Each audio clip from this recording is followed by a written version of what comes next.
We've been surviving. We've been doing all right, and it's great that you come to join us for an hour with the tower. Yeah. We're going to try and run through a little bit of what's happened to Steve Warburton, probably over the last 10 or 12 years, because that's how long it's been. If got a little bit further.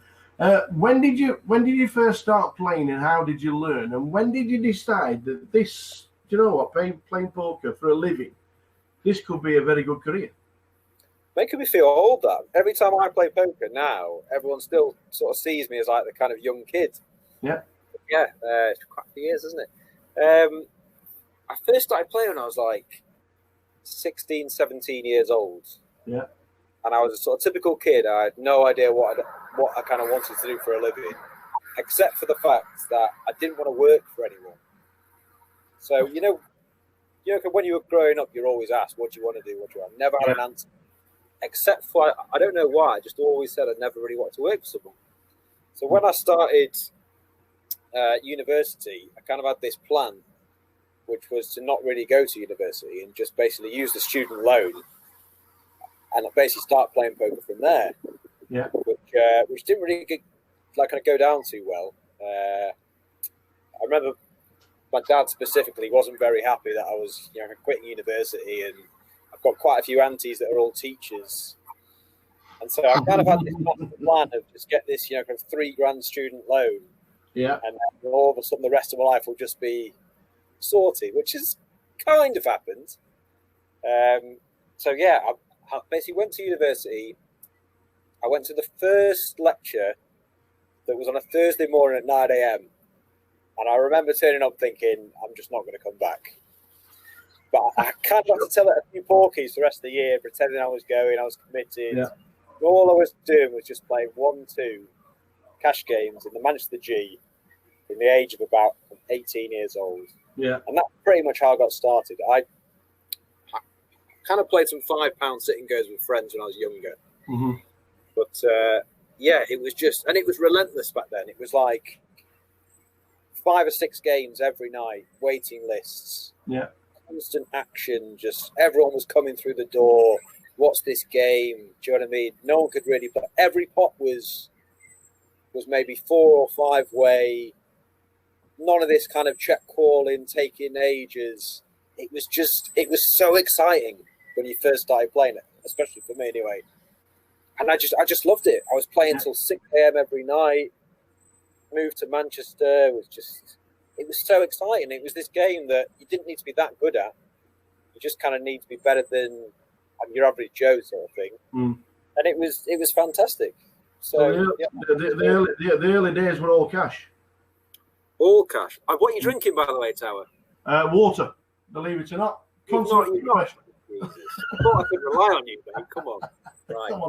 Come on, son. You first drink, just so you know, I've got some Pims. Yes, very nice, very posh. Saturday afternoon, and I've also got a nice Peroni as well. Just so you know. Anyway, carry on. Sorry. Multi-drinking as well.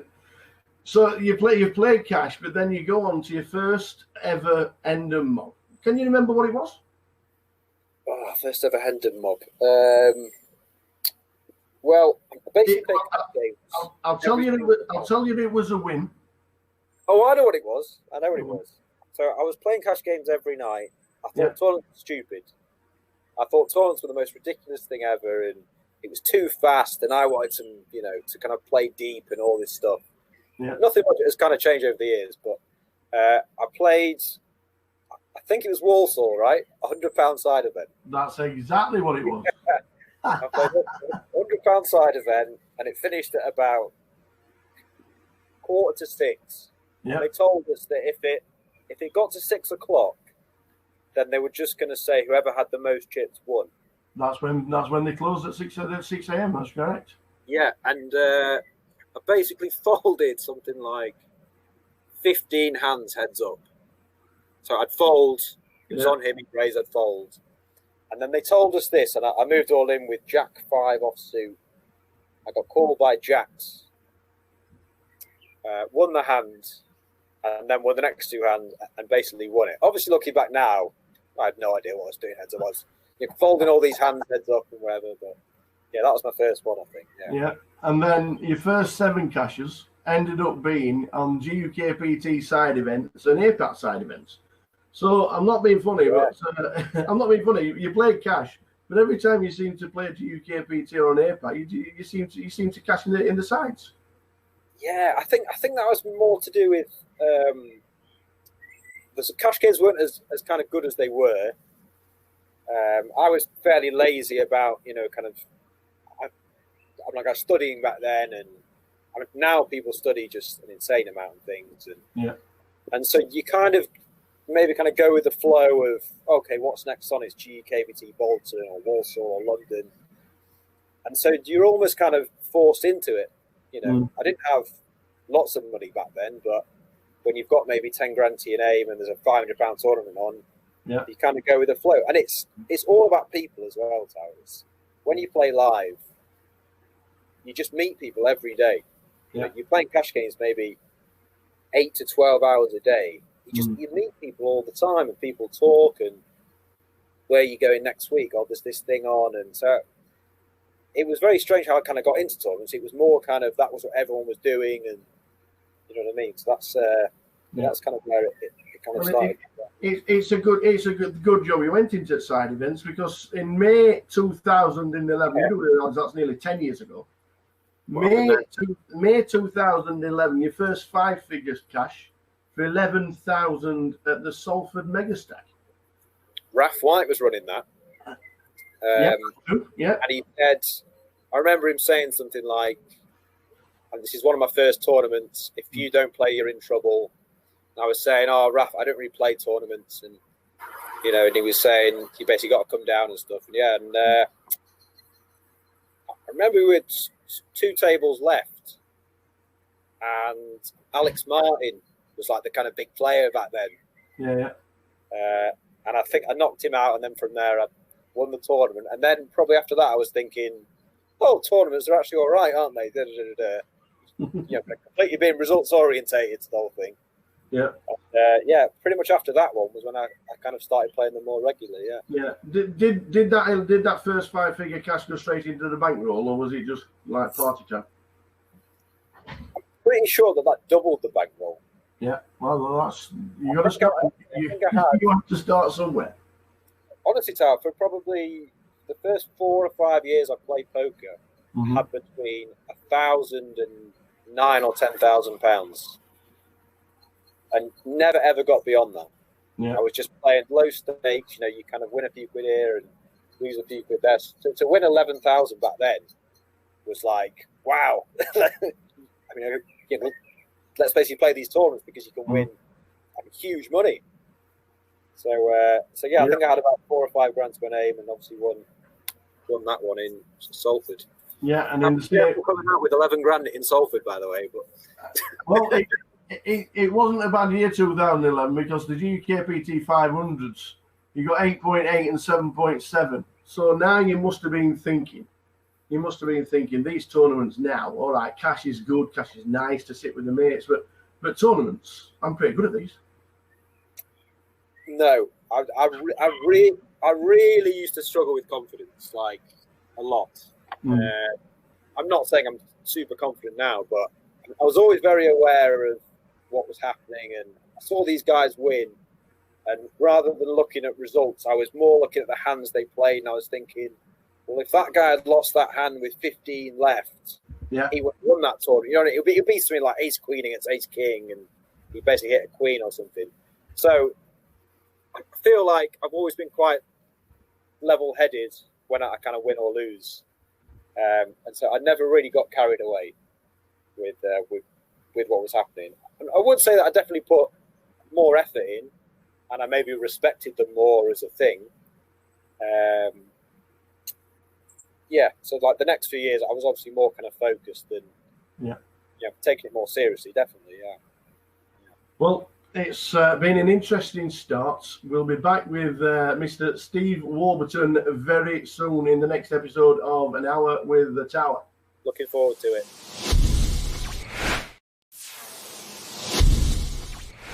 So back with Back with an hour at the tower with the fabulous. Can I just say? Can you just lean forward and show everybody that lockdown's not been favourable for most? Mate, this is 4 months. 4 months of no haircut. So we went to where did we go? We went to Hampshire. It was me, Little Dave, Jake Fish. Yeah. This was about 3 weeks before lockdown started, because everyone in all the different countries was saying, look, this is basically going to come to you. So we basically went to lockdown, and I just thought, Jesus, for the next 3 months, no one's going to cut my hair. It's just going to be an absolute disaster. And it is an absolute disaster. But I've made no effort to make it better. Just so you know, this is literally just as it comes out. This is nothing. It looks good. Back to the Steve Warburton story. 2011, your first Vegas cash. I'm guessing right now you still need ID to get anywhere in Vegas because you're such a young-looking chap, and I mean that. And that's time. You will need a passport forever. 2011, your first ever Vegas cash. How was that? Well, I mean, this was back in the day where if I basically walked around the Rio, not playing a tournament, I was just, kind of looking for a friend or something, I used to have security guards march round all the way around and come up to me and just ask me for ID. And every time I'd say, I'm not gambling, and they'd just say, I don't, because they're really strict. Massive clubs over there. Yeah. And the amount of times that happened, so I never set foot after that. Probably happened like 4 or 5 times. I would never go into a tournament room unless I was actually playing, because I used to get ID'd all the time. But 2011 cash, that was probably 3 years before I actually played what I'd consider proper tournaments in Vegas. I basically went to Vegas for 3 years, 11, 12, 13, and just played cash games. And I was very hypocritical in terms of everyone I spoke to. I'd say, why are you playing tournaments? Stupid. You should play cash and all this stuff. And then in 2014, I think I played the main event, and that's when I kind of really got hooked as well. I think that 2011 one was just a random rogue cash, which is probably why no cashes from that until 2014.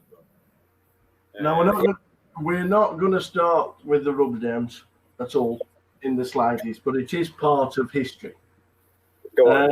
Your biggest ever shot at the time was a 5K buy in the EPT London. Oh, disaster. Unfortunately, disaster. The crowd would have been cheering, roaring, and shouting and whooping because everybody's made the money. Because Steve Warburton became that unfortunate bubble boy. I've never ever been backed. I'm really proud that I've never kind of borrowed money. I've never been backed. But that was the first tournament that I sold action. I sold 50%, and it was I think it was my first 5K. And so, I mean, I'm really competitive anyway. But to let someone else down, that's just, I hate that. And so, I think when we were about 15 off the money, I basically made the mistake of messaging everyone that had backed me and said, I'm 15 off the money, I'm all right in chips. And then I kind of dwindled down, and on the bubble I had, you always remember the hands you lose, don't you? Of course, yeah. Basically diamonds all in against aces on the bubble. And we basically got all in. I'm thinking, oh my God, how's he got aces? Yeah. And like the first 2 cards were diamonds as well. So I was like, well, I've basically got 4 cards. Because also this was back in the day when it was like one card, not just 3 cards straight out. Yeah. So I basically bubbled, and I was in the very far end table of the room. Oh, marvellous. This is a huge, huge room. And the second the river card comes down, this guy's on the mic saying, congratulations, you're all in the money. And people used to get a lot more excited back then as well. Yeah. I'm not joking, Tower. That was the longest walk of my life. Everyone was high-fiving. Congratulations, you've made the money. I had to shake 3 people's hands on the way out because they thought I'd made the money. So I was just going with it. I got all the way to the end of the room, and one of my pals, he told me that if you finish on the bubble, you get a free for next year. So I'm thinking, oh, great. I marched all the way, found the TD, and he said, oh no, we stopped doing that last year. The double bubble. I've had to do it twice. I've had to walk through the twice. Oh dear. Get out. I'm going to ring everyone and say, I'm sorry, you bet on your money. So, yeah. You know. But a couple of years later, you went back to London 2013 and you actually cashed. We ended up 22nd. Redemption, kind of. Which is pretty deep. Just under 20,000.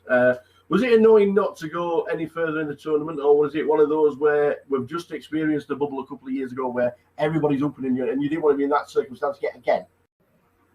Yeah, I don't know. That was a weird one. I kind of felt like I was going to final table. Mm-hmm. And then, I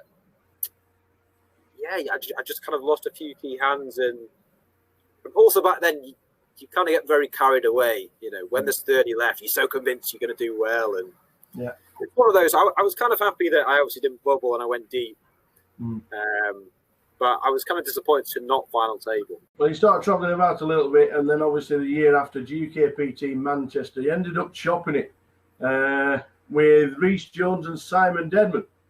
That was a good one. That was a good one. 39,000 for finishing third. And I actually remember. So do I. You actually remember you said that you'd cry if you won it. Yeah. I remember I think you would have done, because I think Manchester's your home, isn't it? Yeah, I mean, that was obviously where I first started playing 1-2 cash, and the amount of hours you spend there, and you know all the locals, and I don't know, just I feel like with Manchester every year, I always seem to be in the mix and not really make much money based out. I'm always quite deep, and I might get a min cash or finish just before the money, and I don't know. I feel like 5-6 years ago as well, I got way more into tournaments in terms of I'd be like so invested mentally and emotionally that I remember on that last night, it was probably day 2, whatever it was, just speaking to you, just thinking, if I actually finally do this, I'll be so overwhelmed. And yeah, and it was more as well, like, I've always felt like I need to kind of prove a point, maybe to like my dad, like my family. You would also, because you've been at the EPTs and because you started travelling around playing tournaments, people started pointing and saying, that's Steve Walton. This guy's pretty good at tournaments, you know? Yeah, that was a bit weird, because I'm a sort of guy who's always like feet on the ground, and I don't really get like startled by people, and so like for people to say that, I was a bit just like, well, I've kind of been doing this every day for a few years, and do you know what I mean? I haven't really changed, and you didn't notice me then, sort of thing. So I was a bit kind of weirded out by it almost. But I mean, that interview though, I remember it well, and it's slightly cringy just thinking about it. Watching. But yeah, and I think I actually like fell on the floor or something, didn't I? Yeah. I think I was like, oh god. Yes, and finally for 2014, before we end this section, the World Series, we end up cashing in a side event for 3.5, but that wasn't the highlight. No, because we went and played the main event. And do you know where you finished? Will it always be etched? I know it was under 300. 182nd. Yeah. Out of 6,682. It was a good one because it was my first one. Yeah. It was the first time I'd ever played the Bane. I went really deep with my good friend Tim Hickling. Mm-hmm. He was somehow on the table next to me every day. I don't know how that happened. Yeah. And I remember on day 5, just walking in with him, and they had the music on and stuff, and you're just thinking, this is like how it used to be. You know, like I was saying before, when you first started playing, that real buzz of playing. So yeah, that was fun.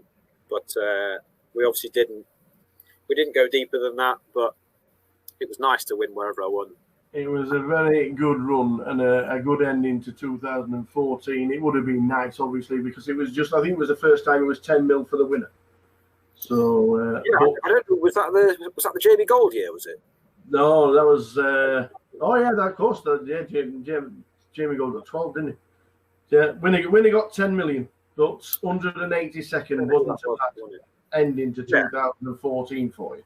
And it was maybe 40 or 50 grand, which again at the time Even now, it's so much money to win from a tournament. You're obviously really disappointed, but to just win that amount, it's well. Coming to the end of this episode, we will be back with Steve Warburton very soon on An Hour with the Tower.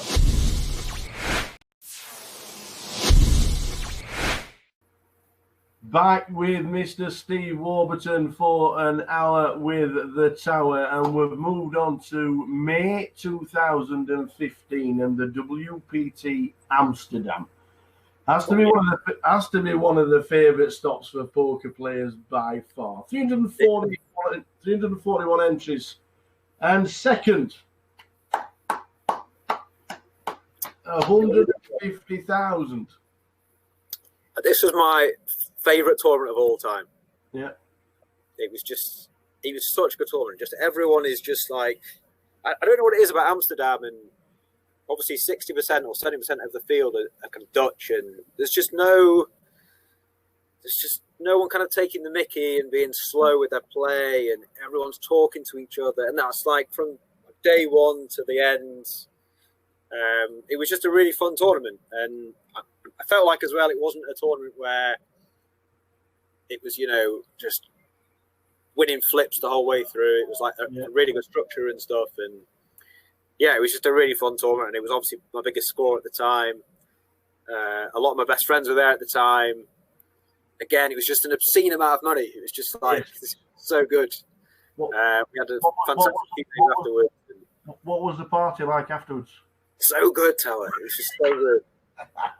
It's just like I'm honestly, I'm such an old man. After about 4 or 5 hours, I'm just like a backache and I want to go to bed. But when you've just got like pure poker rush adrenaline, it's just so good just to go out and you just like, it's great. It happens very rarely to win a tournament, but it was a great effort. Then you go on to party poker high roll, another second, and you lost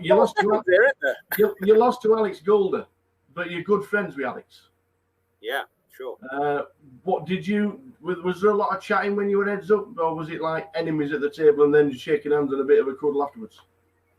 We were talking about this recently, actually. This is when Dusk Till Dawn had basically banned you from making a deal. Yeah. And I remember we basically went outside to just have a chat, and Simon Trumper came out. He literally just tapped me on the shoulder and he just said, "If you make a deal, you're barred from like DTD for life."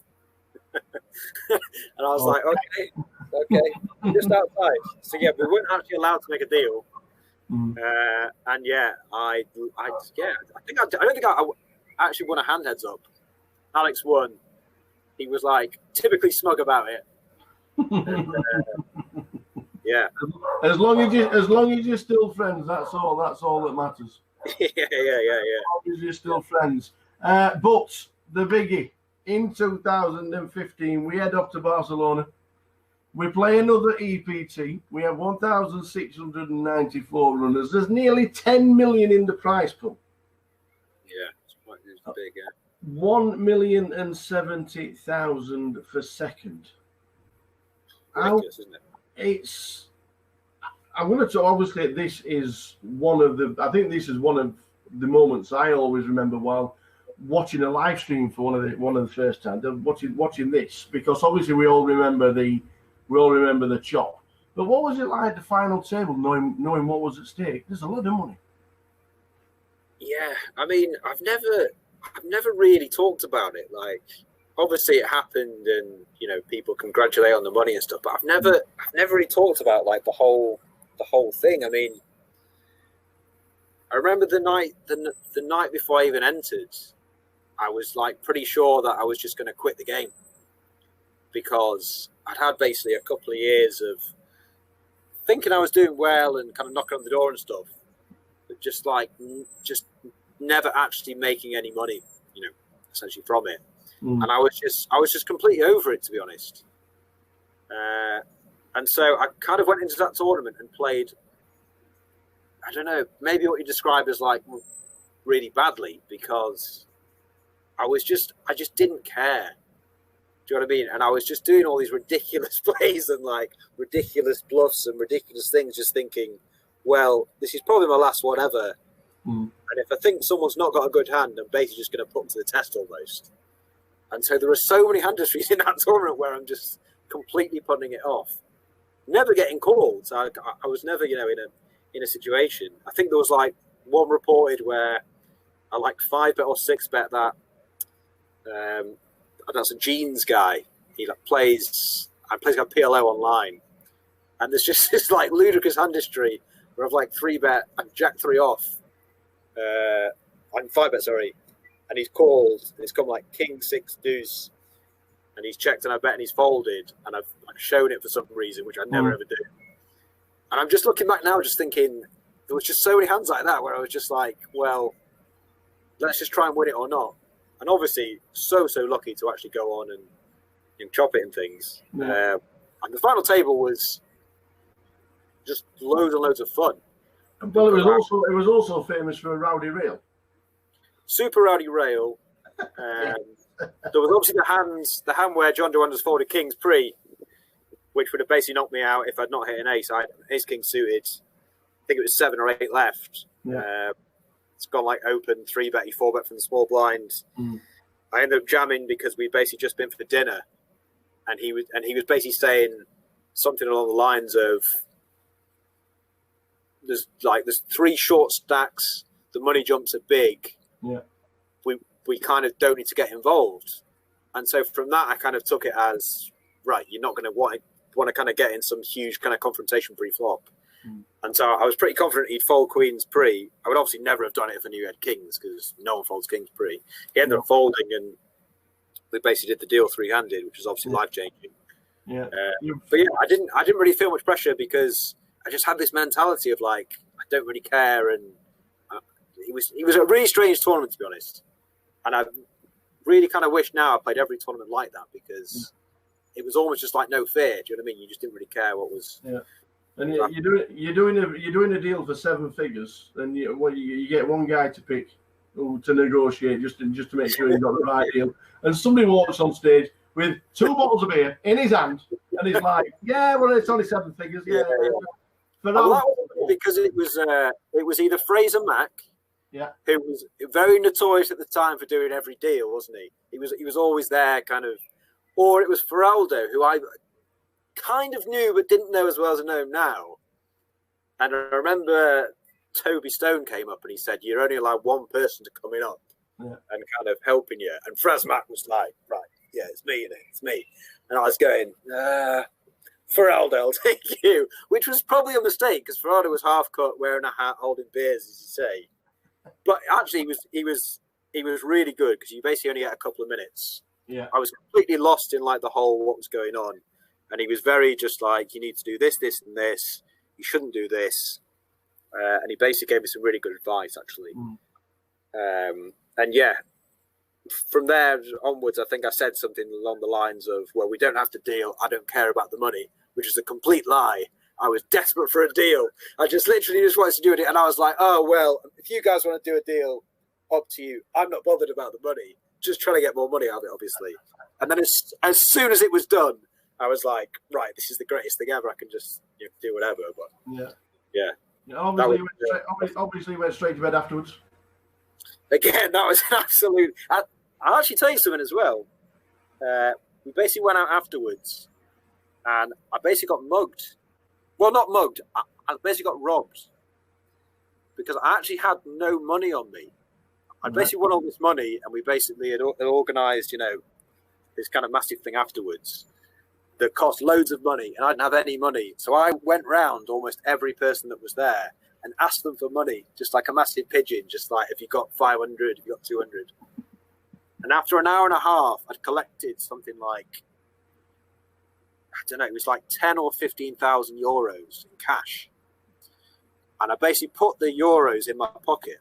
And obviously around there in Barcelona on those beaches, and stuff, everyone's watching. Within 5 minutes, Phil, that had been swiped. So when the bill came, it was like, you need to pay. I had no money, so I had to then go round again. I had to ask everyone for a second time, and everyone's going, "Well, I've just paid you 1,000. What's going on? You basically just won this million." So yeah, it was like the best time to ever be robbed because you didn't care, because you know, Yeah. you kind of cashed all this money. But yeah, I basically got done for about 15 grand. Wow. And on that note, we'll be back with Mr. Steve Warburton and more stories very shortly.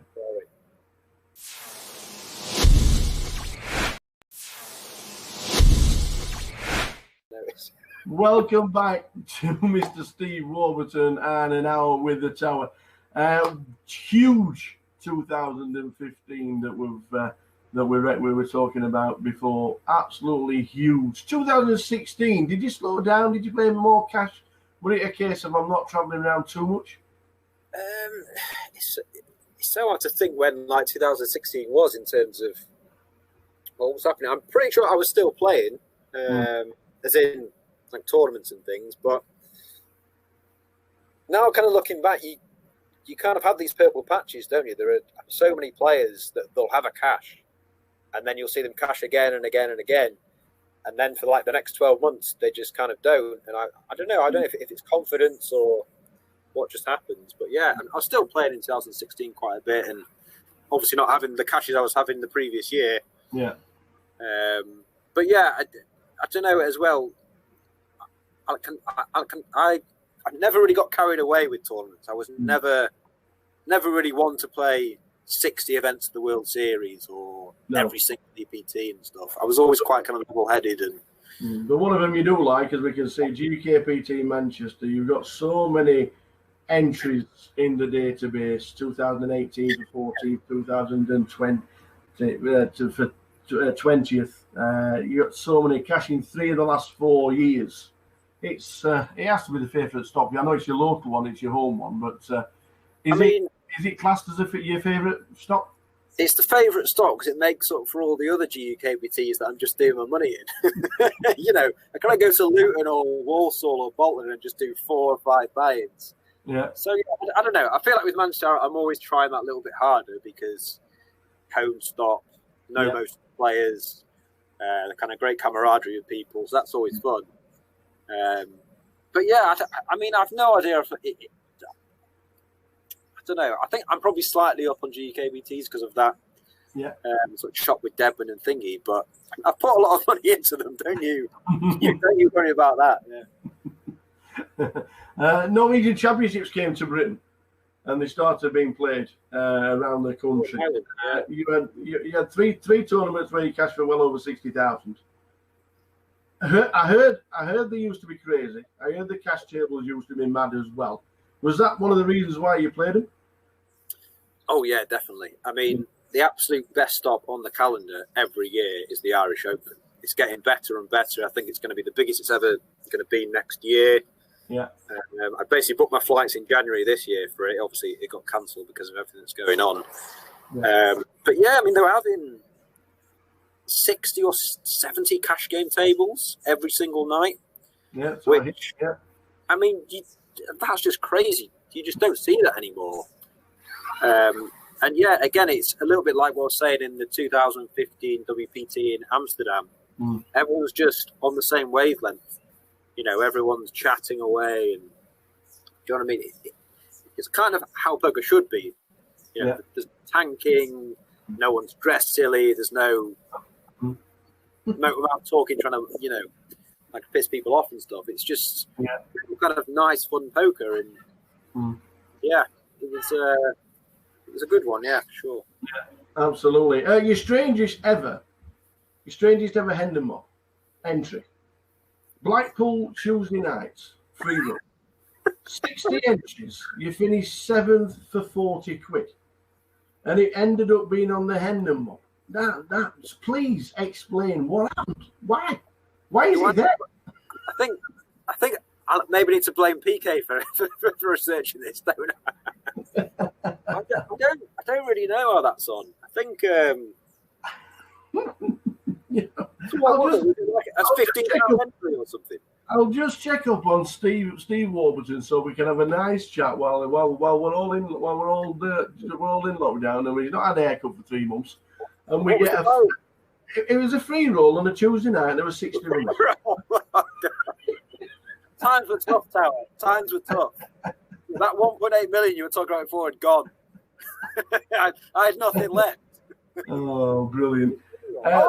actually. No, I remember what happened. We basically gone to Blackpool to watch. I don't know if we're watching the darts or a footy. Oh, right, okay. And what we did, we all rang Dina, and we made Dina extend the late reg, just so we could get to this thing. And it was one of those classic ones where you basically want to bus quite soon so you can go to the bar and just have a few drinks. But I ended up final table in it. Yeah, ridiculous. The UK Poker Championships in 2018, the High Roller. Your final table, you finished 8th for 7,000. That wasn't the story. The story was Mr. Jake. The story was Mr. Jake Cody and the viral video that you were involved in and crazy scenes. How did that all come about? How long have we got? Well, is it really that long? The short version, what I remember is we'd all been out the night before, and I mean we'd all been out to the point of in day 2 of this tournament, there was 5 or 6 people who hadn't arrived. You know, Jake for one, not mention names for other people, but Ludo and all the Scottish boys. Yeah. And with about 50 people left, I remember Jake saying, "If I win this tournament, it'll be so unjust that I'll put it all on black." And Ludo was on the rail, and Ludo heard this, and he never shut up about it from 50 all the way down. He was on the...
Oi, oi!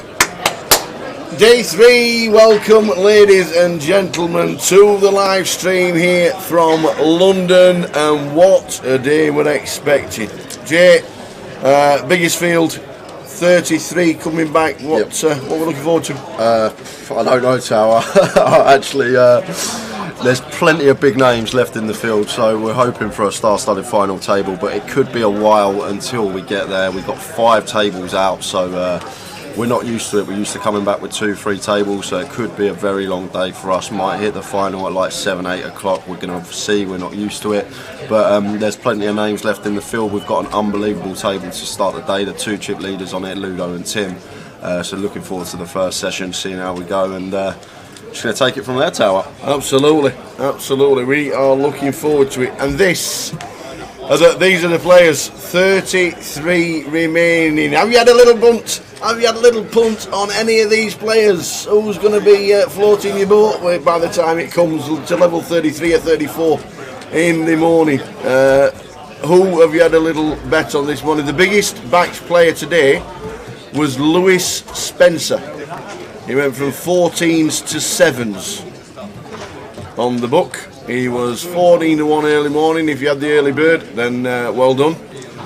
Tim Chung was really well backed. I'm sure the online team will tell us who was backed the most. But as Jay was saying yesterday, Antoine Sout, there he is on 166. If he gets a double up, he was 40s. 40s, I think there's value there, Tower. Just a little tenner on him. Right, if he gets his double, he's going to be right back in the mix. I said Antoine was a good shout. Martins, Adenaya, Colin Gillen as well. All where the value could be. Yeah, Barney's still in as well. Barney, the man's still in. I saw on Twitter this morning.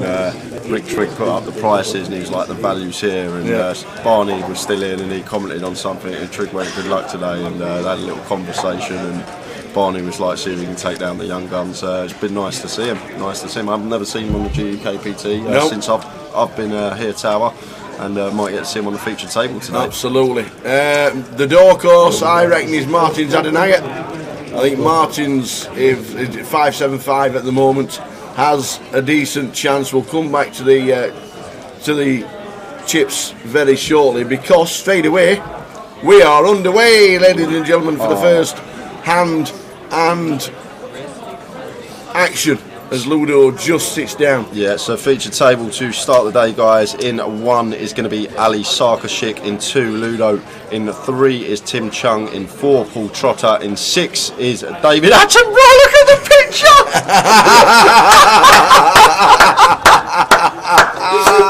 I've just seen that. I had no idea that was going to happen. And Danny Pike is in seat 8. We are 8-handed, and DA, he doesn't mind it. 888 a couple of weeks ago, he was GDPR. What we do, DA, we put a name in for their initials, and David Attenborough is who we've got. And off camera, and off one of the nicest men you'll ever wish to speak to. He's always trying to buy you a drink, ain't he, Tal? Always succeeding. He's a good guy. He's a good guy, and he's come to love the day that David Attenborough. And as you know, if you watch the live stream on a regular basis, GDPR, we have to come up with a name, and that is it. And he's loved it. And plenty coming into the chat. Chat good box. Morning, good afternoon. Ben Roll, Bankroll.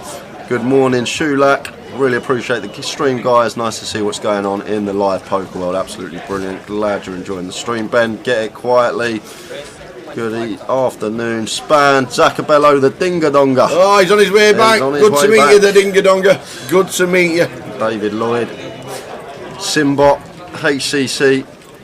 Good afternoon, all. We are underway for day 3, and straight away here we should see David Attenborough here potentially rip this one here, Tower. First hand of the day, 23 bigs. We've got ace queen. There's been an open from Paul. We are 6-handed, I believe, or 5-handed. Yeah, there's one extra person for. Obviously, we played 8-handed all day yesterday, and there's one extra person to making it 4 tables of 8. Wow! So as soon as the first person gets eliminated, and Danny's got jacks here, Tower. Oi, oi. So Danny's going to be in as well. Action straight away. Hand number 2 of the day. Action. There it is. There's the all-in from Danny. We're going to have action. The first hand of the day. Paul will get out of the way. I reckon the trotter. Yes, he will. There he is. Getting used to the look. Yeah, perfectly fine to open our ace jack off of our 20 bigs, but once there's this 3-bet rip and you've got Dan coming in for the 4-bet ISO behind, easy fold for us with the ace jack, and a flip first hand of the day. David Attenborough with the ace queen, Danny with the jacks. It's a big flip, Tower, to start the day. 655k pot. I believe if Danny wins this one, he's going to be near chip lead. As we get into the wild, David Attenborough with the ace queen. Queen He's on hit the floor. Queen. The spotted queen from outer space has hit the flop. Does it come? Does the jack come from the wild and to knock him out of the tournament? Is it a jack? Or it's not a jack. The jack does not land on, and the queens eat the jacks. So double up. First hand of the day. The second hand of the day, but Danny taking a hit down to 167, and David Attenborough, what a start for him, up to 655, gets the double plus more. Blue says, what's Tower been on? I don't know, Blue, honestly. Good afternoon, Apocalypse in the chat as well. Afternoon, guys. Afternoon. I think Martins was 14s, Tower. I think he was backed into 14s. Who's that? Martins Adenaya. Oh, yeah, yes, he was. He was indeed.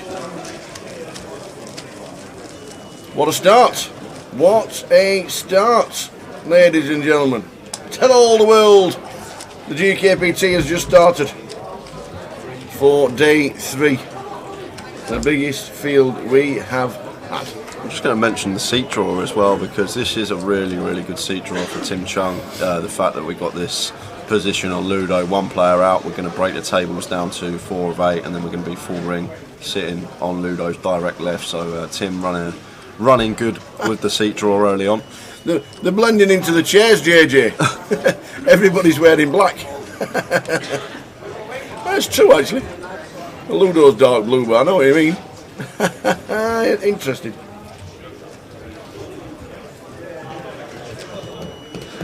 Man of Straw, what did Nick go out on yesterday? Nick who? Nick Martinson's still in. Yeah, Nick. That's the only Nick I know. Nick made it. We'll show you the chip counts after this hand for the start of play. Yeah. We're only 6 minutes in. Well, here's Bav. We must have lost one. Yeah, we have, Tower. Eli Dib, first bust out of the day, 33rd for £3,350. Well done, Eli. Good cash. So that leaves us with 32, 4 tables of 8. The Bav. Was that the same seat he was sat in 2 weeks ago? He was, wasn't he?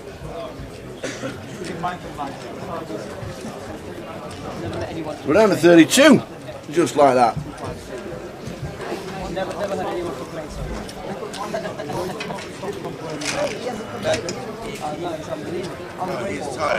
JJ's on his way in this afternoon to play the seniors, and he's wearing red.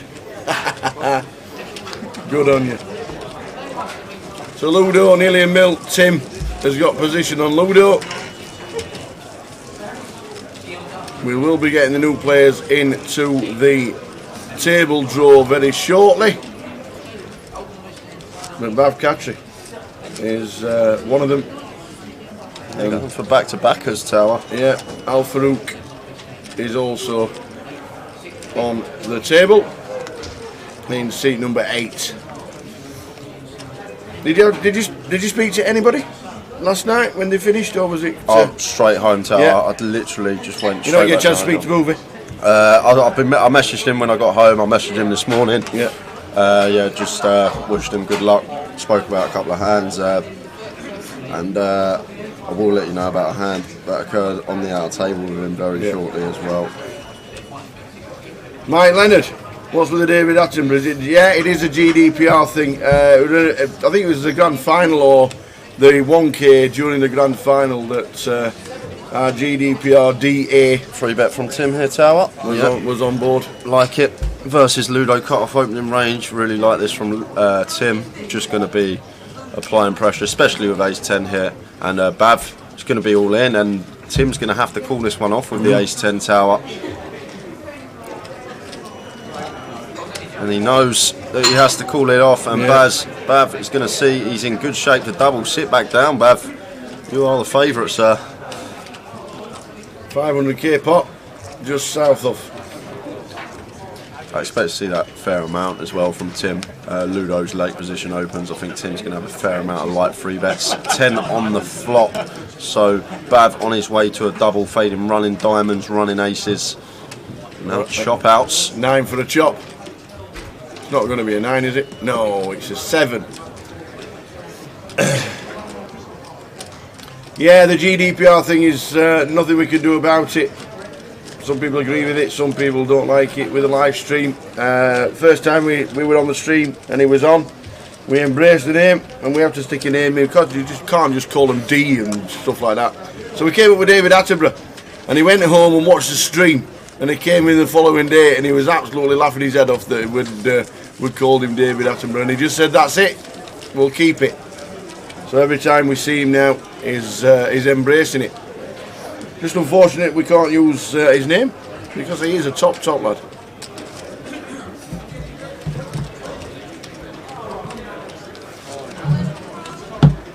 So 1 eliminated out of the field. We started with 33.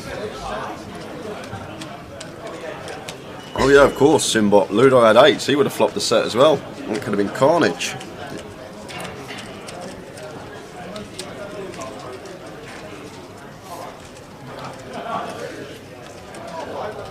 No, Zacabello, not in the PLO high roller. It was actually quite funny because the guy, when I came over to your table yesterday in seat 7, I thought it was the PLO comp, and I had a piece of him, so I was sweating.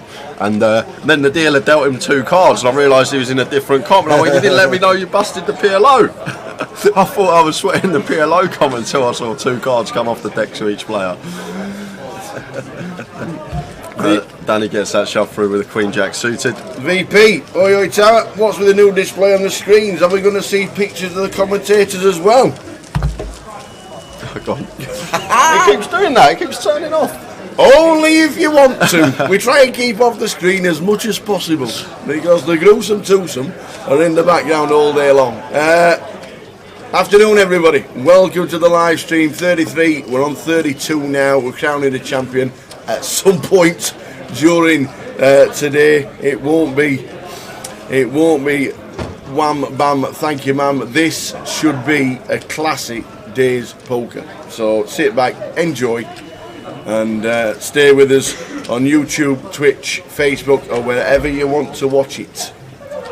Yeah, Grosvenor Poker on Facebook and Twitter /GUKPT on Twitch and YouTube. So Ludo here with a pocket fours, opening to 24k, and Tim, the Queen 9 of clubs, into the muck. Average stack at the moment is just shy of $500,000.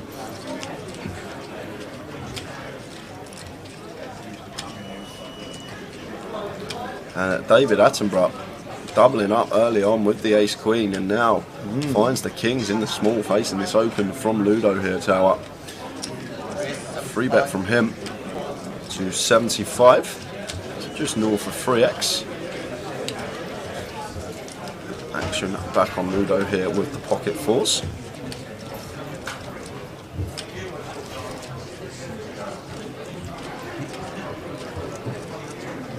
Don't tell me that Zacabello bought a piece in the wrong comp.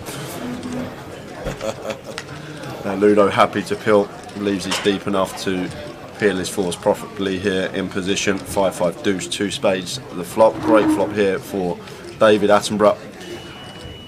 Ludo just shouldn't really ever have any 5x in this spot, and our kings are just so likely to be the best hand. Don't need to go larger on this board, tower. We can opt for a really small c-bet size on the paired board in this 3-bet coup.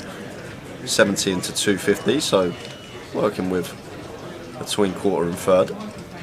Nice small size, what we like to see. And Ludo with the pocket fours not going anywhere, still ahead of part of David Attenborough's range. Hands like ace king, ace queen, these type of holdings. 9 of hearts on the turn.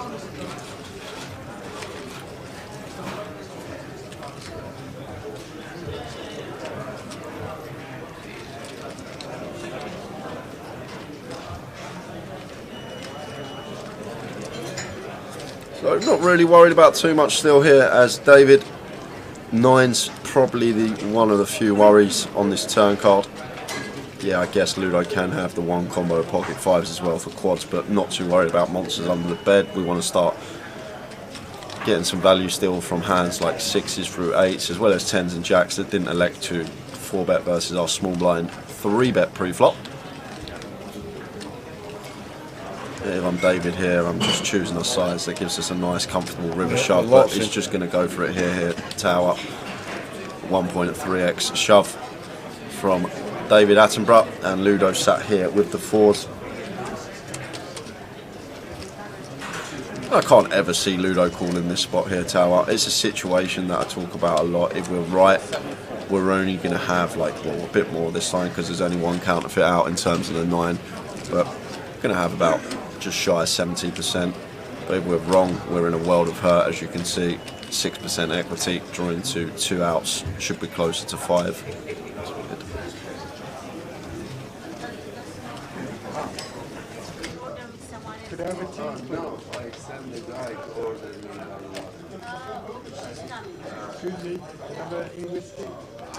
There's a fold. The Wangs are in the muck. Puts them straight in. So these were the chip counts coming in to the start of the day. If you've just joined us and just tuning in, they were all the stacks that were around the room. We've lost one already. Just Eli. the one player? Oh, no, we haven't, Tower. We've lost two. Because after Eli Dibb in 33rd, Yudhishthir Jaswal, who was the short stack to start the day, is out in 32nd for £3,350. So we're down to 31 players, Tower. Well, Bav, as you saw there, third lowest in chips, has got himself a double. We're on 31. King 9 suited for Ludo with the chips he's got. Expect him to open this one, Tower. Under the gun +1. Tim, King 8 of diamonds, could potentially incorporate a light free bet in with this one, especially versus Ludo. Yeah, like it. Not always going to free bet it, but at some frequency, especially versus this opponent, can start incorporating in some free bet bluffs here. Makes it 75k. And Ludo, I'm interested to see what. Well, Danny's put all his chips in, and Danny's got queens. And Tim, what we got here? 150 to win 422. Tim might have to call this off, Tower. Tim has to call this off. Yeah, oh my days. There we go. A big wry smile to Ludo saying, I've got to call this off. And what a spot for Danny to get up to over £500,000 here. Indeedy. I did expect to see this a fair amount from Tim, though, really applying pressure on Ludo's opens, Tower, as they are the two big stacks. But what a spot for Danny to get it in here. Oh, no way. No way. On the flop. Need some runners or a queen. That's no help. So Danny Pike drawing to just a queen to stay alive in the tournament. And it's the 6 of hearts. So we're going to lose Danny. And at the same time, on one of the outer tables, we also lost Nick Marchington, Tower. Oh no! So, Mum was going to tune in on the birthday and everything. So Nick busted a few seconds before Danny. So he is in 31st place. Danny finishing in 30th. And just like that, down to 29. Really unfortunate for Danny Pike. Tim Chung, chip leader in the room. We're on 29. As if like that. Apocalypse UK's Barney Boatman. Is that another case of GDPR? No, that is Barney Boatman. That is part of the Ender Mob, but that is a real name. And World Series of Poker bracelet winner, Barney Boatman.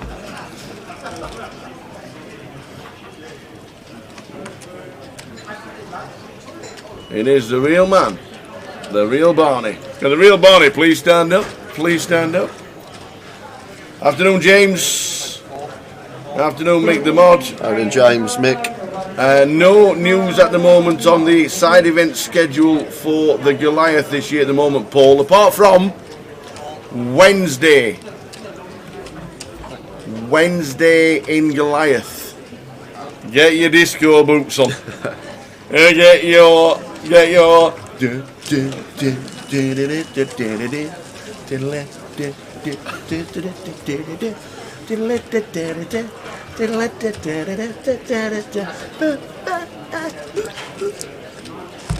them on. That'll be Joker's Wild. Joker's Wild is on the Wednesday. Sinbot, that's exactly what we'll be doing. Wednesday night during Grosvenor Goliath 2022.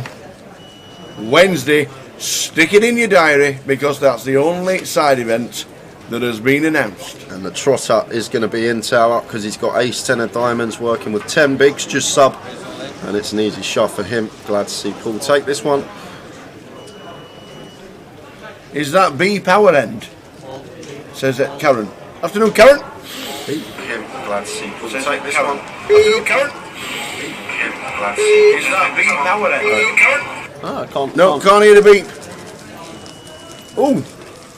Oh yeah, it could be. I heard a beep. I heard a beep then. That might be the till. Good spot, Karen. There we are. Chuck them up. There we are for you, Simon. Yeah, it's in the background. I've just said it again. It's our end. Don't know what it is, but it's our end. It's not your ears. But they were the chip counts to start the day. We have lost 4 of those players: Danny Pike, Nick Marchington, Eugista Jaswell and Eli Dibb. All out. I can hear it more now. Yeah, now Karen said I can hear the beep every time. I can hear the beep.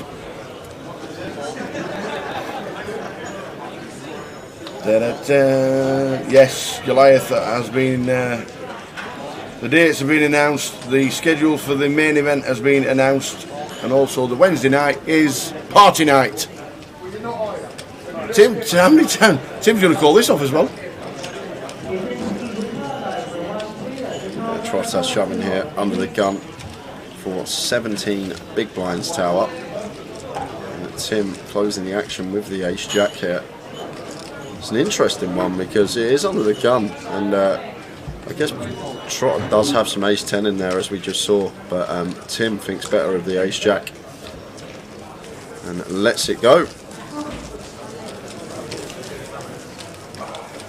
Karen thought it was a washing machine or dishwasher that Mr. Aero's filled up. Obviously. What's that noise? I know.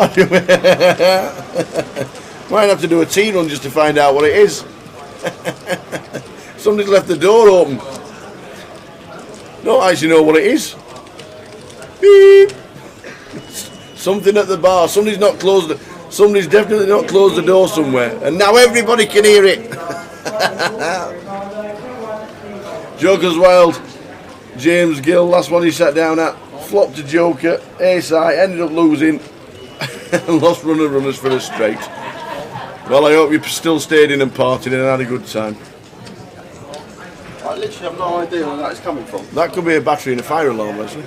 Yeah, that could be a good shout. Yeah. At least we've got a fire alarm.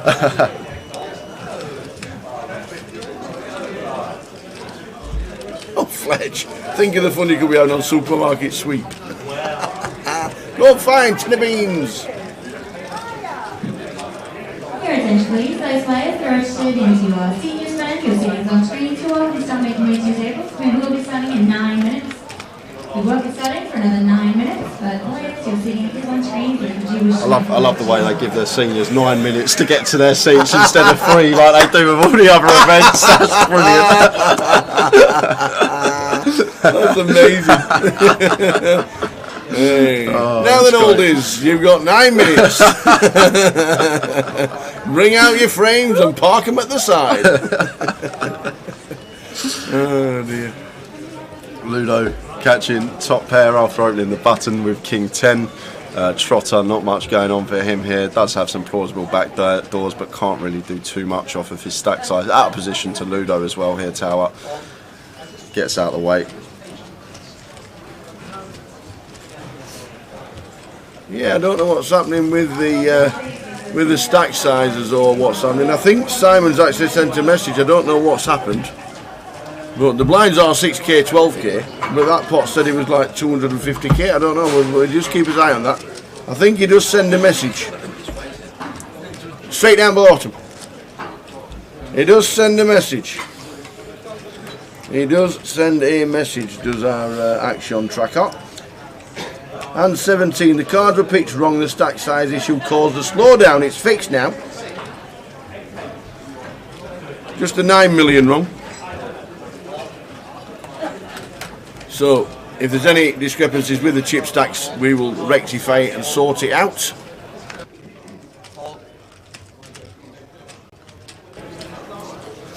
Oh, brilliant. You've got 9 minutes to get in your seat.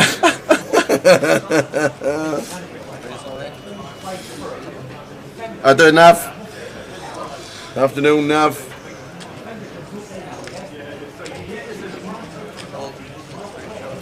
Yeah, that's weird because he's just taken the blind of the answers and it's plus 84,000. I don't know what's going on. That was the pot 358. Really weird, is that? Don't know what's happened to that. Sure, Simon will let us know. Yeah, he's had a bad start, Nav. News of a handfully out of table. Jamie getting it in pre. $500,000 pot. Yeah. Had the player covered, 250k. Kings versus Ace King. 6-5-4 flop. Queen turn, Queen river. Running queens. Out. Yeah, So Boovie hasn't started too well either. Nav getting unlucky with the kings, losing to the ace queen, running queens, turn and river. And Boovie's pretty short, I believe, on the outer table. We will let you know any news that we get filtered in from the outers. Yeah, that's weird why the pot's 102. Good spot. Whoever spotted that.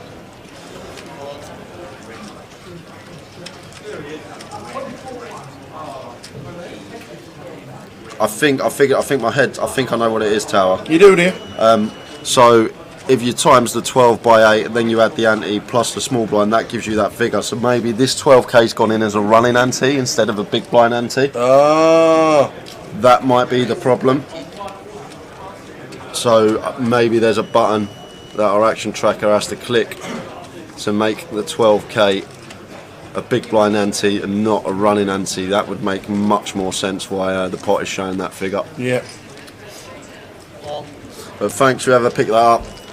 The Omen on Twitch, we will get it rectified as soon as possible, as we see Bav with the ace-9 there. 3-betting Ludo's opening the hijack. Nice from Bav.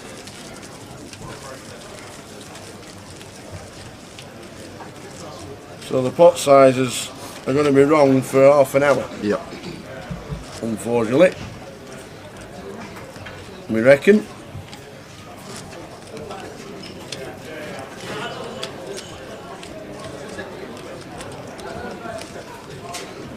Yeah, 7 times 12, 84 plus the 30k. Guessing should be 114 in the middle.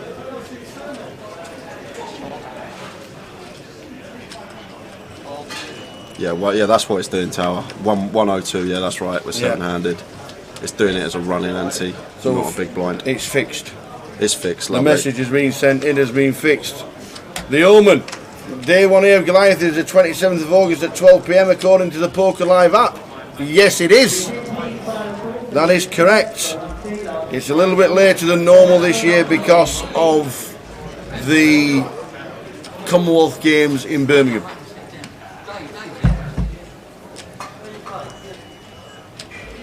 Well, the trotter Oi, oi. knows Tim's going to be opening wide, Tower, but shoving the ace-4 off for 28 big blinds?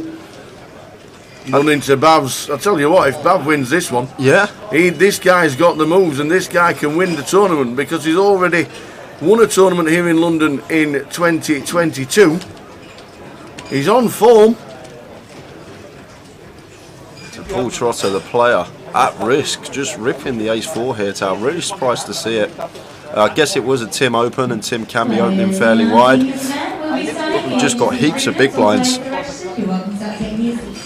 There are some hands we can shove for that amount, but I just think ace-4 off, not one of them. Can he get lucky? Well, no help there. Number 5 for more outs.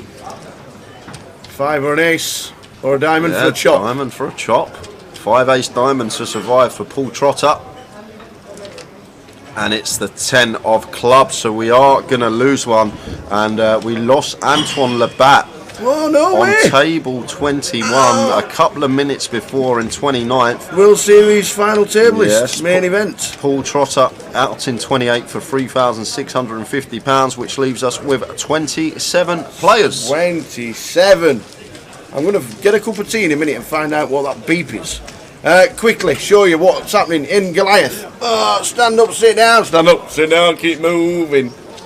That is the main event for Goliath in August/September. And I'm not going to get into any politics and any arguments regarding the cost of Goliath. For anybody, I'm only going to ever say it once. If anybody complains about the cost of Goliath and you think you can run a tournament for less than what it actually is, for the best experience, for the best 10 days, chance of winning close to 200 grand this year, maybe? Maybe. For just over a wanna. If it's a problem, take up tiddlywinks. Don't spread your words, there's no need. It's one of the hardest tournaments to manage. And it's the best tournament you'll ever go to. And that's all I'm saying on it. I'll run the prize ticker across the bottom for you there. Turk on Twitch. They're coming across the bottom now. How are we doing, Wacky Jackson? Oi, oi. Jason, how you doing, me old fruitcake? Hope to see you soon around the world, wherever we're going to end up being, because the world is opening up again.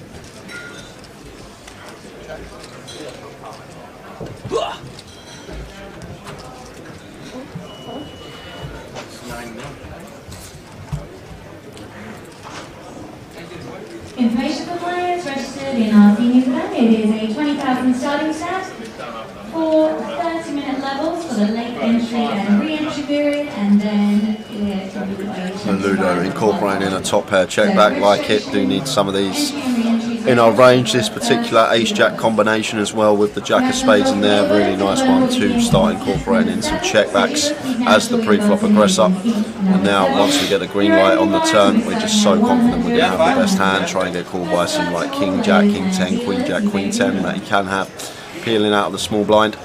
But Alpha Root would just pocket fours. Small blind of 8,000, big blind 16,000, and big blind extra 16,000. That's dealers in the main event. And 8,000, 16,000, 16,000.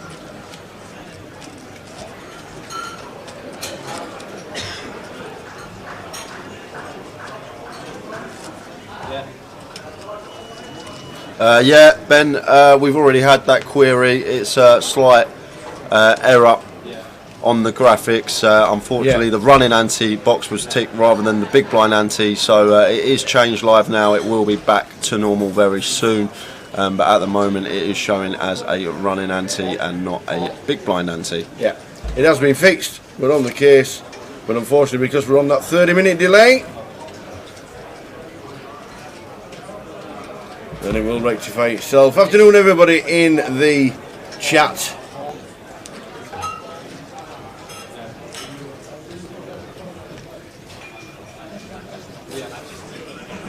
David Attenborough with the ace king.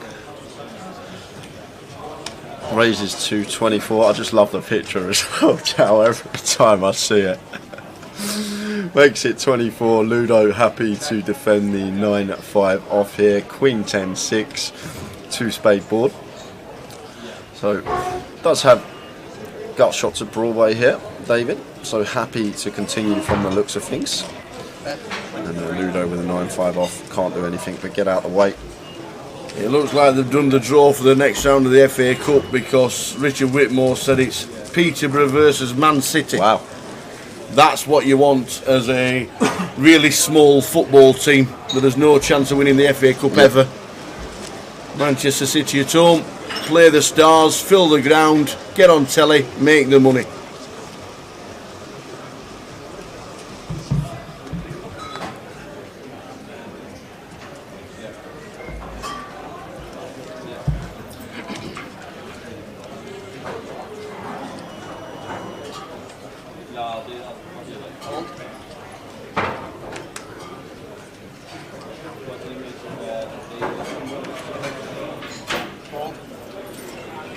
Cracking prize structure, 702 runners. We're down to the final 27. Or is it 26 now? Because we've lost. I'd already tried to be less, wasn't it? 27. 27, is that right? Last one we lost was Paul Trotter. Mr. Trotter. Oh yeah, of course we're on 8-handed tables. There's me thinking there's empty space in the 9-handed tables, but it's not, it's 8.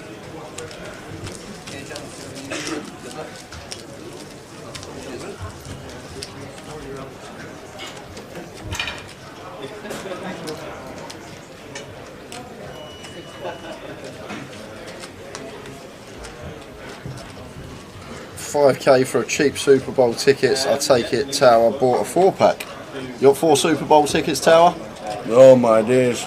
That's quite cheap, ain't it, for the Super Bowl? What's that? 5k. That's for well 4 tickets? No, yeah. for one. For 1 ticket? Yeah.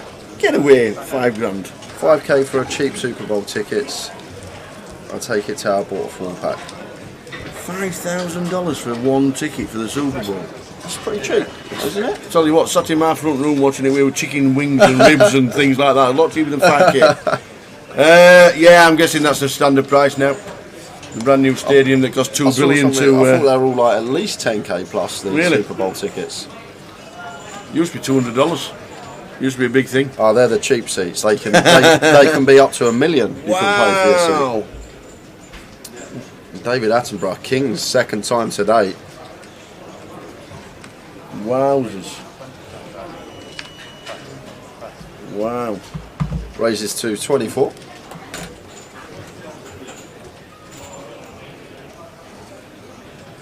Unless somebody's bought one and decided to decided to sell it like they do, unfortunately. And a Ludo here, 9-6 of spades, coming in for low frequency free bet here versus David Attenborough. And David with the Kings. Out of position to Ludo here. I'm probably just going to 4-bet. I know I say a lot, you can incorporate in some flats for a bit of deception. And you need some strong hands, but I'm not going to be too big a fan going post out of position. Even with Kings versus Ludo, we can apply maximum pressure. So if I'm David here, I'm probably just 4-betting this up to somewhere like 180, something like that. And it should just work. But he still made flat. Action on him. Mark already got his hotel booked for the Goliath down Wednesday to Sunday. Congratulations, well done. A lot of people will be doing the same for the best tournament in Britain.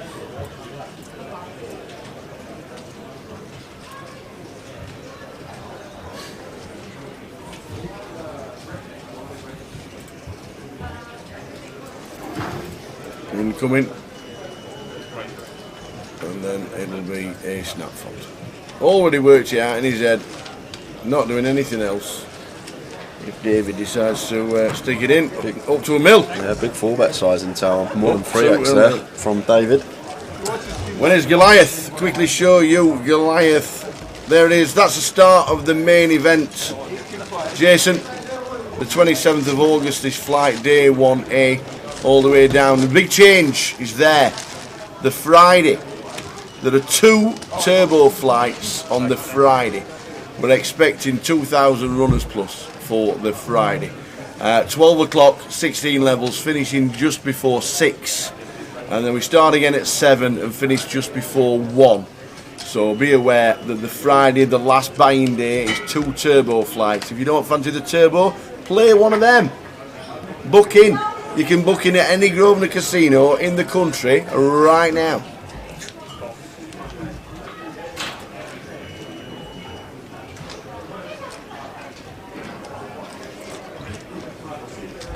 Yeah, fingers crossed there's nothing else on. Jason, it'd be great to see you over here. We'd even get you in the comms for an hour. Or 2. Or 12. We'll have half a day. Yeah, we'll take half a day. No, it'd be great to see you if you actually do. Hope we'll see you somewhere else in the world as well. Vegas maybe. Maybe Malta. Maybe Ireland. Might even make it over to Tallinn myself this year. So, Bav completing with the Jack 10 and calling the raise from David Attenborough. Perfectly fine, blind on blind. And gets a decent flop, catching middle pair and up and down here. Not much here for David. So probably just going to have 1 bet at this and then give up. Nothing wrong with just firing once here. Plenty of hands that Bav can be peeling that we can just fold out on this flop. Once we do get called, as we will in this situation, it should just be shut down central. It doesn't need to go too large, and opts for 27k, really small C-bet size. I think that's just going to be David done with this hand here. I don't think we're ever going to be barreling off. 8 of diamonds on the turn does bring in dummy and gut shot for us, but we are dead to a jack, which Bav is holding. Dead to a chop.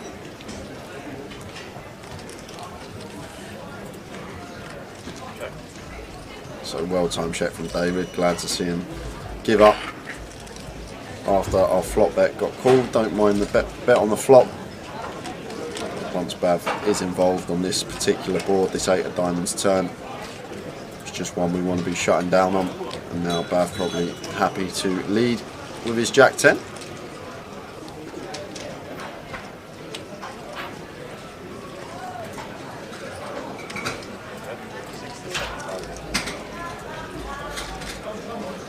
67k, and David Attenborough, this one just going to have to go into the muck.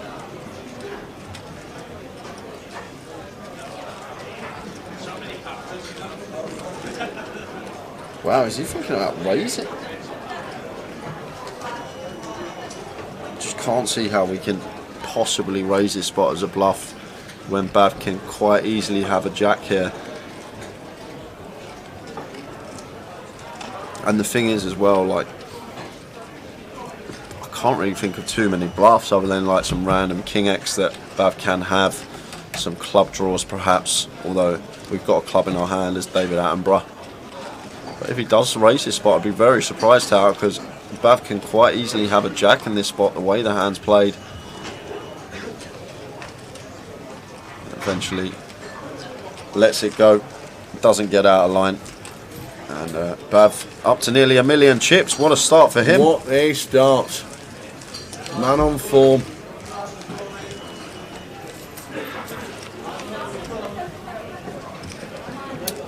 Won't be in Malta if Reading is on GUKPT. That's the same week, apparently. Should be in Reading for the GUKPT in Reading, but I think the date's set. Did you find out what that beeping was? No, I'm going for a cup of tea and I'm going to poke somebody in the eye. Find out what that beeping is. Because it's doing me head in. 100% it's doing me head in. Would you like a drink? Honey and lemon for me, please, Tower. Honey and lemon to kick off the day. You'd like a what? Honey and lemon, please. Honey and lemon? Get you. Pocket threes for Ludo in the hijack.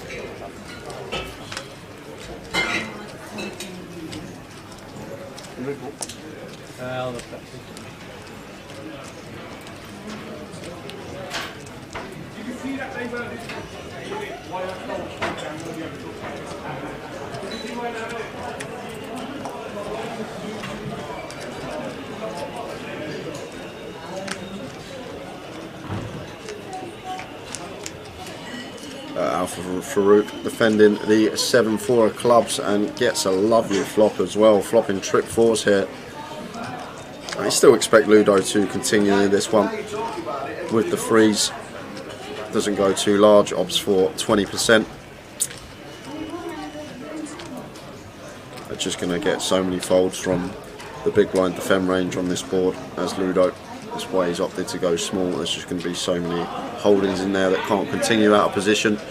Al Farouk here raises with the 4. Makes it 60k. If I'm Alpha here, I'm probably just going to be flat in this one against Ludo. I think if it's 4-4-6 with a flush draw on board when we can credibly represent more bluffs, then might start me having more raises, but against this opponent when we've just got a lock on this board, flopping trips out of the big blind, we want Ludo to be continuing against us, potentially setting up some barrels. If he's got like 2 overcards, potential of him catching top pair on the turn and getting some chips that way, but Alpha Farouk thought differently, just happy to take it down. How we doing, Roy? Just checked his Coventry hotel dates. He's checking out on the Thursday morning, so he'll be there for the Joker's Wild Party night. Can he wait?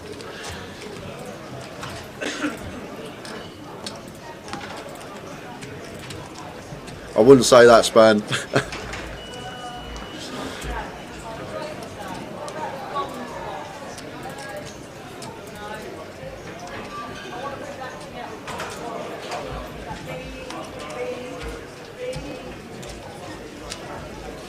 So Tim, ace queen of spades in the hijack, raises to 24.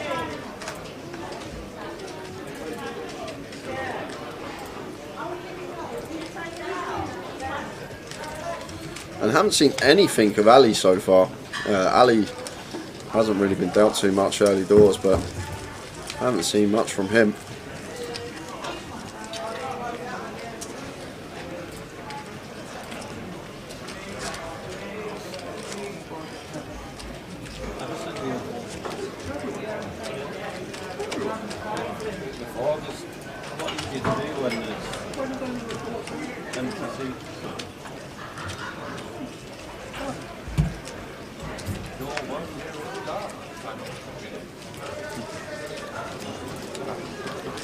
thought about it, Tim, but just knows it's a bit too loose. 6-5, even suited at 7-handed. Oh, we're actually 6-handed. My mistake, because as Tower said, we are 8-handed poker here on out until the final table. And David Attenborough, ace queen in the cut-off, facing this hijack open from Bav. And incoming free bet.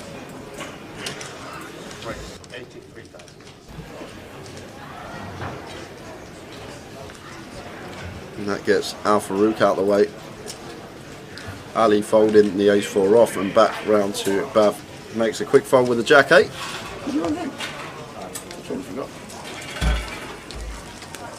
Massive news.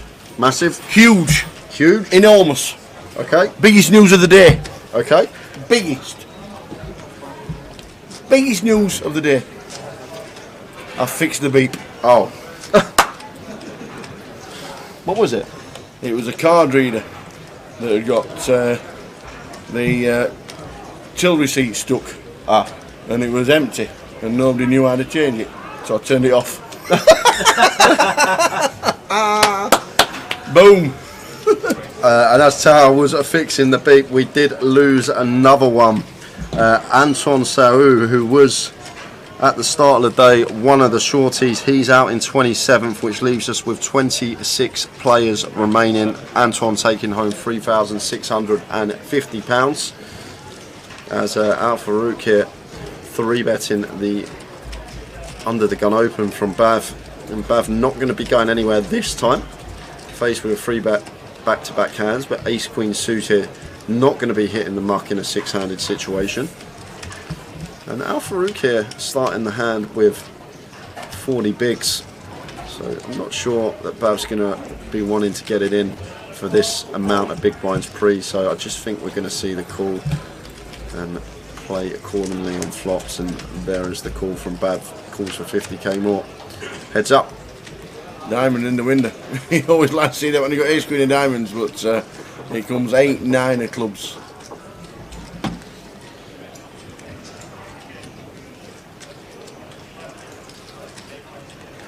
They might choose to check this one out for Farouk.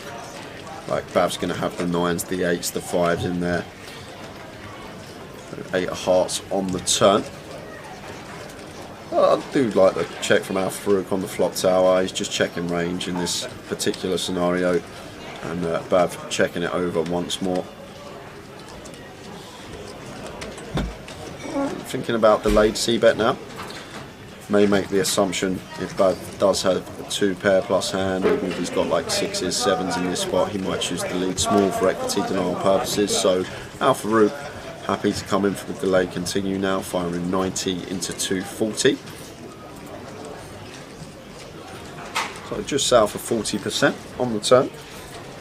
And if we're Bav, I'm just getting out of the way here. You can see that we're chopping, but can't withstand double barrel on the river. I'm not going to be able to call twice. There are some hands we can lose to that check back flop, like some overpairs might check back this board because of range.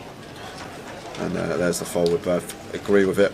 Was in a chop situation, but do agree from the fold with the fold from Bav there.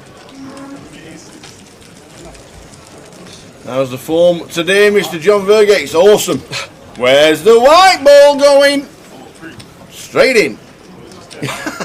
Callum says washing machine's just beeped. Well, get the fella to get empty it. Get it on radiators. Get it sorted out. You're watching the live stream, man.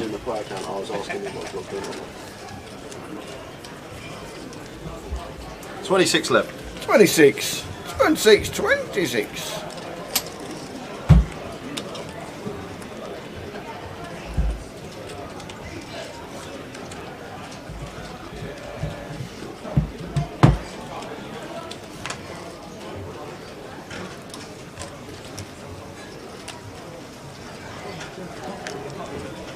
Yes, top ball, we are playing to a winner today, so We are. I hope you got plenty of coffee at home if you want to stay tuned. Absolutely. For the whole course of the tournament. I've done a bit of maths earlier. Had a look at the structure. When we get to the 100k, 200k level, that's when there's going to be 70 big blinds in play. That's going to be around 2:15 in the morning, and that could potentially be the last level. So I'm predicting somewhere between 2 and 3 a.m. finish, half hour later because of the delay actually. So somewhere between 2:30 and 3:30. If I had to have a prediction of when this one is going to finish, that would be my guess. So long day in store for us. Hopefully you will stay tuned throughout. Absolutely. It's going to be a biggie. It is. Bab's the main man at the minute. Moved up to nearly a mil from third shortest stack of the day. He is the man on fire. Won the first event here 2 weeks ago in London. Smashed it. We had a chat with him. We live streamed it, and now he is up to a mil ball. And who's to say he's not going to do it again? I think the 50 to 1 is now massive. It was 50s, wow. And I looked at it and I thought, is it worth a fiver? Am I going to? Is it worth a fiver? Oh my days! It certainly won't be 50s anymore, Tower. Absolutely not. Jackson Hearts for Al Farouk. Nice one to open under the gun.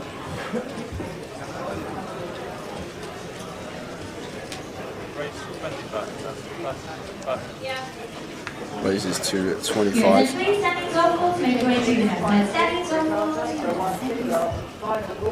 Bav in the small blind, just letting the ace-10 go here.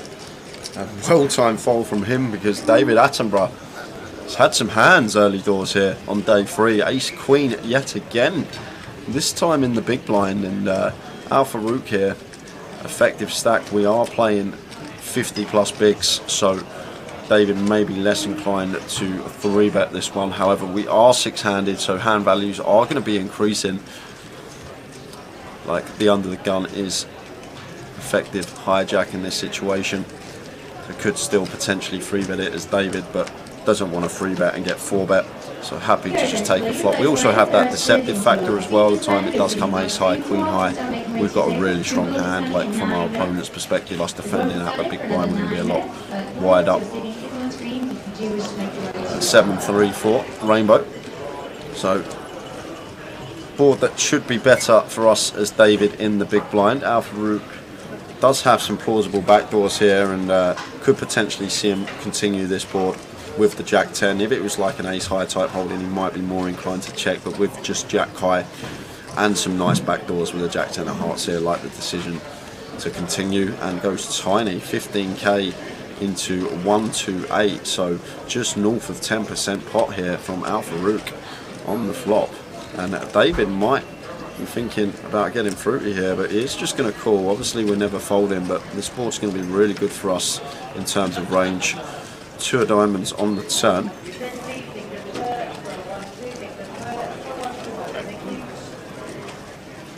Dave checks. Al Farouk to his left. I hope to see a free river card, which he does. And this is 7 of clubs. Yes, we're going to feel fairly confident now as David. Sometimes we might be losing to ace king, but on this particular turn card, once it goes check check, we're just going to feel fairly confident our ace queen's the best hand. We're not betting it though. We're happy to check this over and just hoping for a check behind from Al Farouk here. But I'd be surprised if Al Farouk took a stab on this board. Like if David's pilled with 4 or 3x on the flop, probably not going to get that to fold on this river. Al Farouk is still going for it. I wouldn't be surprised if this one got looked up, Tower. I really wouldn't. He goes tiny as well, 25k into 158.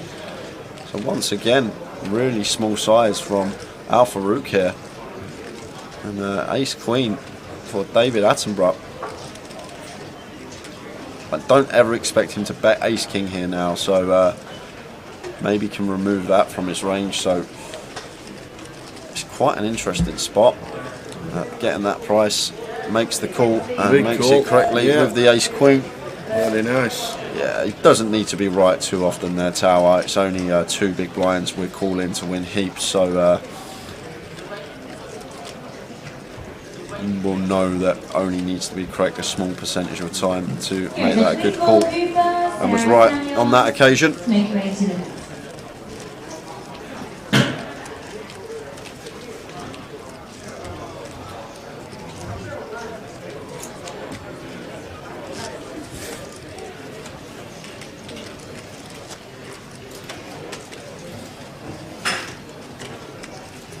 Oh, thanks, Ben, and a feeling. Yeah, we still got the running ante. Simon's just sorting it out now. Yeah, it should be. That should be the last hand. He's just getting chip counts of all the players, and then he's gonna correct them, and then it should be back to normal because he had running ante check rather than big blind ante. There we go. Pot's back to normal. There we go. 30k. Nice one, Simon. Yeah, that makes a lot more sense. That hand, Alpha Rook. I thought he was just going really, really small on both streets.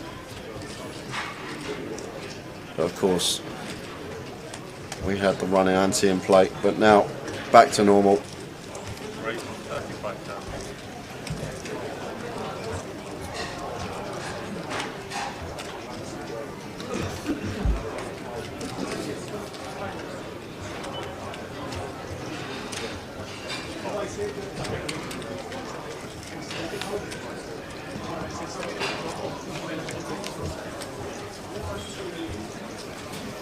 Your attention please, Jeffrey Alpine, Michael O'Farrell and John Kelly, please make your way to this.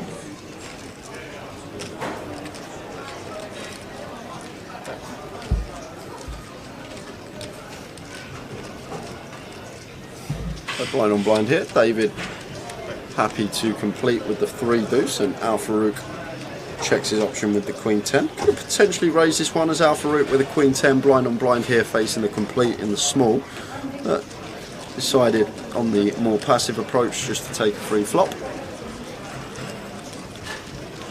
David now catching a deuce. And 5 of diamonds on the river. So if I'm David here, going to lead fairly small on this particular board. We do have a boat, maybe try and get some heroes from some ace and king highs blind on blind. I wouldn't mind just seeing one big blind bet here for 12k, which is third pot in this scenario. Moving it. That looks like it's going big tower. And just a snapfall from Alpha Rook with the Queen high. Alpha Rook half a mil. David Attenborough on a mil. Love the picture on the left hand side. Yeah, it's great. Every time I see it, I'm just cracking up. I love it. Love the picture.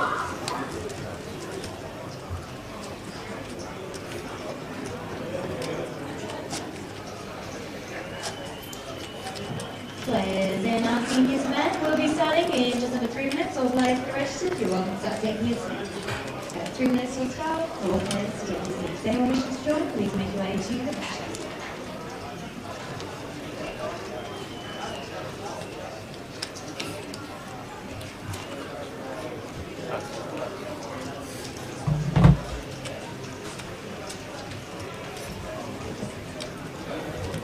Bav in the cutoff, happy to open the 10-9, raises to 25.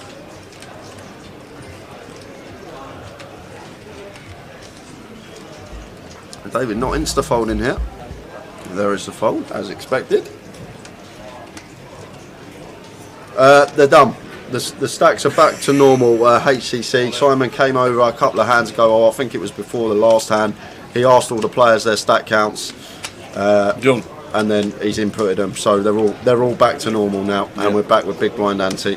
And as if by magic, JJ's hand turns up in bright red. An old bloke. Who won the PLO? Who's in the top 2 or 3? I've not seen the result of the PLO, unfortunately. Guessing. Just ask the lady there; she'll tell you. Oh yeah.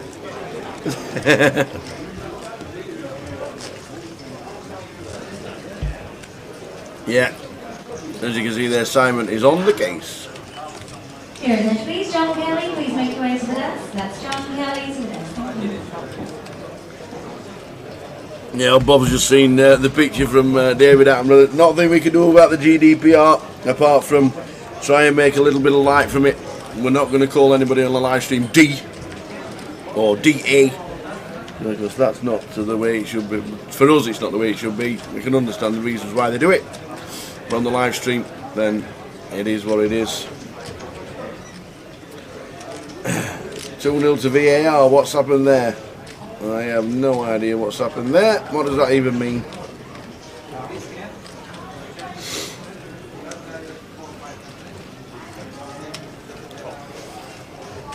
What does that even mean?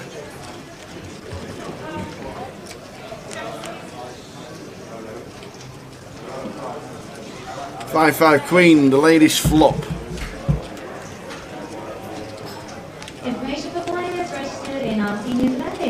Really nice from David. As I always say, you need to be incorporating some of these into your game. Top pair checkbacks, can't always bet it. All about having that mixture, make it very difficult for your opponent to play against you. If you can be playing the same hand in all different ways, it'll be very hard to navigate the streets. Mixing it up, good to see. David Attenborough, chip leader in the room. Chip leader in the room and 1.1 mil. There's lots of chips on this table tower, lots and lots. The seniors event has got 83 runners in it so far. 83.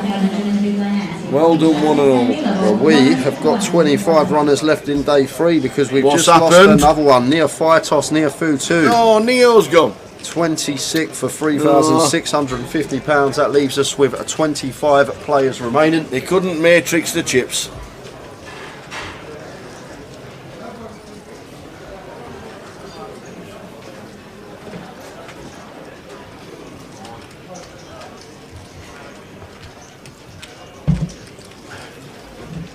And after this hand, blinds are going to go up.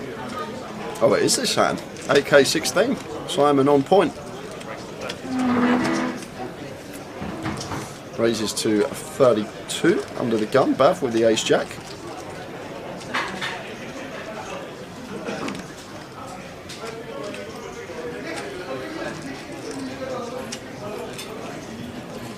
And David here. Unknown holding.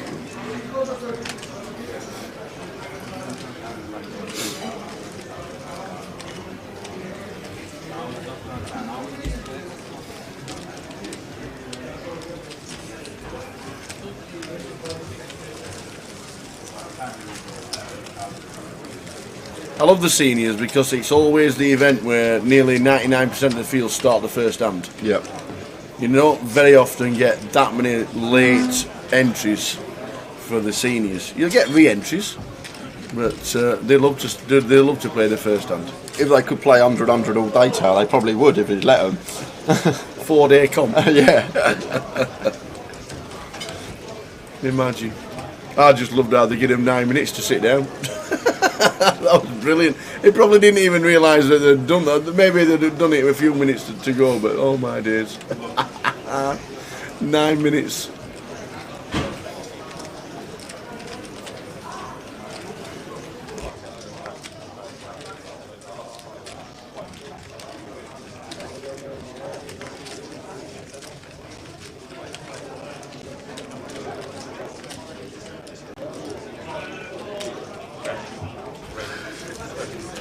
King 6 of hearts. Nice one to open on the button for Ludo, and I'm Tim with this hand versus a Ludo button open. I'm just going to be 3-betting this one, and good to see Tim taking this spot. Does choose to 3-bet, nice big size as well, close to 4x out of position, and Bath has woke up with it behind Tim here with the Cowboys. What a life for Bav. You've got a Ludo button open, a Tim Chung 3-bet, and you look down at Kings in the big blind. It's pretty dreamy because these two don't have to have much here in this particular scenario. Really like the 3-bet from Tim. Really nice. Unfortunately, as I always say, you can't account for a player waking up with it behind you. It's just part of the game.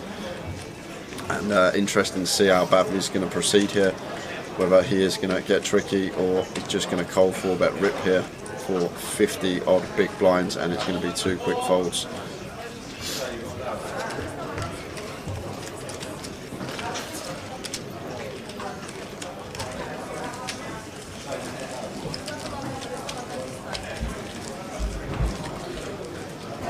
I think that's going to put Bav up over $1 million tower potentially. Yeah, indeedy. That 50 to 1, my days, is looking amazing value.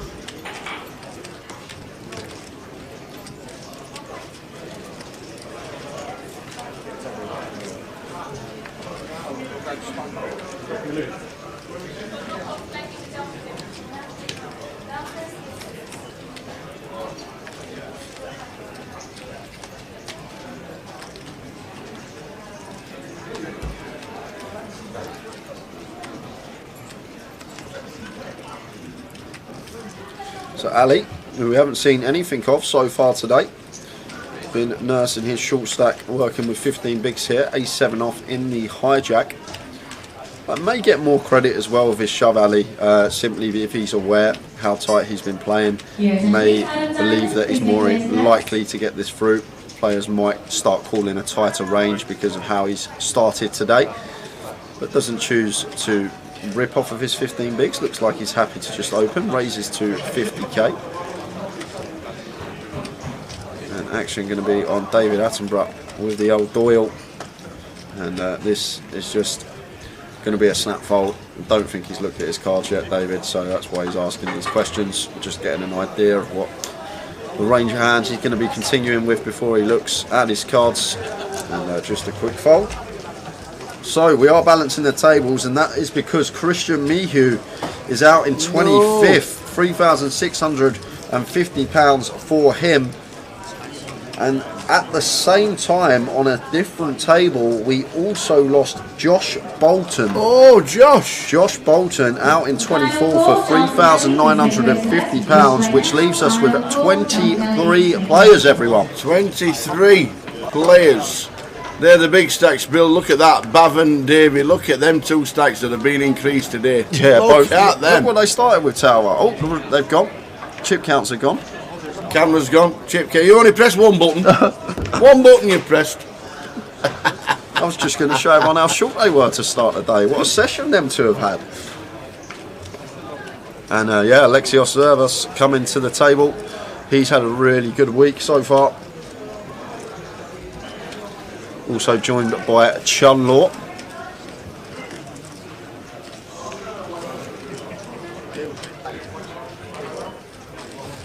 We certainly know you've played a game of poker if you get to this final table. Well, Alexios already winning a tournament this week. Was the eventual winner of the MIDI, I believe.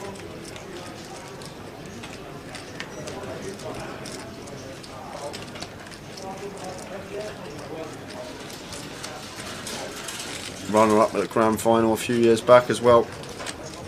Good resume for the man in seat 9. Always see him here at the Vic for the GUKPT. As Bav opens button with the ace 10, and Al Farouk happy to defend the jack 10 suited. Chun Law, not Chun Man, that is. I know what you're trying to do, but it's not. I'm not having Tower sing that song like he was in the grand final every 10 minutes.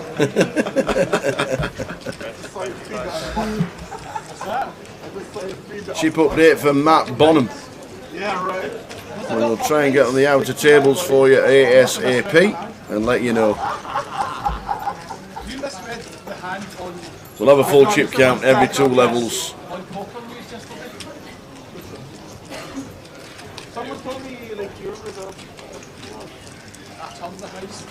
And you see there, Will writing down doing the updates for the event.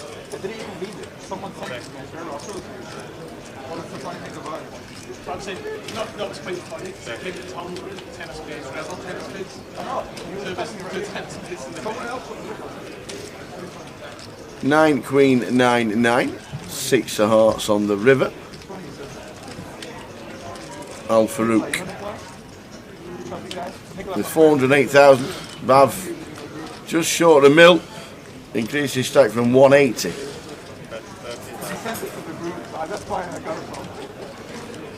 And does Bav call the small bet with the ace high? Does he believe he's got any of that? think you might flick in this call, you know, here, Sam. Look at the comment No. thing. That's what literally, like, that's all I read. That's Nicholas. The next time you see it, you give it to him, not me, bro. Like, I love you, see? Oh, thank you. I should have been out before that. So it wasn't me, bro. That was the mess before. I should have been out before. Yeah, I didn't read that. I just read the comment on the thing. Yeah. My bad.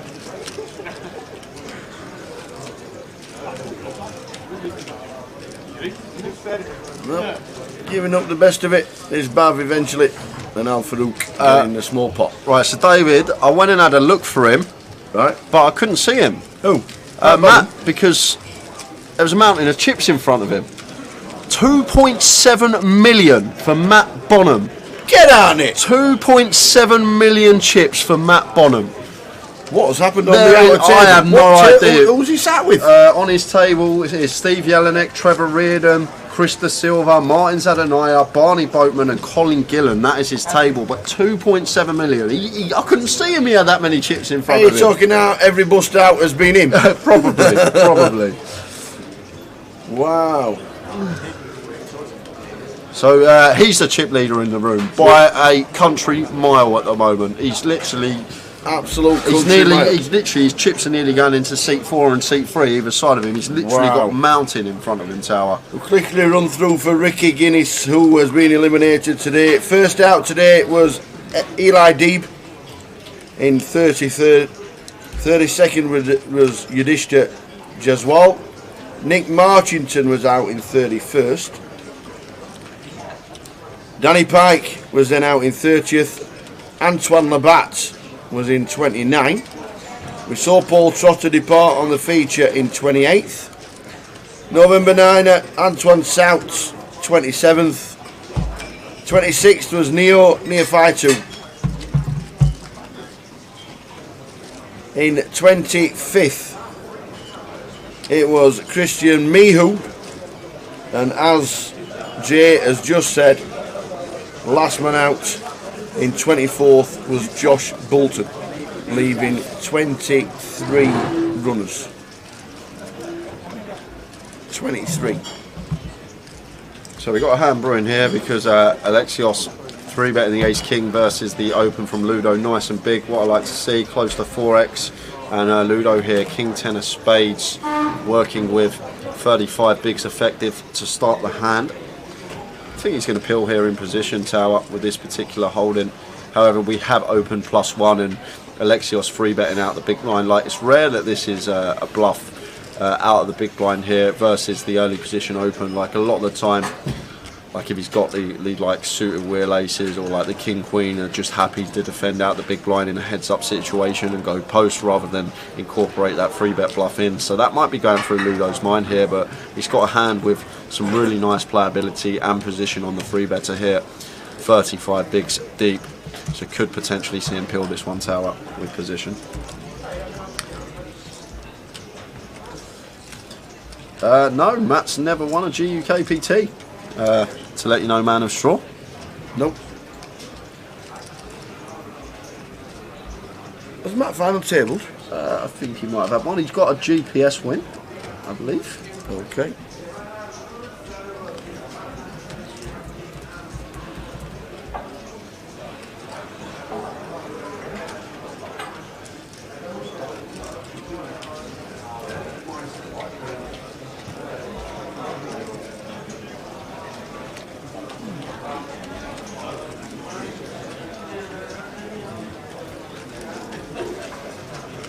Alexios 3-bets to 115,000. Yeah, We've loaded up.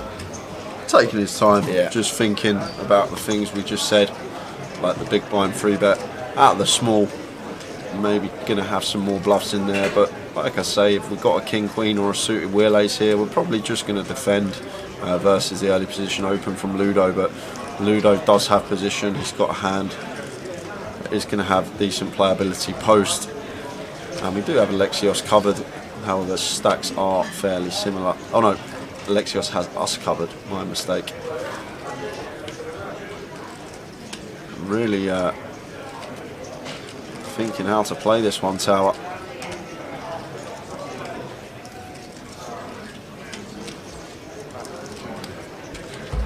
eventually comes to the decision to fold, and it's the right one. Indeed. Buy-in 1100 for this one, and it is in London. Yes, Rikos, we are at the Victoria Casino here in London. Road, yeah, Edgware Road near Marble Arch, West 2 is where we are.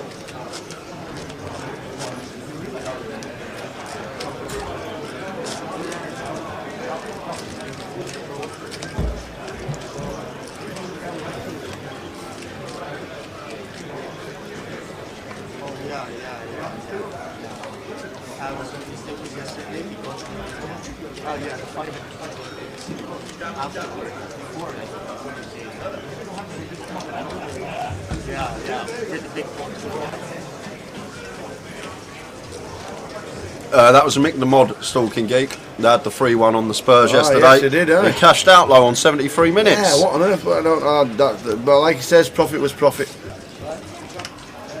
Profit was profit.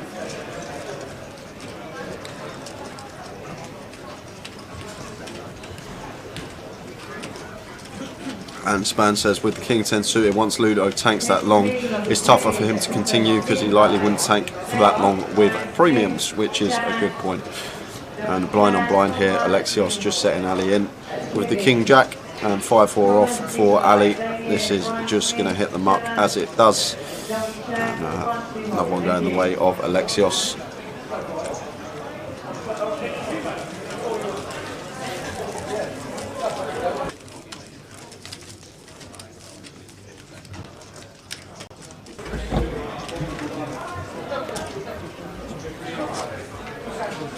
There's the payouts. Well, scrolling across the bottom quickly. Gas. Oh, we've gone off again. We'll stick it back on shortly. You don't want to see my ugly mug. We can still see the table. That's the stream. That's the payouts. We're down to the final 23.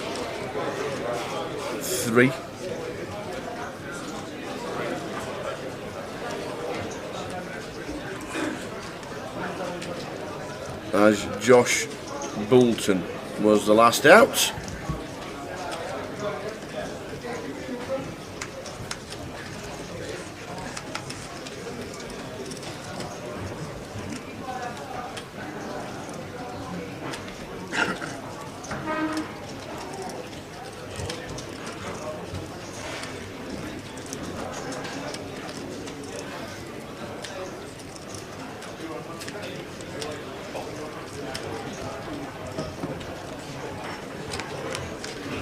Seniors was attracting over 80 the last time we saw it. Was I think it was 83. Check on the Poker Live app. Up to date from the Poker Room here in London. And the seniors 85. It's attracted. We always said that the seniors do like to sit down for the first hand of the day. It's only increased 2 since it started. In fact, one of them was JJ.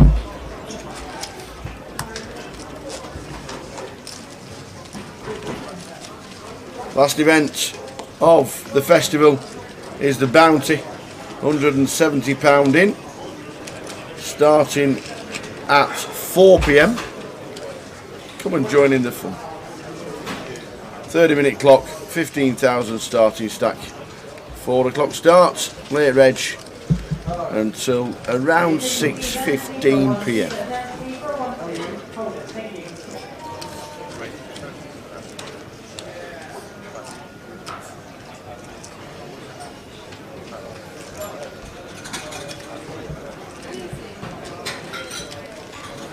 What numbers are we expecting for the Bounty approximately? 80, 200?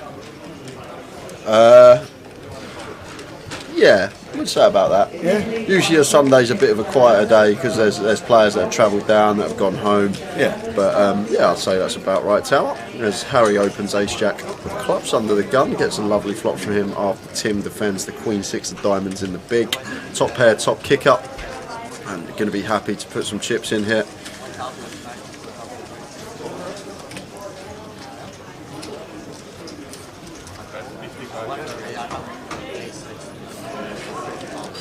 So fires for 55 into 88, so sizing up here.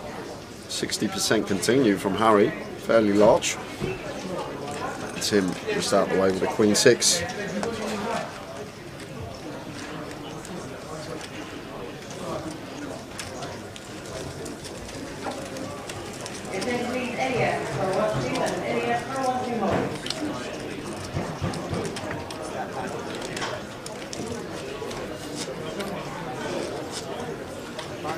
All going along swimmingly. We're on 23 from 33. What's Matt's biggest cash? On the database, it's quite strange because his picture's him of like, he's got a picture winning a trophy, but it hasn't got no wins on the database. So weird, so weird. Just did not input it in. Maybe, but it's on the database. His biggest live cash is just under 2.5k. But I've seen Matt a lot, see him a lot on the tours. Notice his face, always there. But yeah, biggest live cash, 2.5k. I've got him down for Man of Straw.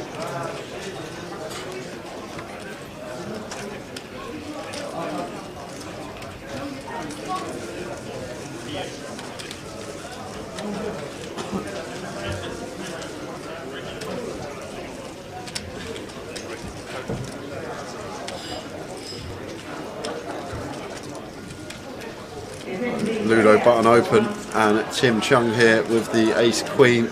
Saw him free bet the Ace 5 as a bluff a couple of orbits ago. This time it's going to be for value, the free bet. And once again, Ludo's going to be getting sick at Tim. He is indeed. Tim has been ruthless, just constant pounding on Ludo, opening on the button. This time he's actually got a legitimate holding, makes it 1-2-5, and Ludo with Queen 8 off, just got to let that one go, and Tim picks it up. Ludo, not been the best day for him so far. He's halved his stack, unfortunately. Yeah, he's not been involved, he's just had to do a lot of folding, a lot of opening and folding. Not much you can do sometimes.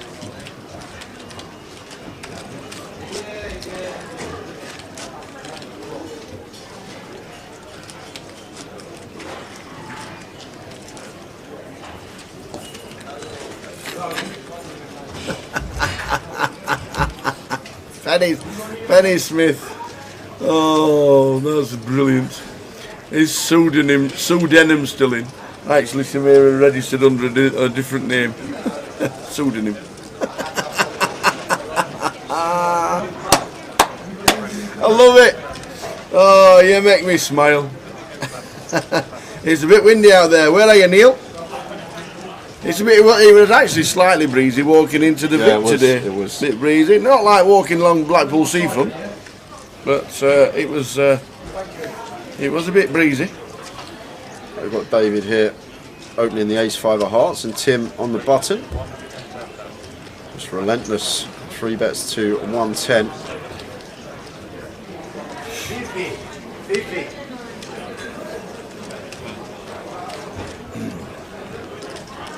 Hiya, Jake. Are Danny or Jamie still in? Danny busted Jakey, got it in Queen. Well, what happened was Ludo opened, Tim Chung 3 bet King 8. Then Danny shoved Queens for like 100k more. So Tim had to call it off and it come a King on the flop. So we lost Danny fairly early. Jamie's still in, but he's working with fumes. Got it in Kings versus Ace Queen for a $500,000 pot. 6-4-5 flop. Queen turn, Queen river. So both of them, bit of misfortune. Day 3 here. Jamie's still in though, but as I said, really short stacked on the outer table. So back to the action because David here, Ace 5 of Hearts versus this 3 bet from Tim, out of position. I'm probably just going to let this one go. We've opened under the gun as well, so Tim probably less inclined to 3 bet as light as we think as he may.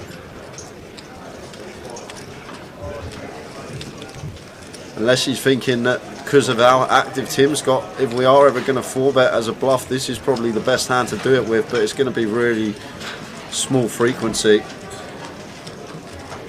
And just how Tim's been playing, that might be going through David's head here, Tower, about potential 4-bet bluff. We haven't seen it much this weekend. I think the only one we saw pre-flop was from Kellett on day 2. Is he really thinking about the 4-bet bluff pre-flop? with the old GTO aces. David Attenborough eventually lets it go.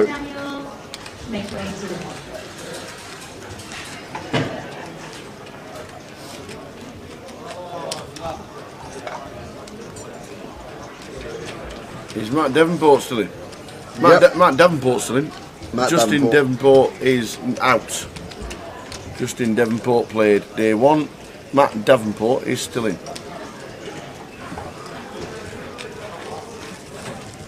Snowing where James is. James Gill is snowing. Well, there you go. It's snowing where I'm going as well, Blue Eyes. She showed me some pictures. Lots of snow, Tower. Like this, I'm not even joking, this much snow. Did you think, were you prepared for the weather? Did you think it'd be like ours? Before she said we're going to Poland and go see the family, did you think, well, it'd be nice? Yeah, be alright. Be alright, bring me shades, yeah, bring me shades. Bit nippy, but we'll be alright. I'd be amazed if you don't see 3 foot of snow on the floor. Amazed.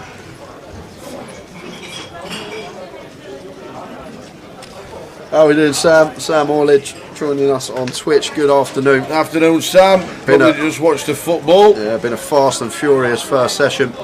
And we see Ludo here off of his 22 big blinds, limping the 9-8 suited in the hijack. That's going to get Bav to come along with the 7-6 of hearts in the small. And David, a hand that he'd never be in with usually, gets to check his option with the 8 deuce. 3-way to the flop in a limp coup.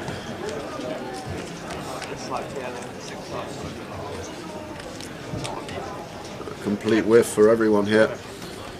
And Ludo may take a stab here with dummy and gut shot and backdoor diamonds, but opts to check this one behind. And there is the backdoor diamonds coming in. 2 diamonds on the turn, bringing in flush draw for Ludo. David Attenborough catching bottom pair here. But still checks this over to Ludo, who may now start firing his hand here, Tower. Sitting here with 9 high. Can't think that we're ever going to be good at showdown with this particular one. We've got some equity in terms of a straight and flush draw. So Ludo now happy to start firing. And we can credibly rep hands as well. We can check back some Jack X on this flop. Maybe Queen 10's a good top pair check as well. But neither David or Bav can continue with their hold-in skets. One better hand to fold.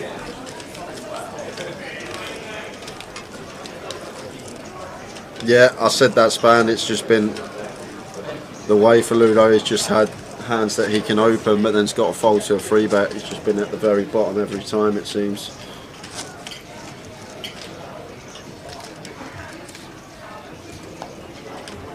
How are you doing, Mehmet? Great coverage. Well done, boys. Glad you're enjoying it, Mehmet. We had Mad Turk come in here yesterday. He said you're his #1 fan. That's what he said. We said Mehmet was watching. He said he's my #1 fan. Yeah, good to see the Mad Turk. He cashed, didn't he? Yeah, Mad Turk cashed in about 70th or something like that. He come in the booth. He was singing ABBA. He was. Glad you're on board, Mehmet, from Cyprus. Enjoying it. Never done Cyprus. I've done Greece, I've done Turkey, I've never done Cyprus. Maybe we should go and see Mehmet as well. Shall we go on tour? Tower and Jay on tour. Queen 10 of diamonds in the small here for David Attenborough.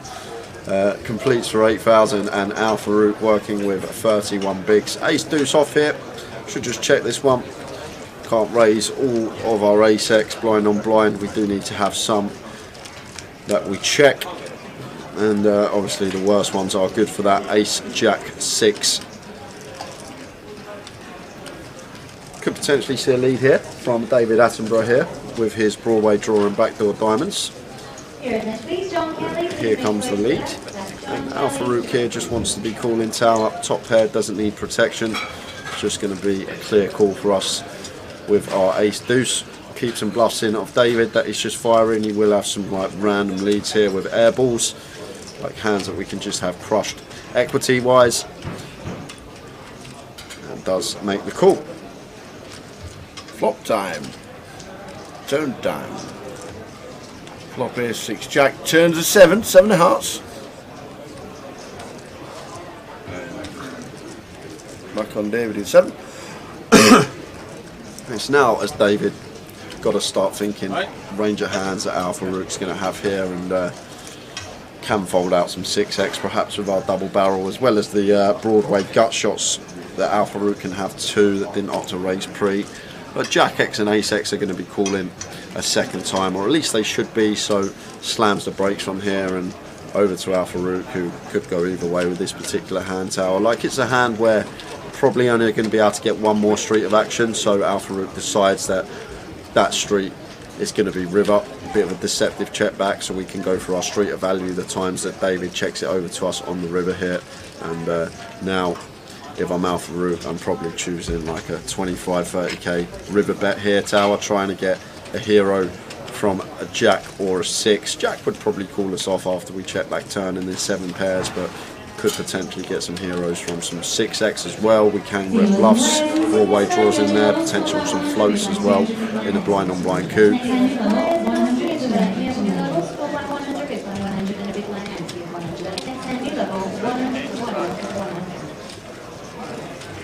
He's gone big, Alpha Rook here, 85k into 80, so over pot size from him here.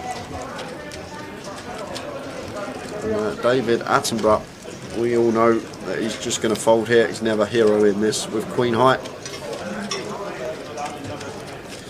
Span, there was a fun hand yesterday on the outer table between the Mad Turk and Gary Whitehead. Mad Turk folded 2 pair versus Gary's turn raise shove after tanking for around 10 minutes. Gary was bluffing. Wow. I wouldn't expect Gary to be bluffing after tanking for that long and then ripping it in. Span. I heard about a hand yesterday as well, Tower. This is fun, and I know Renee watches the stream, and I'd love to hear why. Hi, Renee. I'd love to hear her thought process on why she done it. But the bubble's gone. Yeah. Bubble's just burst. Yeah. Blinds are 3k, 6k. Yeah. Renee's about to be in the big blind. She folds her under the gun. Next hand, she's in the big blind.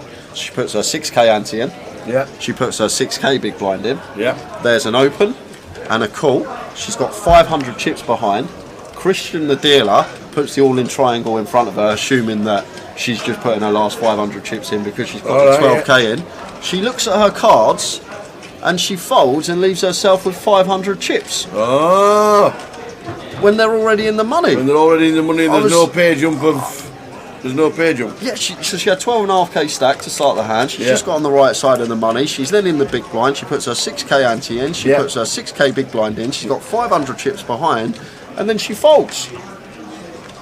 And my mind was just blown when I was getting told the hand, and I think the whole table's mind was blown as well. But crazy one from yesterday. I know it's only a short hand history, but still, I'd love to know the reasoning behind that from Renee if you are watching. But I got told that from one of the players that was on the table at the time. That was a little interesting one. We do let you know about news. Absolutely. On outer tables, if we do get any news in, we will let you know some hands. Yeah, exactly, Span. That's what I said. She's then going to be all in the small blind for 500 chips. She can then win the 6k ante and another 500 off the big blind. So then she literally most she could win is 7k or 7.5 or 8k, depending how many callers. So I just literally didn't understand it. And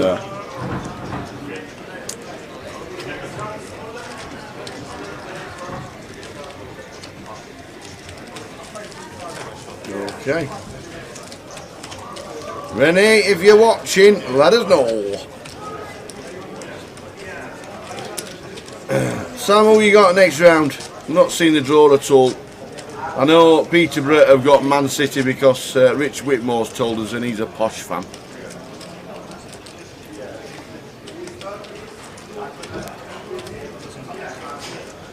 Great touch from Renee yesterday as well. Brought us in a little card, Chinese New Year. Yes. Kung Ye Fat Choi. Yeah, big thank you. Little treat in there for us as well. Indeed. Celebrating Chinese New Year. Yes.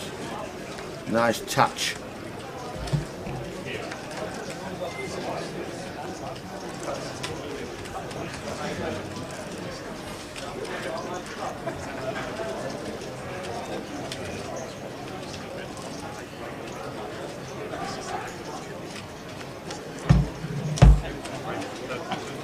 David Attenborough, King's third time of the session. He's had Ace Queen 3 times at least. This is the third time he's picked up Kings. Sometimes it can just be your day. Card distribution well above what it should be for David. First session, and Ali is going to get in trouble because he's going to take this spot A7 off, and he's run straight into the Kings of David Attenborough here. And Ali at risk, going to need an ace to survive.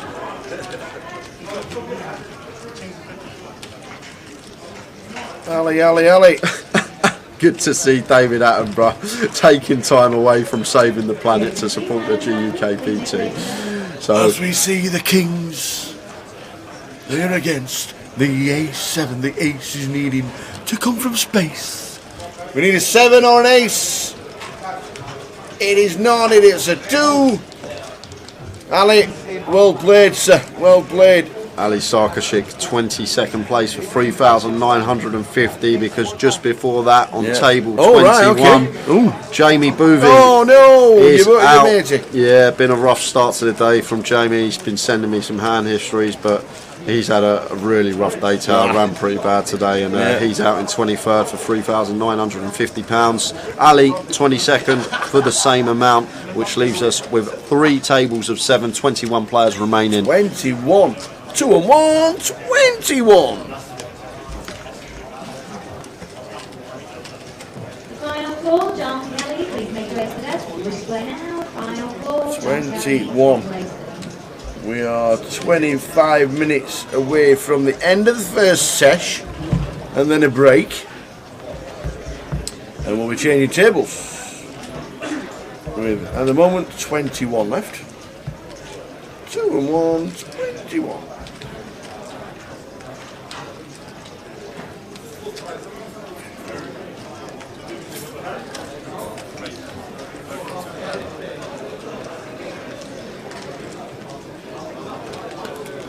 A7 of clubs for David Attenborough in the hijack.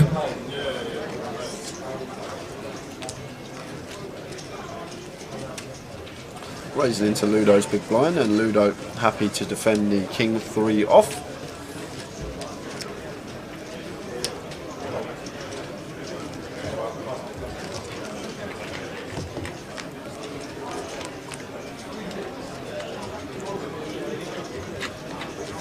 Lovely flop for David, flopping up and down over cart. However, it is going to be a better board for Ludo's range. I wouldn't mind seeing him check this one tower. I like the check from him.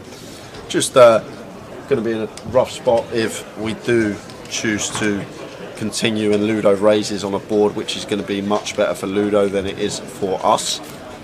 And Ludo facing this check might now think about coming in for a lead and potentially bluffing hearts on river with the King of Hearts in his hand, but decides against it. And David checking once more, and deuce of hearts on the river.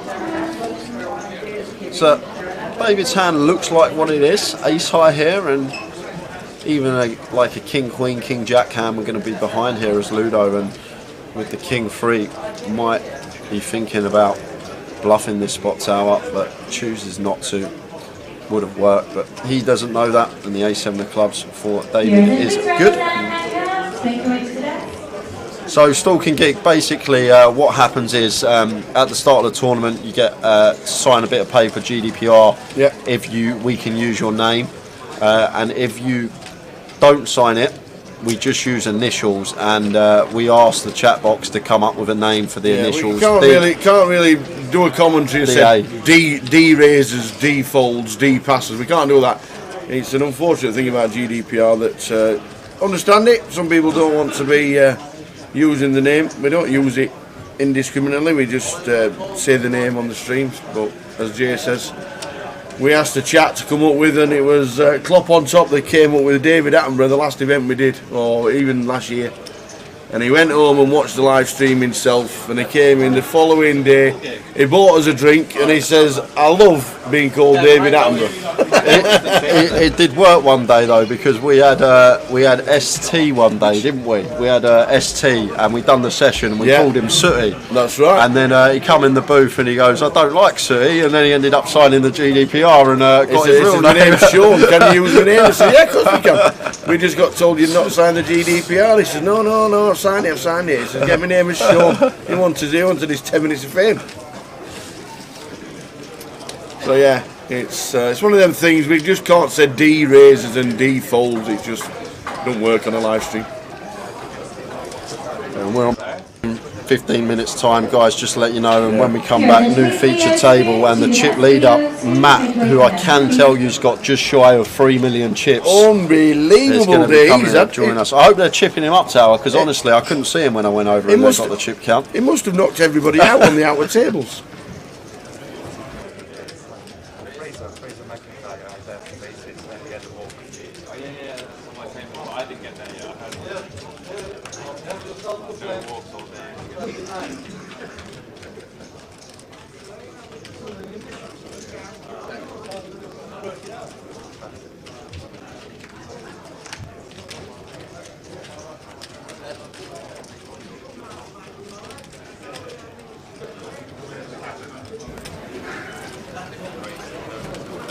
Al Farouk with Queens in the hijack raises to 32k, and Alexios here got a hand that we can go either way with. All three options potentially open to us here: fold, free bet, or call. And Alexios, aggressive player, looks like he is going to take the aggressive route. Nice free bet bluff hand. This, yes, don't have removal, but we do have a hand with great playability and position on the opener, who has opened in late position.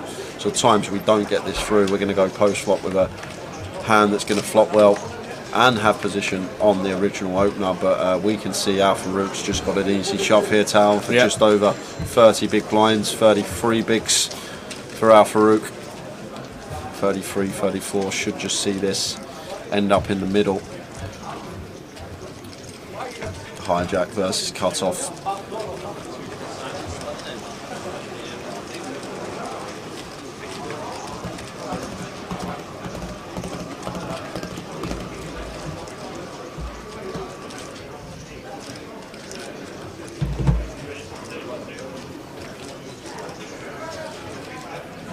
They're just acting like he's got a harder decision than he actually does, Tower, and Al Farouk eventually moves all in, and Alexios knows this is a snap fold.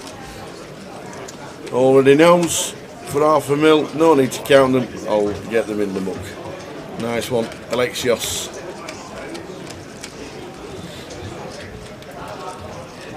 How's Krista Silva going?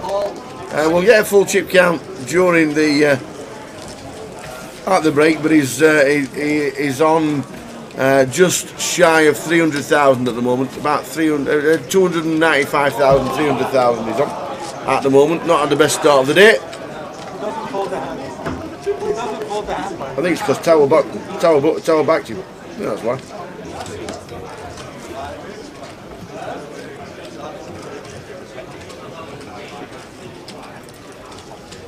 Colin Gillen chipped up well. Yeah, well, he's up to 500,000, Colin. He's had an okay start to the day. Not as good as Matt Bonham. Yeah, Matt Bonham, the big mover. What has been going on that outer table? Wish that was the feature, just to see the carnage that was ensuing on table 22. Oh. Matt Bonham, 3-0. David Attenborough, another one who's had a great start to the day. Pocket sixes under the gun for him.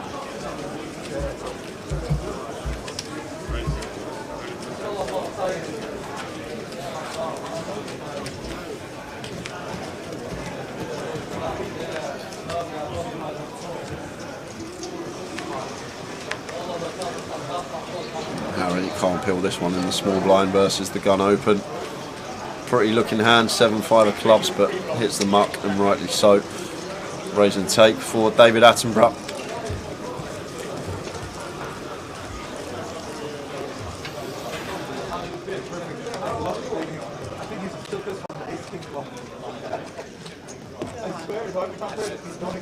At least 80% anyway, yeah, so it's not a big Yeah, so he got me yesterday, he bet like 4x spot with the river. It's like 1 that goes check, check, check, check. So I opened the calls, got jack, I opened ace of spades, 10 of clubs. Got his jack 7, 6, 2 spades. Check, check. Turn 8, check, check. Turn 9, spades. There's 3 spades. His jabs were like 285 or 68. Yeah.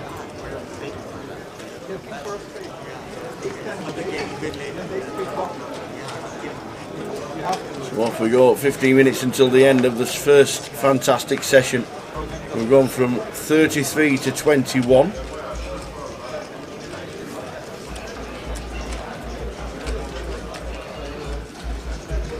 Blind on blind, pocket sixes for Bav completes for 8k, and David Attenborough here, King 9, not choosing to raise it up. Definitely could raise this one, but chooses the check option.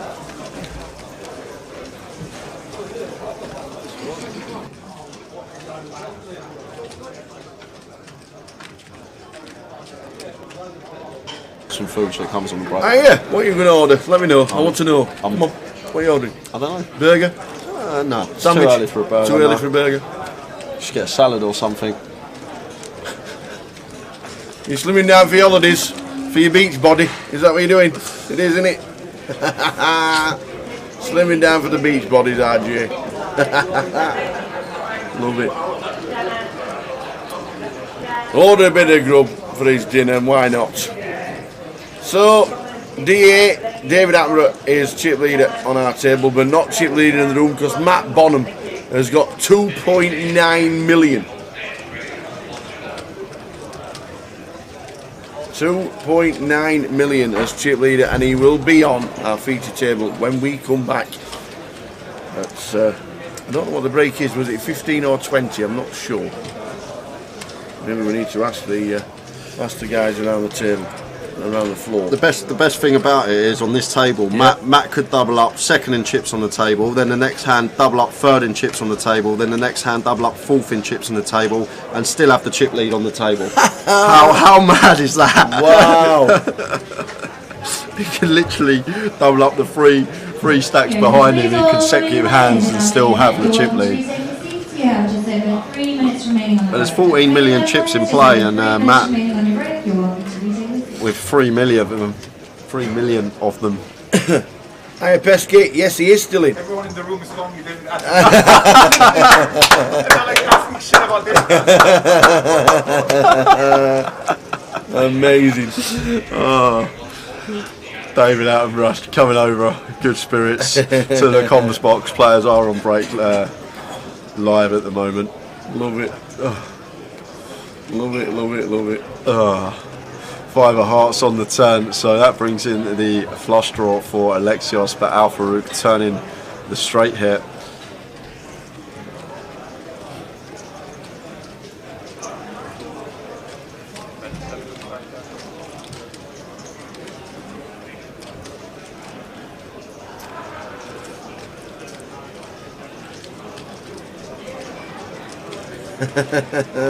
Love it, love it, love it.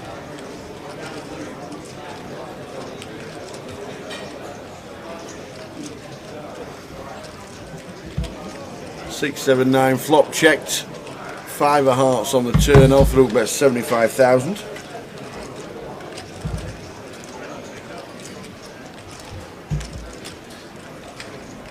Yeah, big bet from Al Farouk here, Tower. 75 into 88, so really sizing up around 85% of the pots here from Al Farouk.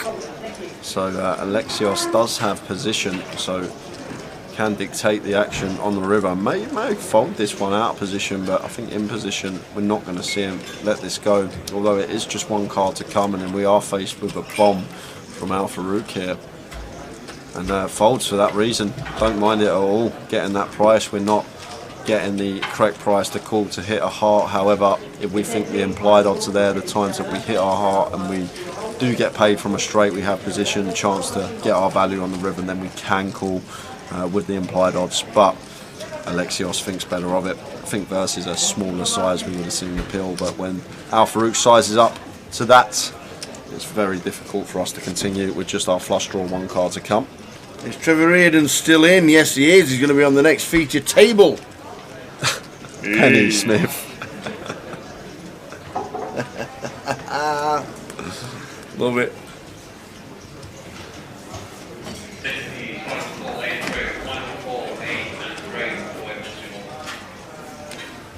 Ten minutes to go. As you see, top clock is ours. The bottom one is the seniors. 85 in the seniors.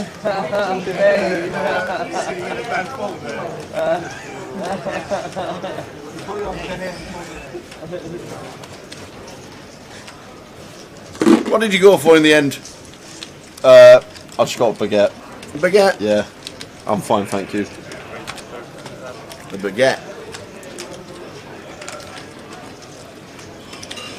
So I've not eaten chocolate once this weekend. Have you not? Not touched it. Not once? Not once.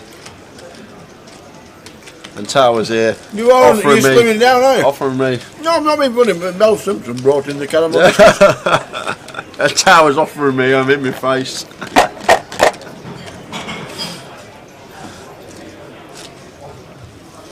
Mel Simpson turned up with gifts, caramel wafer biscuits and tonic tea cakes.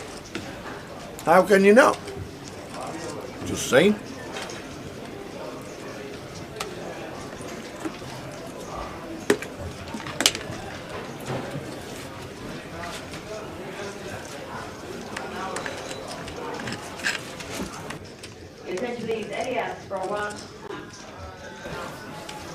Ace King for Harry, under the gun +1, raises to 32, clicks it up.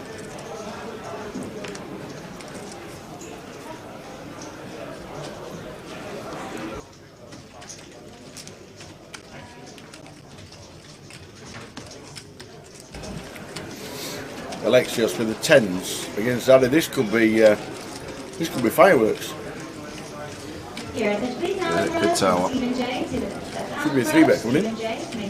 Well, he may be a little undeterred because we're going to be in a horrible spot here. We're playing 40, 46, 47 big blinds effective here, and if we do 3-bet the 10s out of the small blind and we get ripped on by Harry, we just hate our life as Alexios here. So for that reason, Tower, I wouldn't be surprised if he flatted, but could still obviously 3-bet this hand. It is a big hand, the 10s, but wouldn't be surprised to see a flat at all from Alexios. But there is the aggressive approach, as Tower said, 3-betting it up to 110 from the looks of things. And now Harry back on him, and I think it's just going to be a shove from Harry. Yep. And then a decision from Alexios with the Ace King.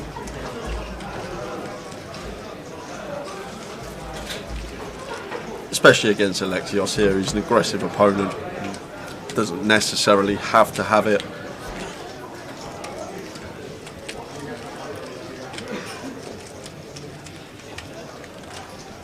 Harry's going to jam for 7-7-4, and after 1 minute and 41 seconds, Alexios is going to fold.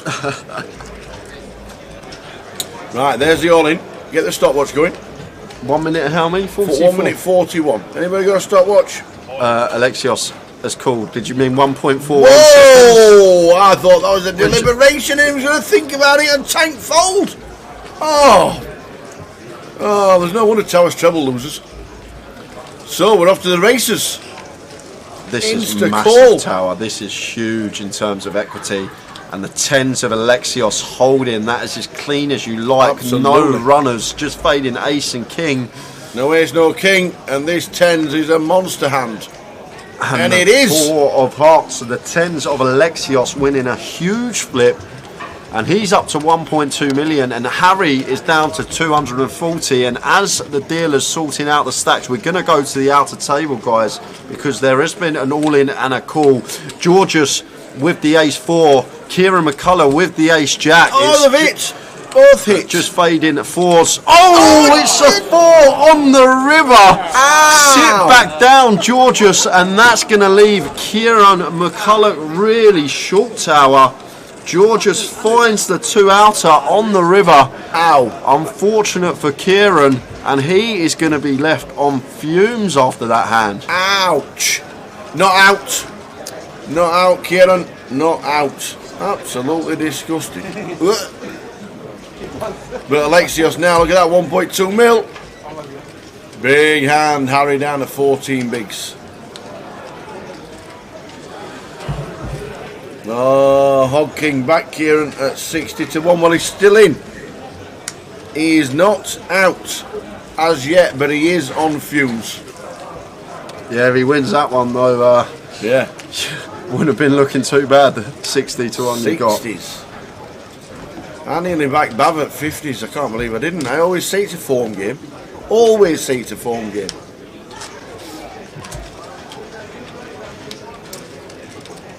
Yeah, Starking Geek, you say. He says you should have yourself some roast and biscuits. It's Sunday. I'm not being funny, but in this casino they do a barbecue chicken from fresh.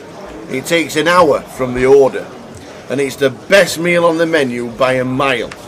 It is delicious, and they sell so many per day. But obviously, first time you ever order it, and they say it's going to be an hour, you're like, what? But when you get to know about it, and then you think, well, I'll eat in an hour, so I'll order it now. It is the best. I think it's the best casino meal I've ever had. How are we doing, Trig? Unfortunately, one of them is out. Josh Bolton out in 24th place. Lewis Spencer still in the mix. We'll have chip counts after we return from the break. We will. At about 2:45. We're heading out on break in 5 minutes' time. It's a good job he's not been on Matt Bonham's table, because Matt Bonham has got 2.9 million. And the average stack is about 600,000. 5x average on a day 3. Wow. 5x average. What's the average for the final table of 9? How many chips in play? About 14 mil. Yeah, so, yeah. 14 million, wow. So the average stack is going to be like 1.5? Yeah, 1.6, yeah, around that tower. Yeah, just under 1.6. So he's got 2x average for the final nearly, Matt Bonham. Crazy stack. Al Farouk in the hijack with ace queen of diamonds. Raises to 32.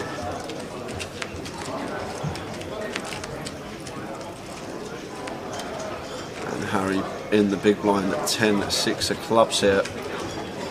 Getting 4.5 to 1 on a call. Happy to call with a 10-6 suited.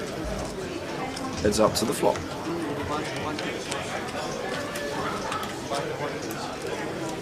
Queen Jack for Rainbow. Lovely flop here for Al Farouk after opening the ace queen. Flops top pair, top kicker. And just expect to see it continue here. Queen high Rainbow board. I'm going to have lots of bets on this board, especially with our hand. Here's the space, Chris Dallas, number 31, Chris Dallas, number 31, 2 bids.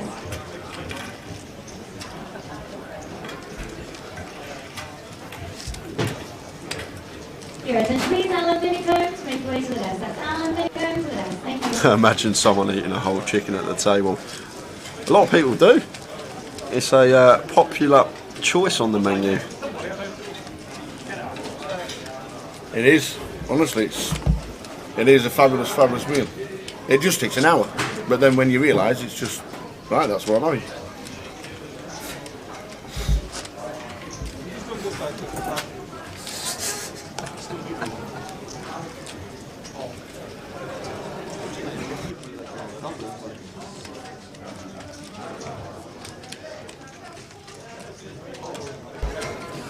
Probably going to be the last hand of the session. Is it? For us guys. No, it's not that time already. It is Tower. It is.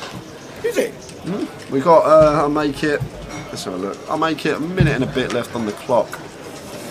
I'll tell you in a minute. Did we start on time? We start on time today? I'll tell you there's 1 minute 32 seconds left. Minute and a bit. Minute and a bit. Been here a while, this lad. This could be the last hand. Ludo down to 378. He did start as chip leader overnight and probably had the most amount of bets on him. Yeah, it's just been an unfortunate session for Ludo. He hasn't actually done anything wrong, Tower. He's just been like opening hands like this that he can open, but he's been getting faced with like 3 bets in spots where he's had to fold, and he's been so low down his range that he just can't continue. And sometimes it goes like that, and does get this one through, raise and take for Ludo. So we are going to squeeze one more hand in before we head out on that 15-minute break. When we return, chip leader Matt Bonham is going to be gracing us with his presence on the feature, and he has got the lot at the moment. Is Ben James bonding? Yep, Ben Bond is still in the mix. We'll get chip counts when we come back at 1:45. We'll have full chip counts of the players remaining left in the field for you guys at final hand of the session. 20-minute break on its way. 450, 250. We will be returning with 2.9 million chip lead. 2.9 million. So this is the last hand. The Lexus over $1 million, 1.2 mil. Ludo has had enough. Yeah, Tim says, yeah, let's raise it up. I'm going ace. Yep, fine to raise this ace once folded to us in the cut. Same hand. Interesting. Interesting approach. Harry has got the ace. Same hand. Might take it, Tower. Might take this spot, but no, doesn't. Versus Tim, cut off opening range with the ace in there for removal. Wouldn't have hated to see a shove. But it's David Attenborough. Opted against it, and David Attenborough makes the fold, and that is it for the session, guys. Full 15-minute break for us. We are back at 1:45 with the new featured table. 21 left. We will. Oh, what? Not 21 left. As I look down. Come on then, Grim. Kieran McCullough. Oh, I didn't spin. After losing that pot, he was left with like sub 5 bigs, I believe, Tower. So after that pot, didn't spin it up. Kieran McCullough in 21st place, which means we are down to 20 when we return. We'll see you in 15 minutes time. See you then, guys. What he says. Drink, obviously, and he said, "You said this, you said this," and all of a sudden, me and Jake were on this final. I've no idea how I was there or he was there. First thing he did was get shots for the table and stuff. He had the tournament director literally over every hand because he was showing cards and chat. You know what I mean? He was just yeah, whatever.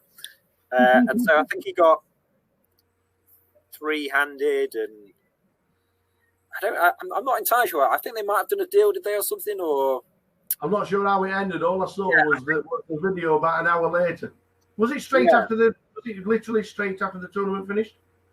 It was literally straight after, and obviously when I busted, I was sulking because I always sulk when I bust. I basically went and played cash, and then the next thing I remember, honestly, is Jake coming up to me and saying, "I don't really want to do this, but I've kind of been forced into it." Rob Young, by the way, Young had walked in the casino to pick up his car keys, so he wasn't even to be there, and he'd basically heard from Scally. Yeah. He basically wants to do this. Rob being Rob was just like, yeah, fine. Yeah. And then all of a sudden, it's kind of gone from I don't want to do this, Swabs, to us marching over to the table. It's all in. And then like, there's just no chance that Jake's ever going to lose there, by the way. And I was like slightly fuming that we didn't all get more on ourselves. Like, because it's like, that's Jake. And also, the other thing was Rob basically said if it went on 0, that would be a chop as well. Oh, right, nice one. Yeah, it was a proper good bet, really. But brilliant. You know, I remember the video on it. It just went absolutely mad, didn't it? It just went viral, and the shouting and the screaming. It's just ridiculous how it happened, because it wasn't. It's just not really a thing that was like planned. It just kind of happened randomly, organically, and then obviously it was again a really sick night after that. But absolutely. Yeah. But then we head over to Canada. Responsibly, you're supposed to say after that, Carol. oh yes, absolutely. Do what Jake it's not big. It's not big and it's not clever. But we're still travelling. We end up in Canada, the Bahamas. I know we do Vegas on a regular basis, but it's not bad, is it? There playing a few card games for travelling the world, is it? Not that bad. I mean, over these past 3 times 10 minutes or whatever, it sounds like it's all like roses and money and it's all amazing. But I mean, it is quite tough at times. I've had probably 2 18-month to 2-year periods of just not winning. You know, you almost feel like you can't win a hand. Yeah. Having said that, super lucky to do what I do. Like it's fantastic to meet everyone, and I still get that buzz when you go deep in a live tournament. That's great. I've never really been one for playing, 16 tables online tournaments. I used to play heads up cash and short-handed cash online, but that buzz you get from tournaments is good, and all these kind of party poker stops and things. Like recently they've been amazing. And Montreal, Bahamas, like you say, are absolutely fantastic places. So yeah, you can't knock it. You can't knock it. Yeah, absolutely not. One of your best friends, Andreas Olympius. You've got a lot of friends in poker, but railing Andreas for his WPT. Is that ex-best friend? He's been stolen away. No way. So Dre has fallen in love. Oh, good lad. He's fallen in love. He's absolutely whipped to the core. So we never see him anymore. He's finished. Oh, but just tell us what it was like being on the rail for Dre's WPT. Oh yeah. Oh god, yeah. I actually forgot about that one. Yeah, that was a really good one. There's probably 20 of us on the rail. I remember him messaging me the night before he final tabled. We were basically living together, but I hadn't seen him for maybe 2 days or whatever. And I think this was his last tournament, and he'd sold a bit of action to people as well. And he'd not had the best summer, and this was like the kind of final straw. And it was like some sort of turbo, and he was down to one big blind or half a big blind, and he'd spun that half a big blind to 15 big blinds, then made the final, and then all of a sudden I'm kind of getting the message saying, right, I've made the final, let's go down. So we basically all went down 4 or 5 handed. What's that? Do you remember that guy who came second in the World Series main? Is it Jay Farber? Is his name? Oh, you're asking me to remember? I think it's called Farber. It's like the kind of guy that basically runs like the Vegas nightclubs. Oh, okay. He's basically trying to organise some sort of deal between the last 4 or 5, because I think he's got a piece of the guy or whatever. so basically, me and Drake decided that we basically didn't want to do a deal. And so we had to pretend that we were ringing our backup back home and saying, is it okay to do this deal? Completely lied and just blagged it and said, oh, no, I'm sorry, we can't do the deal because our backer in England is saying no. This was all complete nonsense, just because we thought that Ray would basically win because he was playing well. Yeah. And it was like, I think there was 5 left. He was definitely the best player. And then from there, it was the best final table of all time. He just won 6 of 6 all-ins. Yeah. Everyone was constantly cheering. It was fantastic. That is probably the best final table I've ever always seemed to be the bridesmaid, but he came up trumps at the WPT. It was great because Dre is a fantastic guy. He's such a nice guy. So it was great to see. Yeah, we are just about to end an hour with the tower, so we're going to quickly run through some quick fire questions. If you're ready, go on then. The best poker player you've played against? Midi. By far, Tom Middleton. He will put you under it like no man you've ever seen. You can go out for a beer, you can go out for a dinner with Midi, and 2 minutes later you'll be on the poker table and it'll just be putting you bang under it. Tom Middleton. Who is your poker nemesis?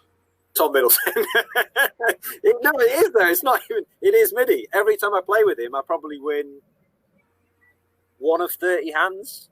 And if you play it live, you probably only play 6 or 7 a time. So, yeah, Midi. The most underrated poker player you know. Did you ever watch Catchphrase? Yes. And there was a guy who got asked the questions at the end and he kept saying Turkey, Turkey, Turkey. This is me saying Midi, Midi, Midi. Midi is an unbelievably highly rated player, but I still think he's the most underrated player, genuinely. Because, I don't know, when you kind of talk to people, they think he's good, but I genuinely don't think people realise how good he is. He's got absolutely no fear playing live. And let's move on to the next question because my cock is so far up the top, and he's going to stop. If you could have one superpower, what would it be? To see these cards. No. Do you know what I'd do if I had a superpower? Of all the things you could do, I would attach a zip to Wilker Sooth's mouth and I would close it forever. And let's leave it at that. Favourite food? God, favourite food? Where's that come from? Question. Huge fan of going out with everyone and eating together and stuff. I like all foods. I'm a huge fan of like a guacamole. I'd like to put guacamole in everything. And finally, would you do anything differently? At the time, a lot of things, but I'm not really one for dwelling on what you've done in the past. You can only move on, mate, can't you? So nah. Awesome. Steve Warburton, you've been an absolute superstar. And when I said at the beginning of this, I believed you. I genuinely believed you. One of my favourites. I 100% mean it because you are one of the nicest guys to sit down, to chat, to laugh, shoulder to cry on if you want it, and you've been there and done. Yeah. I love you, buddy. You're an absolute star. Steve Warburton, thank you very much. And thanks, everybody, for watching An Hour with the Tower. Ta-ta.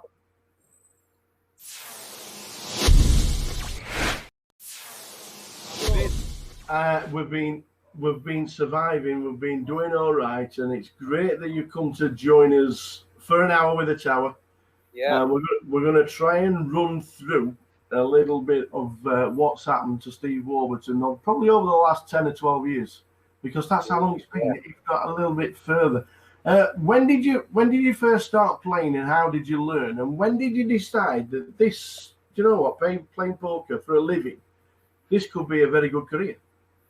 Making me feel old, that. Every time I play poker now, everyone still sort of sees me as like the kind of young kid. Yeah. Yeah, it's quite a few years, isn't it? I first started playing when I was like 16, 17 years old. Yeah. And I was a sort of typical kid. I had no idea what I kind of wanted to do for a living, except for the fact that I didn't want to work for anyone. So, you know, when you were growing up, you're always asked, what do you want to do? What do you want? Never had an answer. Except for, I don't know why, I just always said I never really wanted to work for someone. So when I started university, I kind of had this plan, which was to not really go to university and just basically use the student loan and basically start playing poker from there. Yeah. Which didn't really go down too well. I remember my dad specifically wasn't very happy that I was quitting university, and I've got quite a few aunties that are all teachers. And so I kind of had this plan of just get this, kind of $3,000 student loan. Yeah. And all of a sudden the rest of my life will just be sorted, which has kind of happened. So yeah, I basically went to university.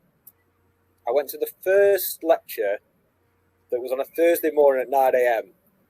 And I remember turning up thinking, I'm just not going to come back.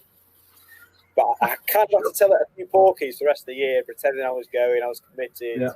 All I was doing was just playing 1-2 cash games in the Manchester G from the age of about 18 years old. Yeah. And that's pretty much how I got started. I kind of played some £5 sitting goes with friends when I was younger.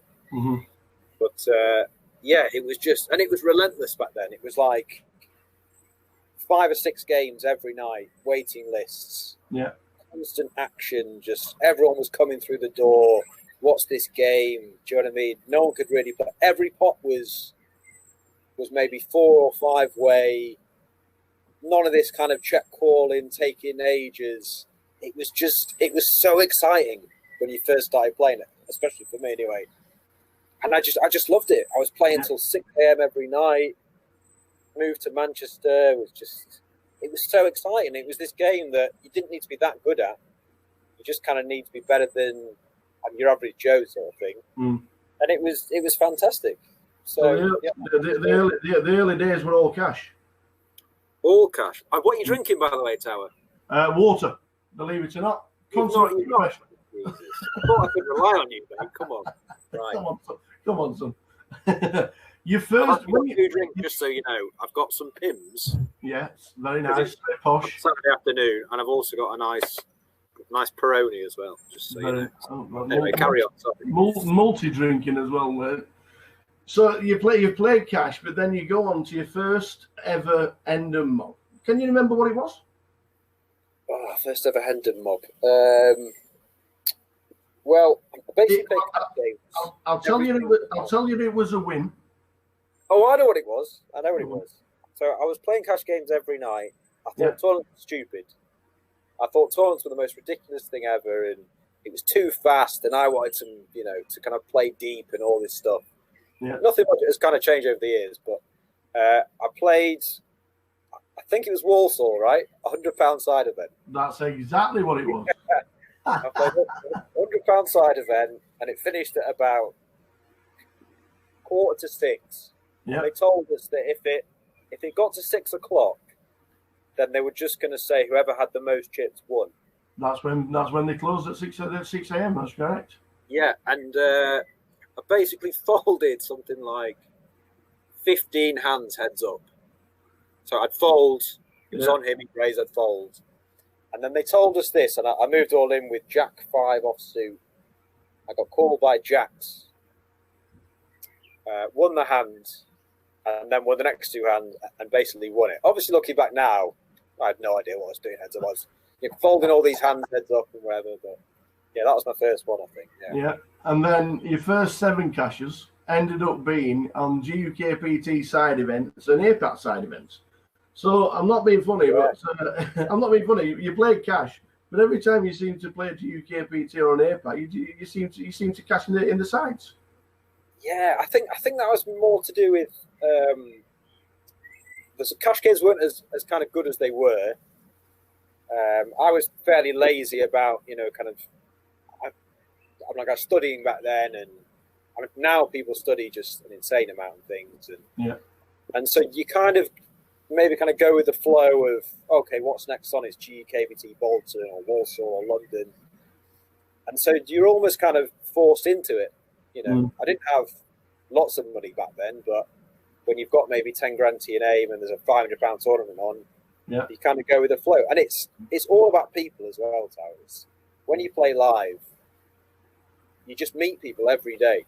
You're playing cash games maybe 8 to 12 hours a day. You meet people all the time, and people talk, and where are you going next week? Oh, there's this thing on. And so it was very strange how I kind of got into tournaments. It was more kind of, that was what everyone was doing, and you know what I mean? So that's kind of where it kind of started. It's a good job you went into side events, because in May 2011, you do realise that's nearly 10 years ago. May 2011, your first 5 figures cash for 11,000 at the Salford Megastack. Raf White was running that. And he said, I remember him saying something like, and this is one of my first tournaments, if you don't play, you're in trouble. And I was saying, oh, Raf, I don't really play tournaments. And, and he was saying, you basically got to come down and stuff. And I remember we had 2 tables left, and Alex Martin was like the kind of big player back then. And I think I knocked him out, and then from there I won the tournament. And then probably after that I was thinking, oh, tournaments are actually all right, aren't they? Completely being results orientated to the whole thing. Pretty much after that one was when I kind of started playing them more regularly. Did that first 5 figure cash go straight into the bankroll, or was it just like party time? Yep. I'll try and slip it. Are you taking them out of that tray? Yeah. Okay. Oh, I don't want that. No. No, give it to someone that has loads. No, I give it to me. Makes no sense. Huh? It's not me. I didn't make this decision. I have a stupid decision. I have a stupid decision. I have a lot more shots. Because it's not one to be coloured. Fair enough. I have like 2 sweats.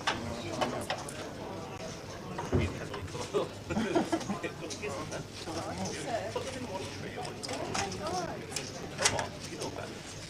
don't think she does. You know what? I think you're right.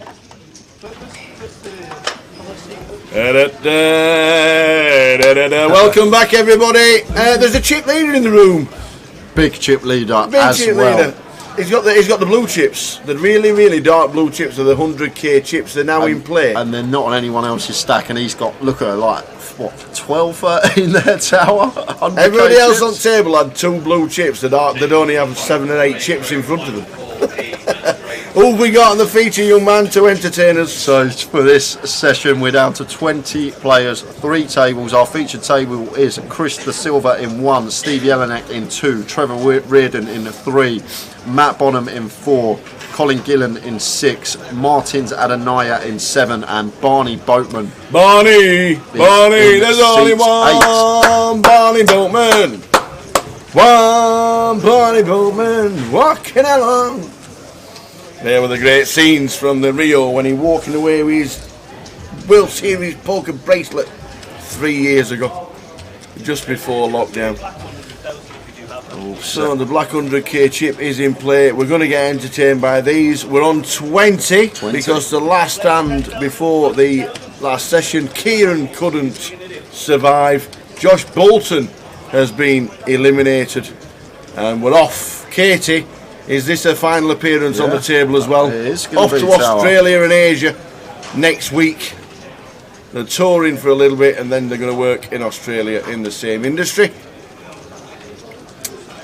And we're off now. Next session is upon us. The blinds 10-20 and a 20 big blind. Good to see Big TR doing his stuff as well. And as we expect, the chip leader's going to be raising a lot, but this time he's got a hand. Yeah, he has. Tower. He's got the hooks, raises to 55. Close to 3x here, and Colin may let this one go because of that tower. If it was a more standard opening size, might see Colin continue, but I like the fold from him. But Martins, shorty Martins. Yeah, Martin's got a fist pump jam here, tower for 11 big, so we're going to have an all-in first hand of the session because Matt is going to be calling it off. Martins is all in. Barney's got 10s! No way! Barney Bowman's got 10s. Wow, and Barney's going to have to get it in as well, Tower. And then may let it go, but and then the Bonham's going to be calling. Oh my days! Matt Bonham as a decision as massive chip leader. Wow. He wants a count. Oh my days! What a hand to start the session. Matt can't see how he's ever going to fold the jacks here, Tower, for 27 big blinds here. Once we've opened cut-off, there's a shove from Martin, shove from Barney, and the jacks of Matt. Can't see how he's going to let this one go, Tower. But he's just counting his stack here. Perhaps seeing what it would leave him with. We've got the stack to call as well. We've got pocket jacks. There's the call.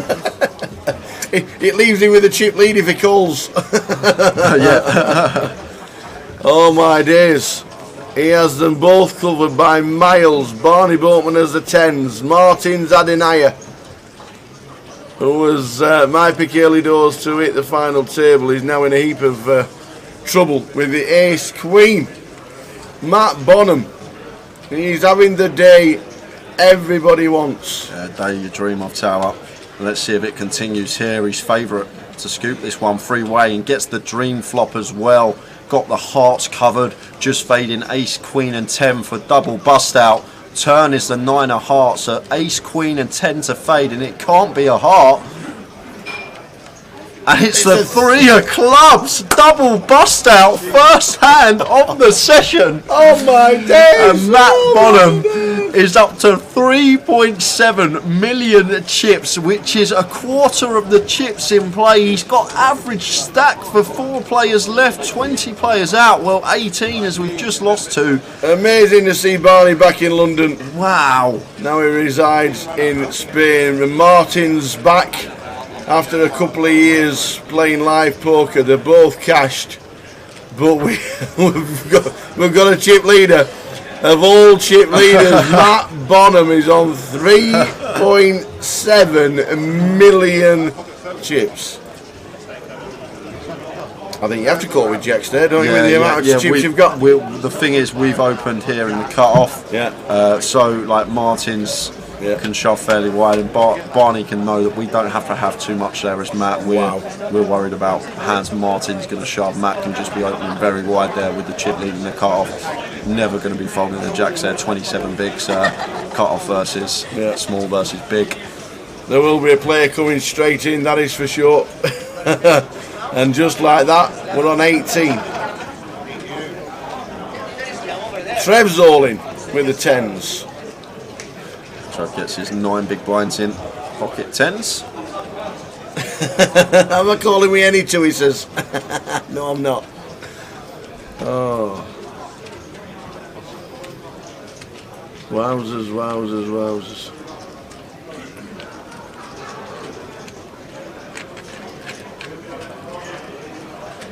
No worries. He has got average stack for 4 players left.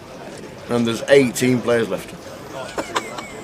Who's had money on Matt? That's meant. What price was Matt Bonham this afternoon? Or this morning? Somebody tell us. What price was he? Oh my days. So Chris here thinking about calling off the 9 big blind shove here with the King 10. I just don't think versus Trevor we're ever going to see him call here. Ace 10 yes, King 10 no in the muck, and Trevor picks up blinds and ante. Just wow. How are we doing? Fez on Twitch says let's go Matt, and Hitashani says Bav K going to crush this comp. Let's go Bav K says Noz FT. But what a hand to start the session. If you're tuning in late after the break, you've just missed the biggest one of the day so far. Matt Bonham with the double bust out with the jacks. Barney Boatman and Martin's Adonaya hitting the rail, finishing 19th and 20th respectively. Barney 4,550, Martin's 4,250. Great effort from them, but down to 18 players. See that? Yeah. I don't work here, but now I do. I'm on 20% now. No problem.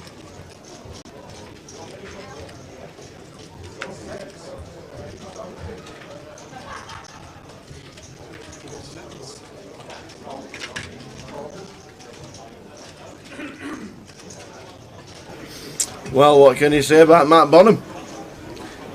Jerry, this is not the final table. No, top right hand corner. It says 18 of 702. Scrolling across the bottom. Oh, the binds and the entries.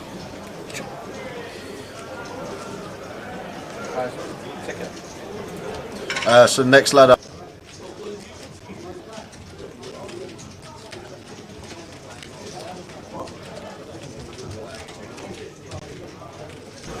So because it's scrolling across the bottom is the price ticker, £185,000 for the winner and a bit of change. Yeah, £4,550 locked up. Next pay jump is 17th for £4,900. Oh, bit of a pay jump.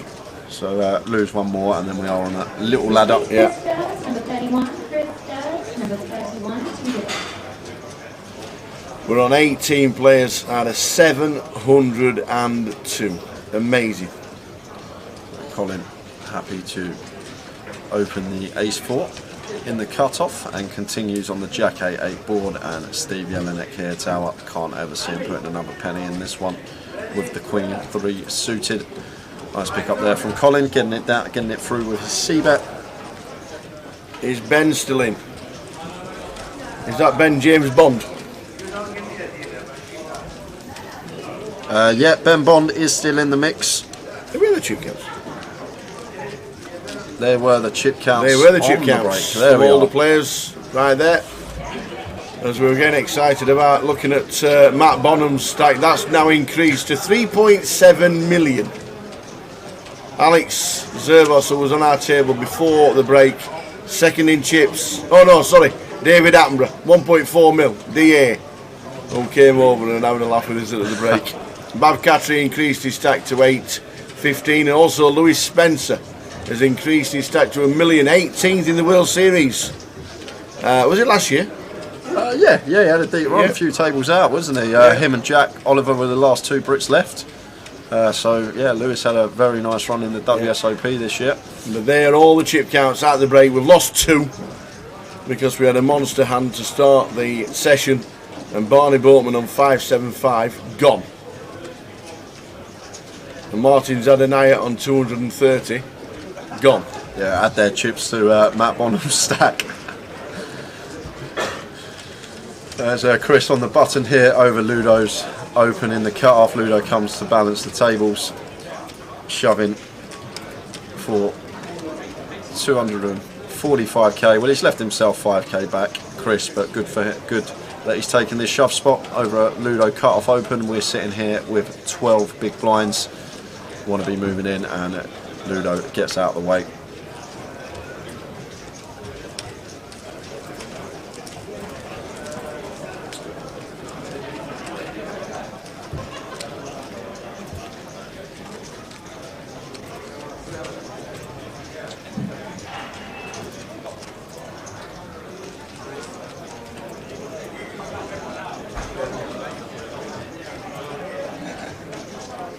$3.7 million. 3.7 million. Ace 10 for Colin under the gun, should be opening this one tower. Players in the seniors event, once you finish the hand, you'll be on a 15-minute break. Once again, players in the seniors event, finish the hand, you have a 15-minute break. Any players wishing to enter or re-enter this event, entries are available for the next 15 minutes. So Colin raising 240 with the Ace 10. And Steve here, Steve Jelinek, Ace King, 24 big blinds here, tower. I'm just going to be ripping this in here as Steve. Yeah, he's done exactly that. Well, he's left himself a few behind. Yeah, effective shove here from Steve. But same result, Colin knows, can't be calling it off with the Ace 10. Insta muck. That'll do. Steve increases his stack. He's off. Matt is off. You might see that from a few times from Matt wandering to the sidelines. Have a chat with Rob Boone. Go and have 5 minutes. See you in a bit, lads. I've got 3.7 million. That's it. I'm on the small blind. It's alright, I don't mind. It's just.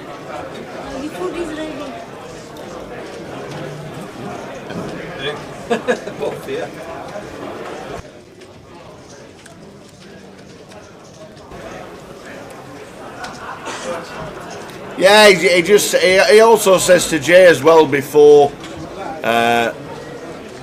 during the break, he also said every time I had a pair I flopped a set, every time I had running cards I hit it straight. It's just one of them dream days. There's nothing you can do about it. As a poker player you want them, and you certainly want them at the right time.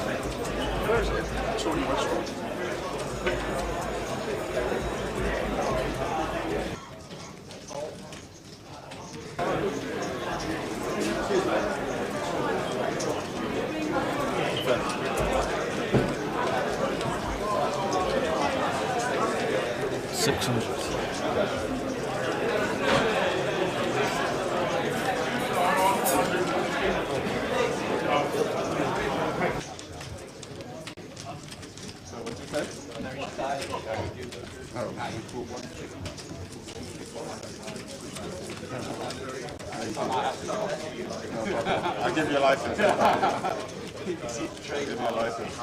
I haven't got around to trademarking it yet, so yeah, you may. It's all good.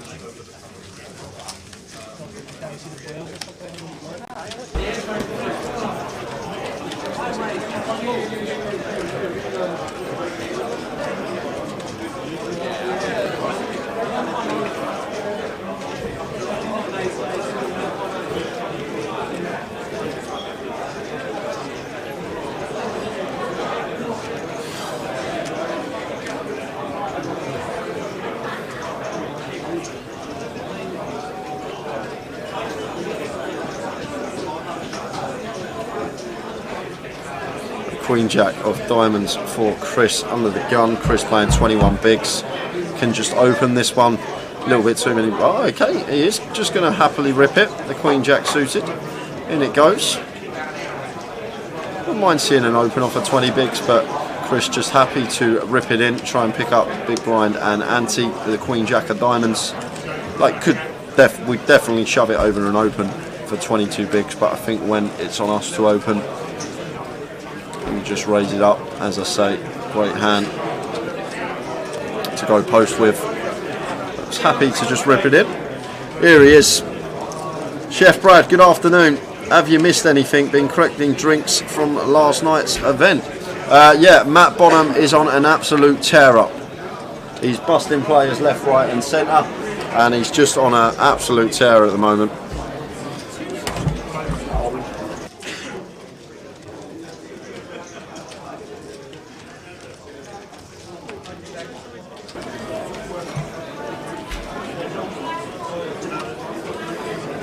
Folds to Trevor in the hijack, and he's got an ace with his 8 big blinds. Could potentially take this one, and in they go.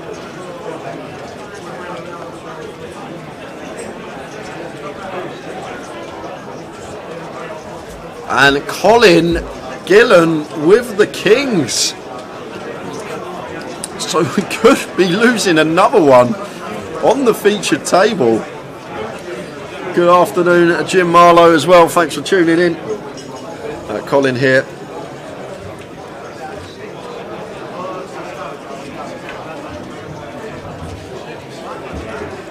Obviously never folding, just thinking whether to flat, acting like he has a bigger decision than what he does, and looks like he is just going to flat here with the kings. Ludo getting out of the way with the jack 7.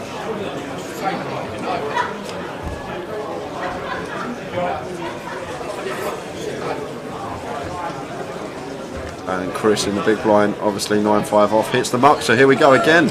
Another player at risk, Trevor Reardon this time. Going to need to find an ace to stay alive versus the kings of Colin.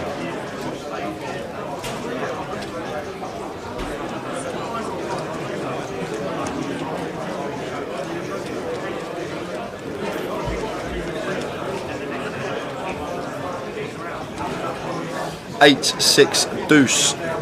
2 diamond board. We have picked up a couple of extra outs. Deuce now doing the trick. 3 of clubs on the turn changes nothing. Trevor needing an ace or deuce to survive, and it's the jack of spades. So we lose another one off the feature. Trevor Reardon in 18th place for £4,550, which means we are down to 17 players.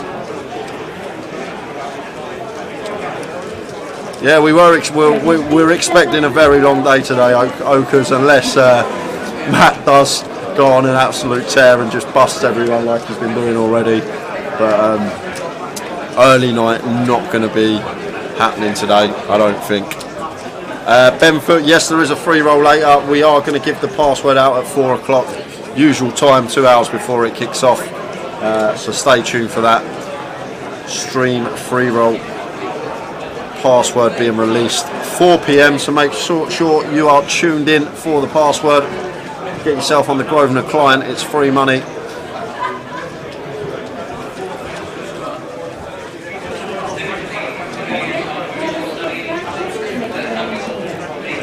Ludo 10-8 suited on the button. Could just see him limp this one potentially, limp or open. There is the limp from Ludo.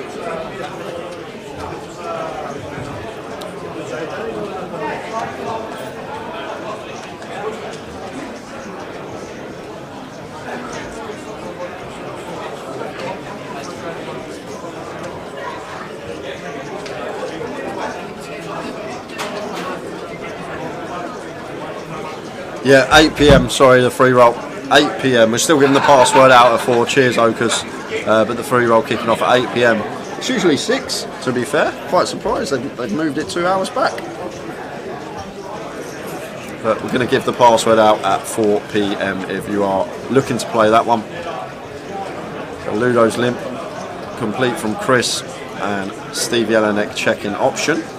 Everyone whiffs this board, but Steve thought that was a lead, but it was a forward motion check. And now Ludo just going to try and take this away from both Chris and Steve, continuing, and it's going to work versus these two particular holdings. Can't see either Chris or Steve continuing here.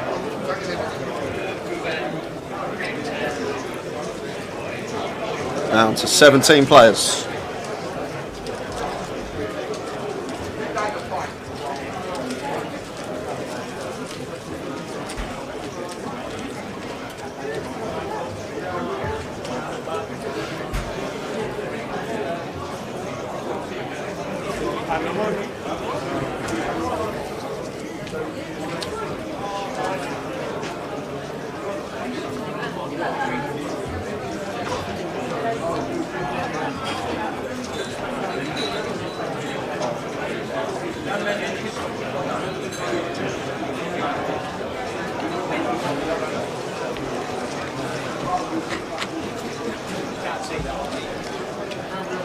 Chris on the button, King 8, and Steve in the small.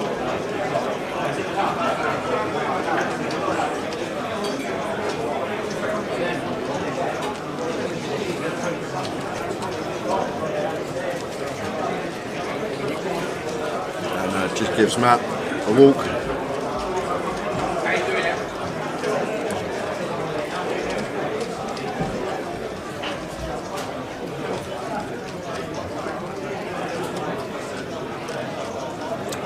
Top right of your screen, how many are left?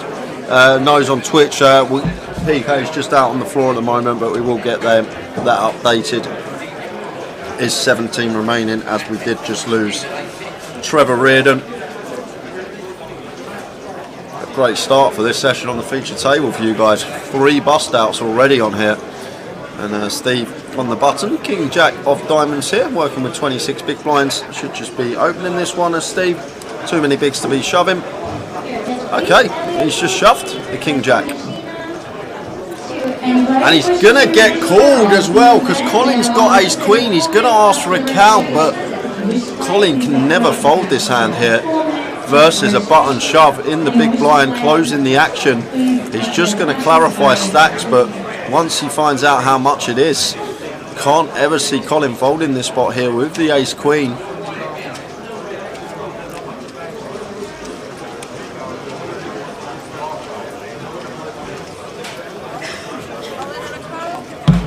And does call, so Steve Jelinek is at risk here with the King Jack of diamonds. He's gonna like to see that he's got live cards. So Ace Queen for Colin, King Jack for Steve. Does the Jelinek get a double?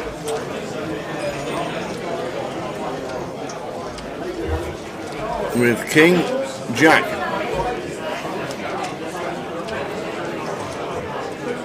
Whoa, what a flop. King Jack 7. So Steve on his way to a double one, and this will leave Colin crippled unless he can find a 10!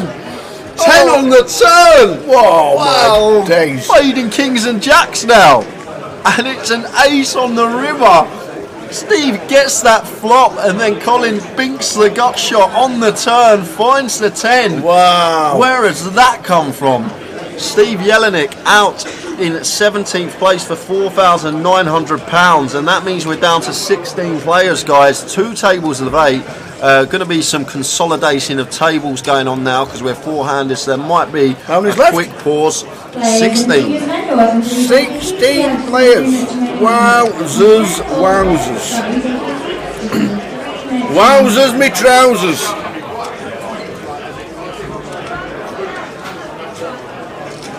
Well done, Steve. Cashed in Coventry last year when he won it.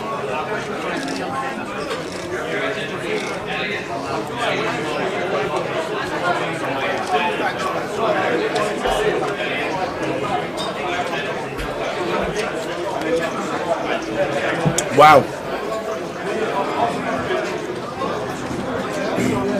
What a hand.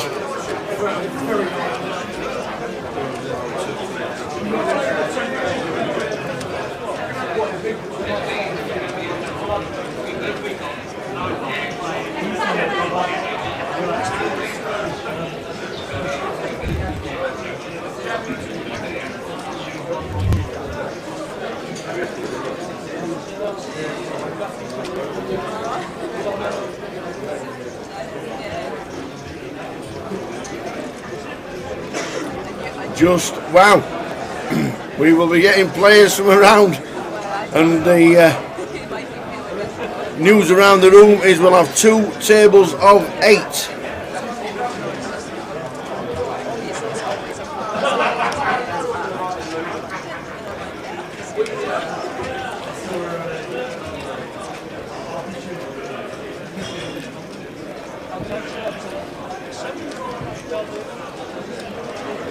Who are we going to get? Who are going to entertain us for the next 2 hours on this feature? Will the next break be as standard, or will the next break be the final table? Well, only you will find out if you stay tuned with us.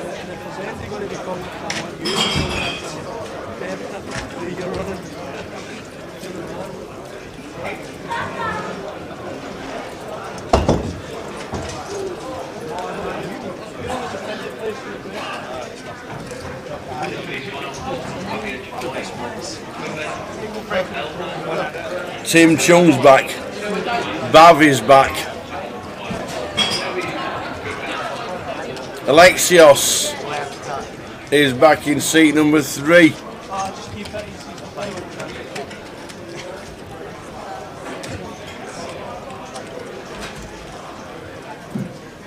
Players and dealers in our seniors event, your lead levels, small blind 200, big blind 400, big blind and 2 4. That's 200, 400, 400.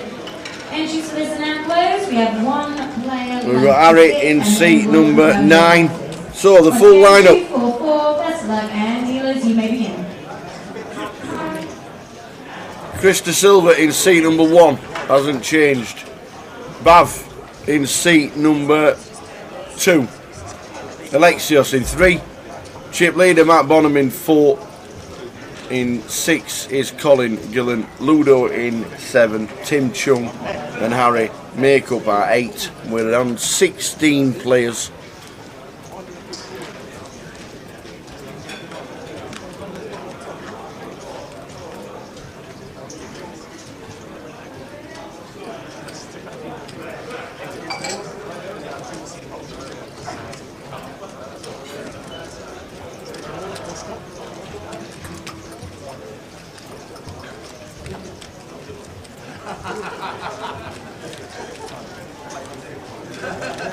We're on 16. Lines are 10-20.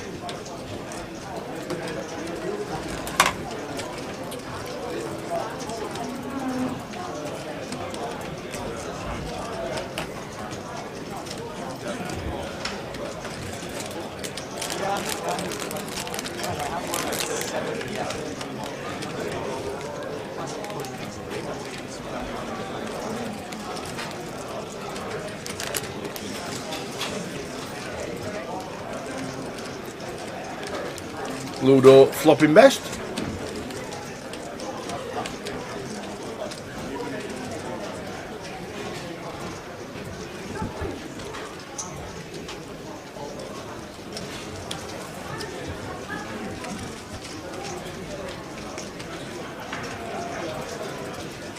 $755,000 increase for Matt, who was already chip leader. Colin increased 710. And Chris slightly increased. The rest have just joined us.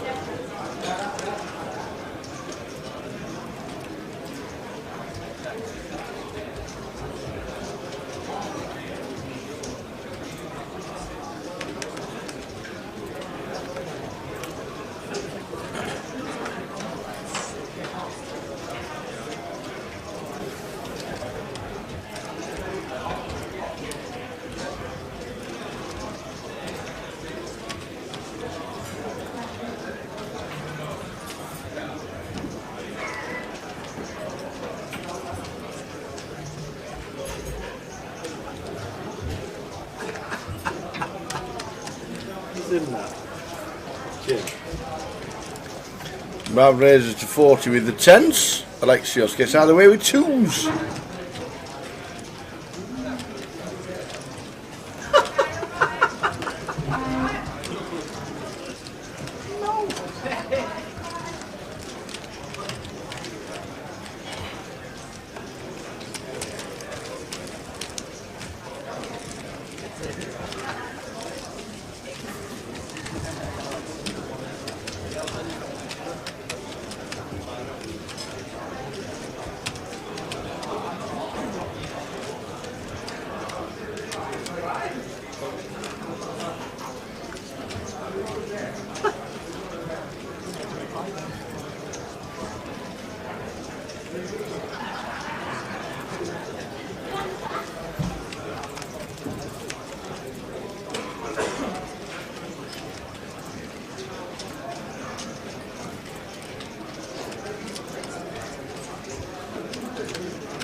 King Jack. Alexios +2 raises to 40,000. Tim jams with the ladies. And that'll be the end of the hand. Tim down to 365.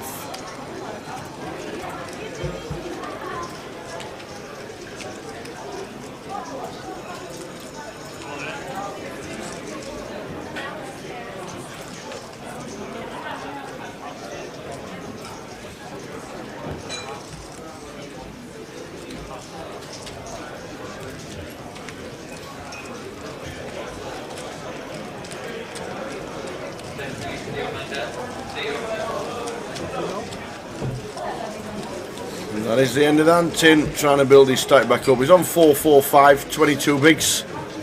As you can see, a huge chip leader in the room, Matt Bonham, in seat number 4. Regular on the tour, but this is his finest hour to date. Matt Bonham, friends of Rob Boone, who's come second in GUKPTs twice before.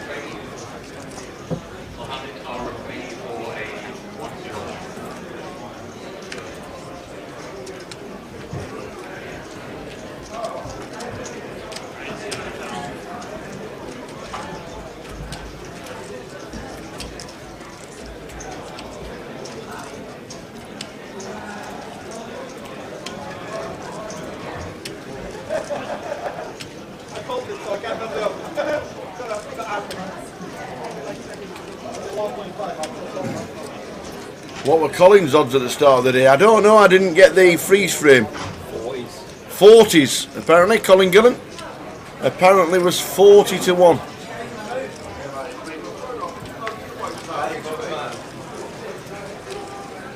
'40s.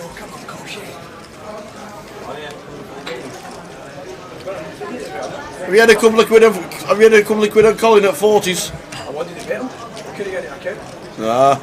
I've been locked down for some reason. I need to speak to somebody. 40s was the mad price. 40s was some price for him. I said to him before I left the room, I said I would have a big bet with you for that. Like whatever I could get. What's he got now? 1.2?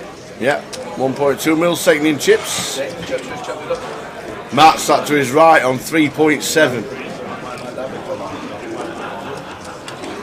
Matt Bonham, 3.7 million.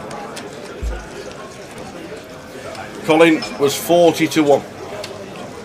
Chris De Silva running deep again. You are not wrong.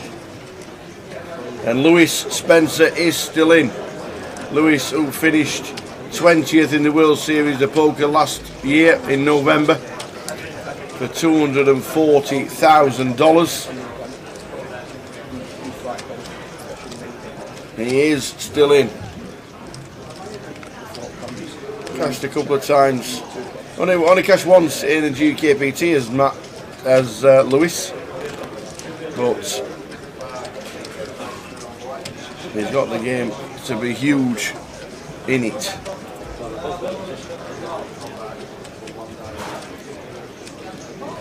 Don Mahoney's on at 40s and back Ludo. There's Ludo in seat number 7.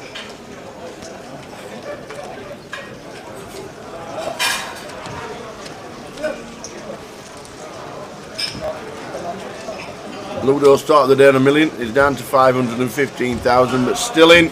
There's the young man. Happy birthday, Kelly. Happy birthday to the Saxobomb. Rooting for fellow sponsor pro Chris De Silva in seat number 1.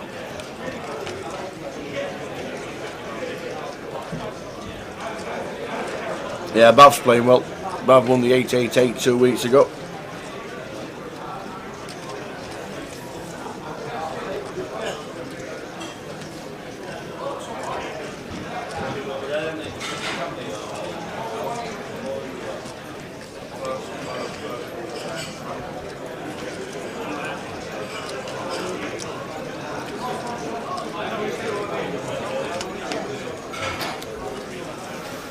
So Matt peels and sees a flop of 3-4-3. Looks like Matt's checked. Ludo should see about this with the overs. Back door flush draw.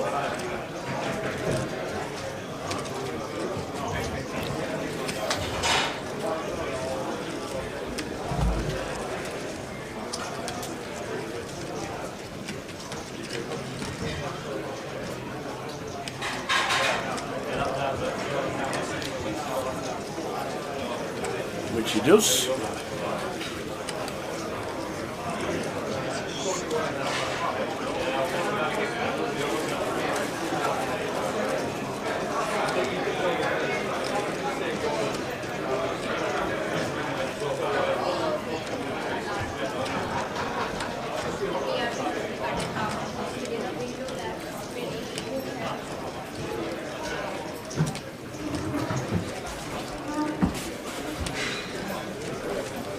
And that raising to 165.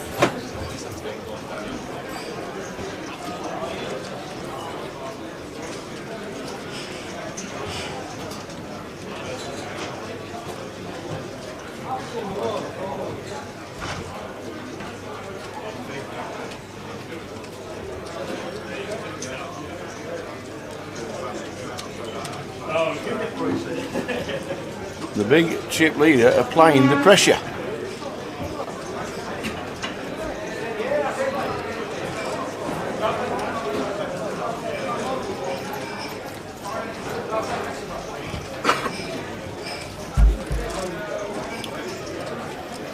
There's Ludo jamming. That's the question. He is indeed. And this should be a snap fall from Matt Bonham. That's brilliant from Ludo.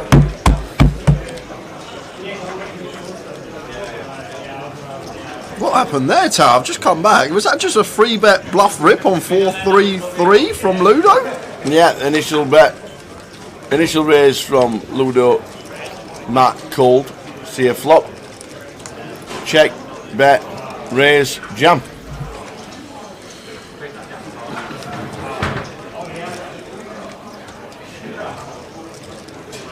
Oh, Kelly's in the chat. How are we doing, Kelly?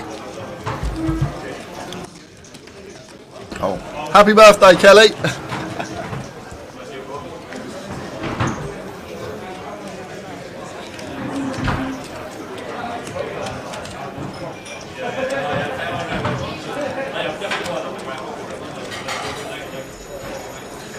So, back for the remainder of the session now, guys. Just had to grab a quick bite to eat. No dinner break today, as it is day 3. That was a toasty. It was nice. It was nice.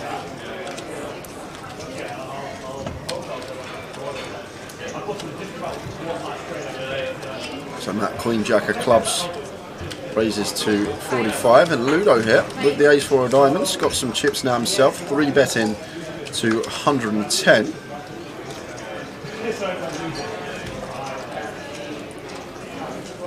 Like it from Ludo. As I always say, these are the good free bet bluff hands. You need to incorporate these into your free bet range. You can't just have the premiums.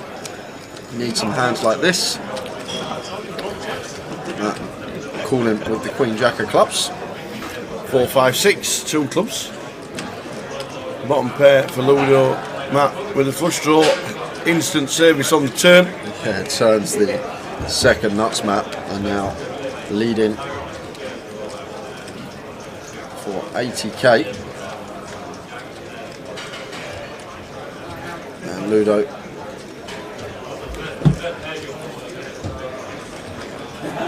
doesn't very often look down twice and then not fold.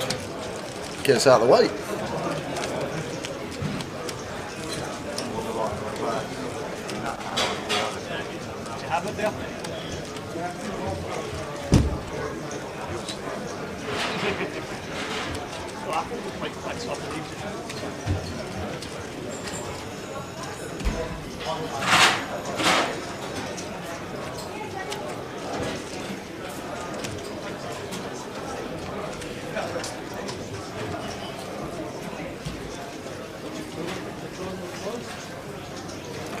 So we're on 16.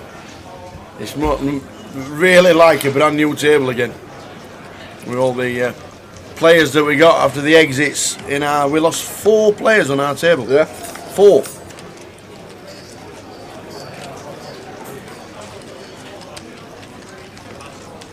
Odin Hodspodkins on Twitch.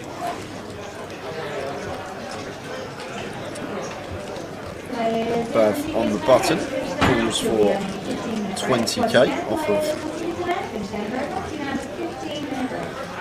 27 big blind stack. Lexios not completing, getting that price with the Jack 3. And Matt A6 here in the big.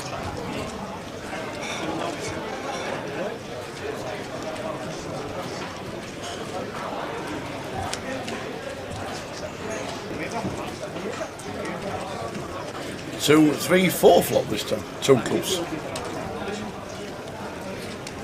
Check, check. And Matt turns best on this Ace of Clubs turn. Turning top pair. 4th club hits the board. And we're checking it down. Bav's probably going to take a showdown with a 10 here tower. And Matt will take this one with the ace, which is good.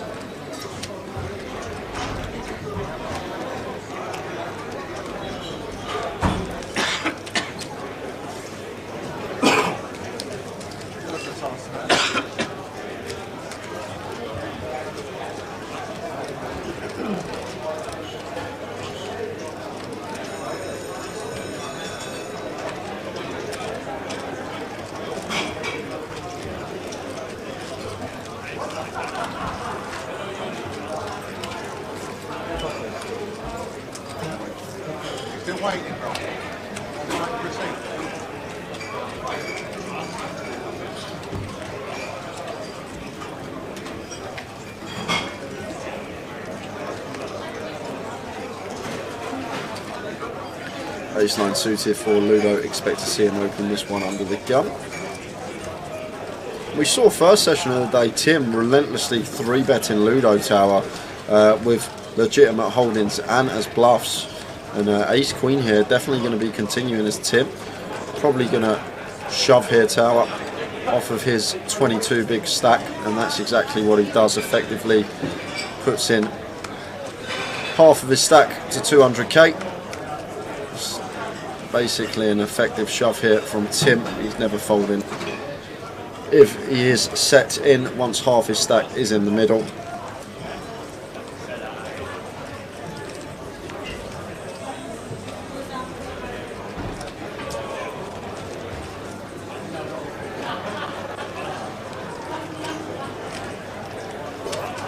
And Ludo just with a quick fold. Tim back up above the 25 big blind remit.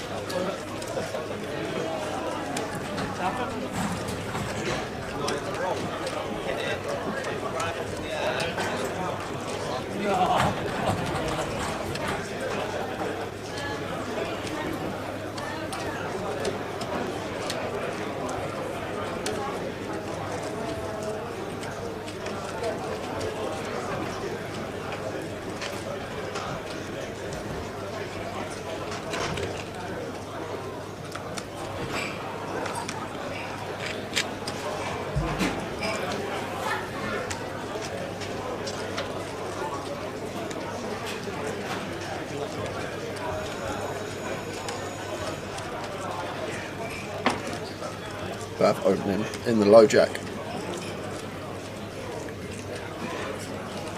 High jack. 8-handed. Final table will be 9-handed though, as always. Indeed. Last 2 tables will be 8. Where are we off to next, Mr. J? Coventry, I believe so. Well, I know you're off to Poland when it makes minus 37, but as you can see there, Coventry GUKPT. Ooh! Coventry GUKPT starting on the 24th of February until the 6th of March.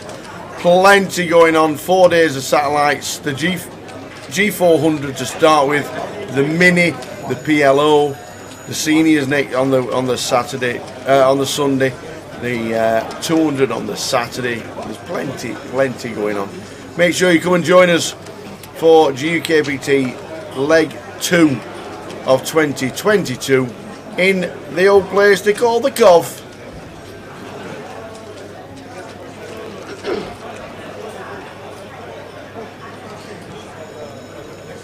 Alexios here in the hijack, A7, thinks better of it, and Matt in the cutoff. Pocket nines for Matt, so going to be opening this one.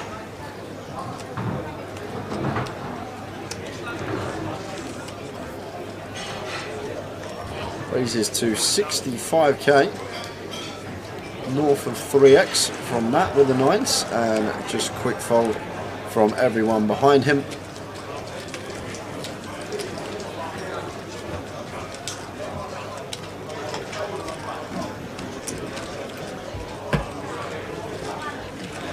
Two tables out. 16 players left.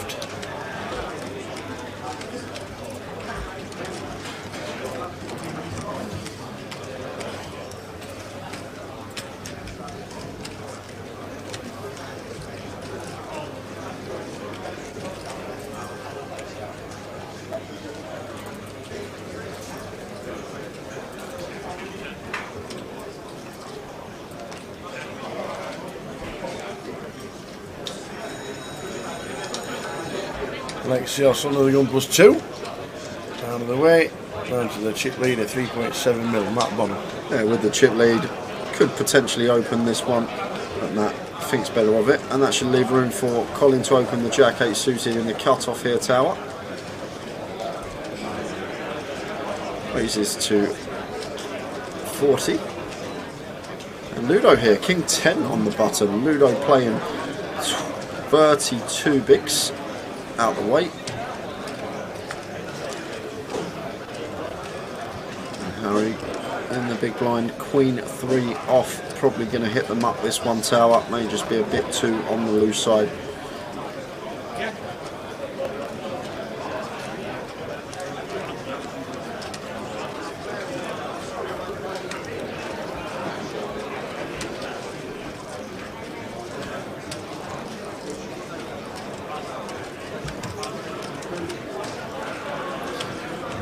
Harry disagrees. Happy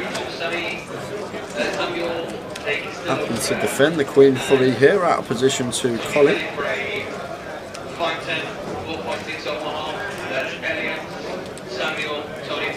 And to the flop. 7, 4, 4, 2 diamonds checked. 9 of hearts on the turn. Yeah, and if Colin is checking back the flush draw, once we get it checked over to us on the turn now, after picking up gut shot as well, needs to be firing tower here with our Jack high. Even folding out a hand like a Queen high, King high is good for us in this scenario. Can fold out hands that are in front of us, and we do have heaps of equity going to the river. There is the delay continued from Colin.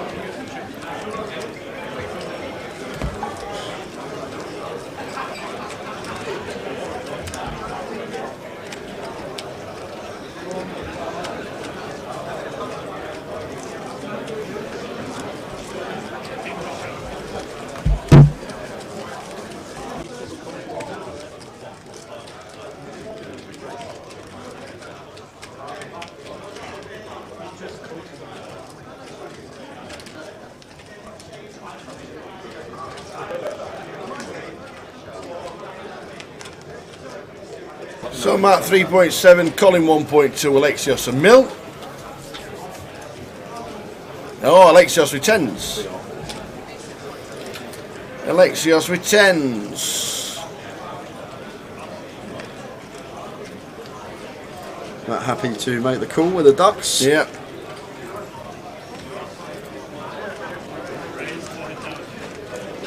Ludo with 10-8. Tim Chung. Oh, jacks for Tim. Perfect spot for Tim Chung. We're playing 10-20, so it should be a raise. Well, he's got 24 big blinds here, tower, Yeah. and with these, they said he could potentially just rip the jacks here. The triangle is in. And Alexios is going to have to call this off versus Tim Chung with the 10s here. Absolutely. He's just going to be moving all in himself, and there it is. And Matt got an easy fold with the deuces. He makes the call. So, Tim could be doubling here with the jacks. Could be a roll reversal, switching stacks if the jacks hold.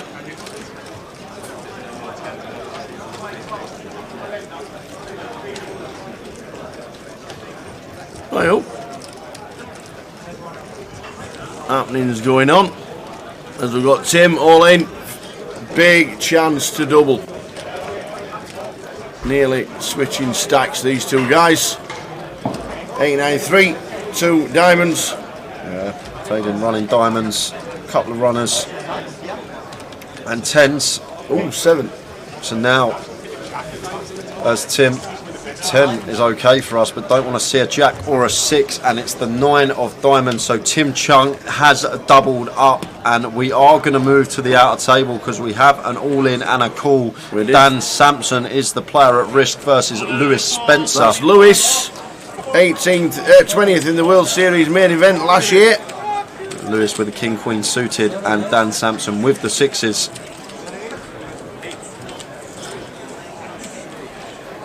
Spades for Lewis. Yeah, lots of outs now. Spade, king or queen, and there's the queen. Queen as well. One out for Dan Sampson, and it's not on the river. So Dan Sampson hits the rail. 16th for him for £4,900. Well played, Dan. That is going to leave us with 15 players, and Lewis Spencer is chipping up nicely, I believe, Tower. Lewis getting his chips back, and a little bit more knocks out Dan Sampson. Well played, that man. Dan finishing in 16th. 4.9. We have a pay jump to £5,700 for next out. No more collated payouts, Tower. So every position now there's a ladder. All right, okay. Every position now there's a ladder.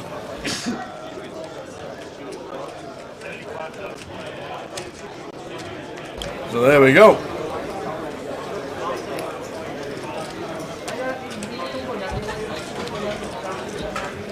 Prizepool scrolling across the bottom of the screen.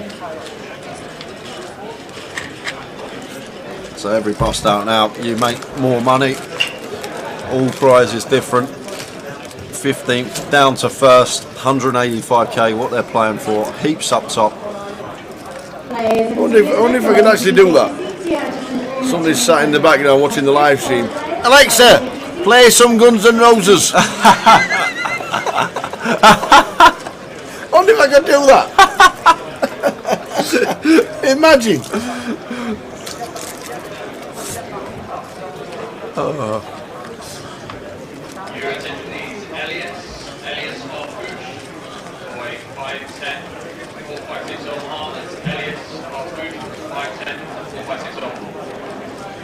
Just someone sitting there watching the live stream now, a Sweet Child of Mine playing. So I just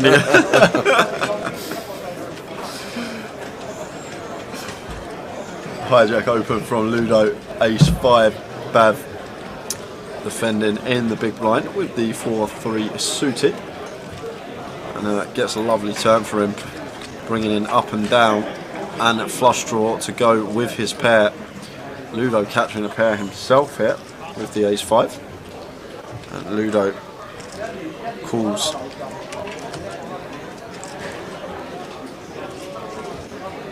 And Bav gets there on the river both ways. Makes the straight, but the flush on the end. Now just going to be coming in for value. Just deciding what size to go here, what hands Ludo can have that check back flop, and then call our turn bet.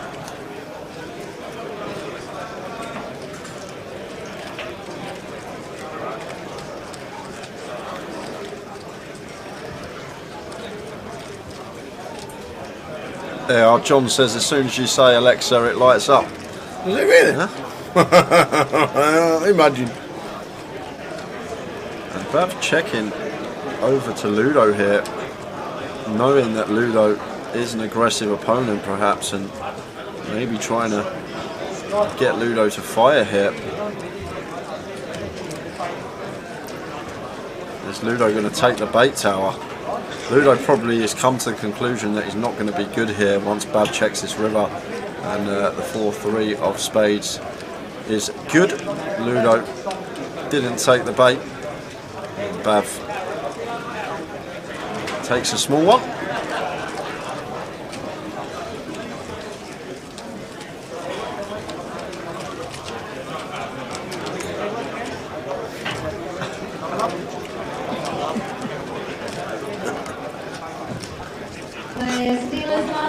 Everyone in the chat, so I see Dennis, Rakesh, Stalking, everyone's been set off. Everyone's listening to Guns N' Roses now.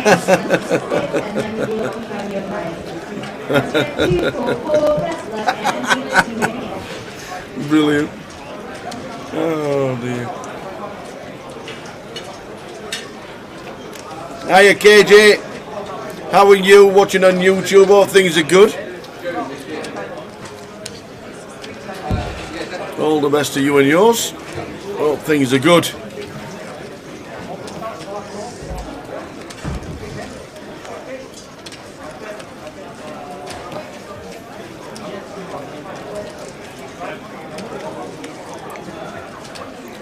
So Matt here, raising to 75k under the gun with 10-8 off. Veering towards 4x open size here, Tower, and Tim with the ace queen calls for 75k. And what a spot for Chris De Silva. He was running hot in the high roller earlier on this week. And how does he find aces when there's been a near 4x open and a flat? And you're on the button with aces and 15 big blinds. And Chris is just going to be shoving here, Tower. But I think it's just going to set off alarm bells, especially to Tim if Chris flats off of this stack size versus the 4x open. Like, he shouldn't really ever have any flats here in this spot. So if he does flat, it's going to look like what it is. Like if he's got ace king, ace queen, they're just going to be ripping it in. 10s, jacks, 9s, they're going to be doing the same. So with the aces here, effective all in from Chris, leaves himself one chip behind.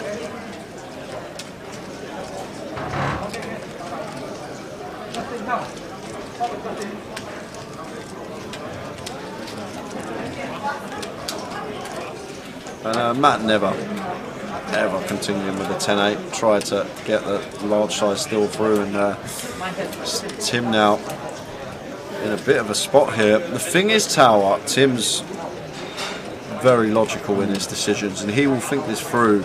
As Matt opening near 4x, we flat the 4x open, and Chris still chooses to shove this spot here. So like Chris's range is fairly narrow here. Like even if he had like ace jack off, he's probably just going to muck that hand here, facing the 4x open and the flat. And for 15 big blinds, ace queen, you should never be folding, but in some scenarios you can find the fold, and I wouldn't be surprised if Tim Chung let this one go here. Yeah. And just because this from Chris looks so strong, it all comes down to the open size of Matt pre, and once Matt opens 4x, just sub, and Tim flats, and Chris is still choosing to take this spot when maybe he doesn't have the perceived fold equity that he thinks he has when it's a 4x open. And look at this, that is a top notch laydown. 15 big blinds, ace queen, Tim not paying it off, and Chris De Silva probably would have got a double from someone else in that particular spot, but Tim Chung thought about the hand logically. All comes down to that open size from Matt. Nice one. Yeah, we're all good, KJ, thank you very much. We are all good, thank you. There's a £250 live stream free roll at 6 o'clock. Do you know the password? Yes, I do know the password. And we said we're giving it out of 4. We're giving it out in 10 minutes time. Are we? Yeah, 10 minutes time. I've got the password, don't worry. I've got the news. I'll do it. Not having it. Not having it. Is it a guessing game?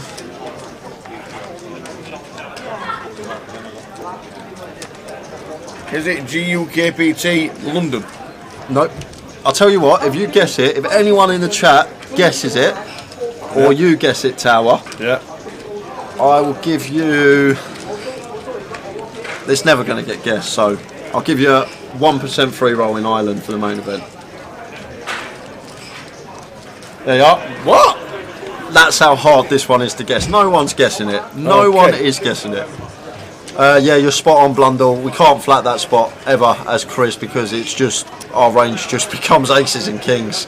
What are we flatting off of 15 big blinds after a 4x open and a call other than aces and kings. So can't really flat that spot there. There are situations where we can play the aces trappy off of the sub 20 big blind stack, but in that particular scenario, Chris there just has to shove the aces for 15 big blinds. As soon as we flat, we're just going to be condensed to probably those two hands. Ace king's going to shove, ace queen's going to shove, nines, tens, jacks, queens all going to move in. So what's our flattened range off of 15 big blinds versus 4x open and a call on the button?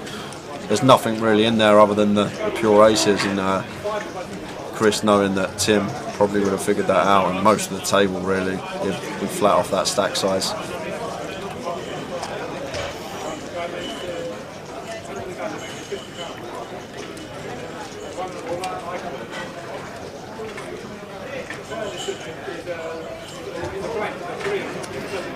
We are on 15.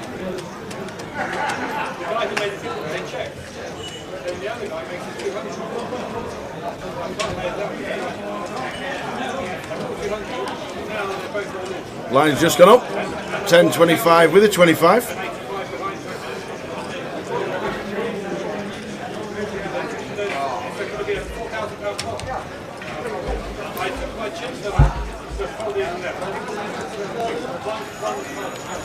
I don't even know if they're not going. I didn't look. I went and touched down. I was really good. I had 585 profit. 585 profit when I left. It would have been It's the password barbecue chicken. It's not. It's the password David Attenborough. It's not.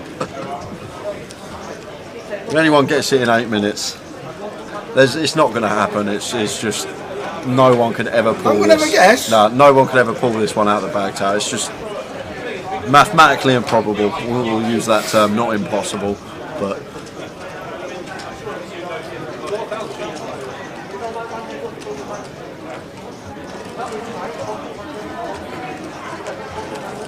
Matt flopping best with middle pair, and after flop checks through, might start leading here with a 7 now as Matt, and that's exactly what he does. And Colin with king 10 can't do anything else but let this one go.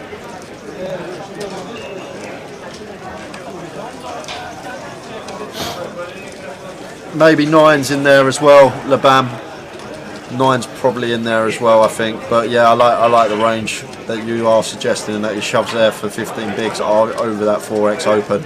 I think nines are probably going to be in there as well, though. And ace queen off probably going to be in there as well. But that's just an opinion.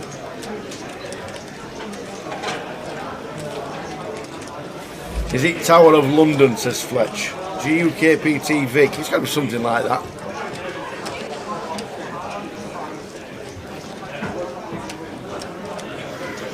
£60, £250 live stream free roll. Don't forget the closer tomorrow, 25,000 tomorrow.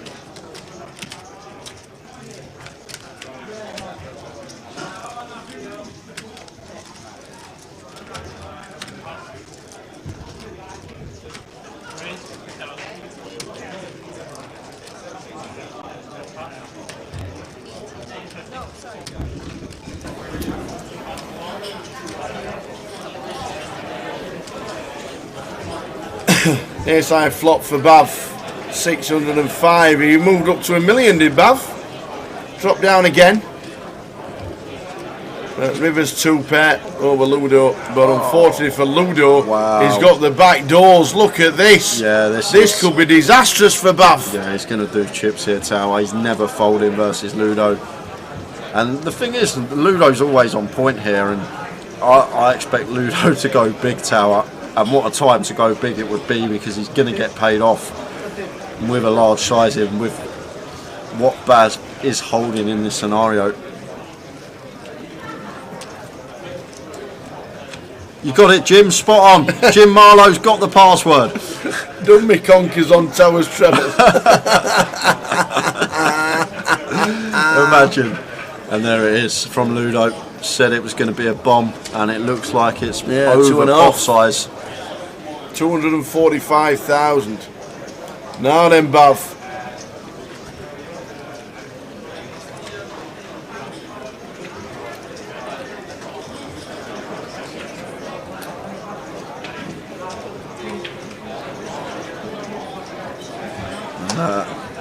Ace-8 for Bav.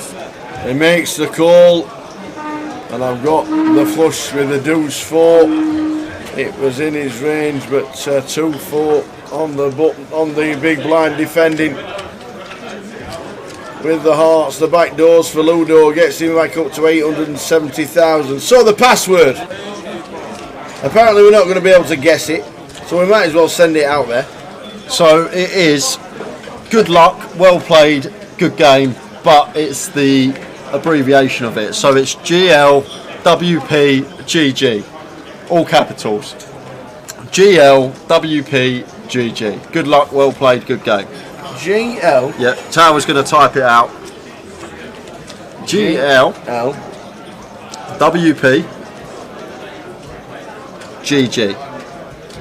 Well, that stands for good luck with password guessing game. That's what that stands for. No, Tower, where have you pulled that from? Good luck with password guessing game. I'm telling you. Pulled that from? Tom, if you're watching, is that what it is? Because we all like to guess the password and we all try and get it. No, it's definitely as light as you busted a tournament. Good luck, well played, good game. I think mine's better. Alright, well yours could be better, Tower, but the password is GLWPGG, all capitals, guys. Are you putting that as a command or can you still not log in? I can't unfortunately, but I'll just type it in every time someone asks for the password. See, I can't believe nobody got that. Lambert J, who is your opinion strongest player left in the field? Yeah, Ludo's definitely one of my picks. Don't write off Colin Gillen. Yeah, Colin Gillen now as well. The chips. Don't write off Lewis Spencer on the outer table. He seems to play very well. And then of course the former champion with the cards in front of him. Yeah, the man in the hand now, Tim Chung. Right, Tim's ran pretty awful in GUKPTs the last 2-3 years. So he is due a run. Very, very good player. But it's probably, I'd say, between Tim, Ludo and Lewis on the outer table out of my top 3 picks for this in terms of skill level and what they've done in the poker world. And Colin here. Wow. Oh wow, 4-bet bluff with the King 6 off from Colin Gillen. Playing back at Tim Chung. Tim Chung 3-bet bluff with the A7 and Colin Gillen having none of it there and just comes in with the low frequency 4-bet on the button. The King blocker in there and gets Tim to fold the A7. Stacks moving on into play, so if you don't want to have the blinds and stack, then please make your way to the table.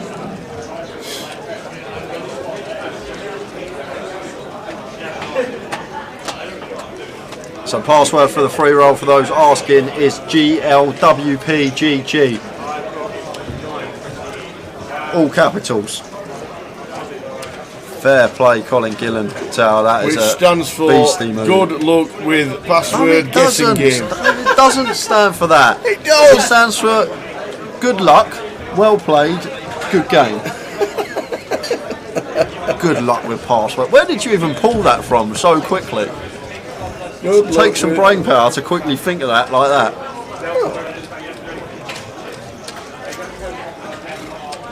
I like Wordle.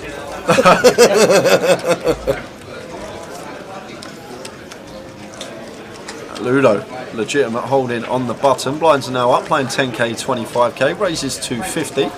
And Harry saw him defend the Queen 3 off previously to an open, so expect him to defend this one. And there's the call.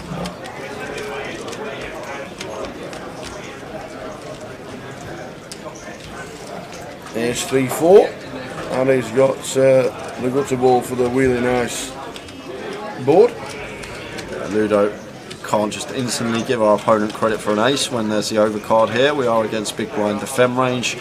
Harry going to be defending really wide, but this is a really nice turn for us as Ludo makes it less likely that our opponent has an ace, and not only that, from our opponent's perspective, makes it less likely that we have an ace here. So we can get called by some 3x and 4x here.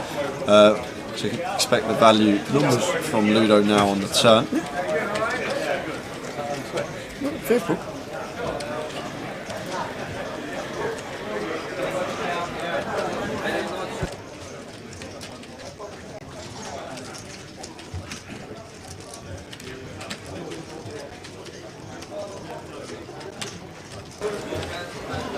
Just a quick fold from Harry.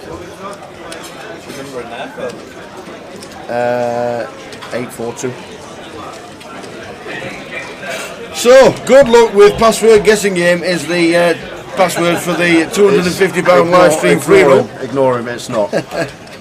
It's GLWPGG. Good luck, well played, good game.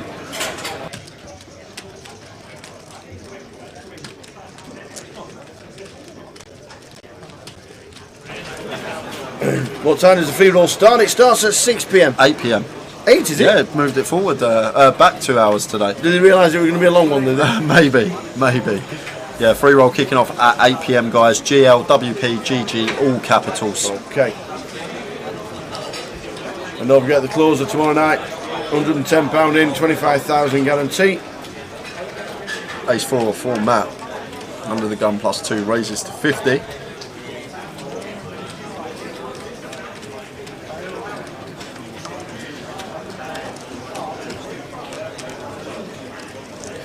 Chris in the big blind with the 6-4 off, 4.5 to 1 on the call.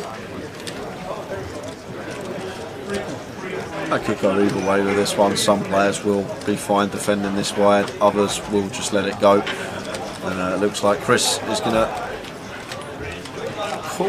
Well, he's counting his chips, just seeing what he's playing. And the blinds are now up 10k, 25k, so he's sub 20 bigs, working with 18 big blinds.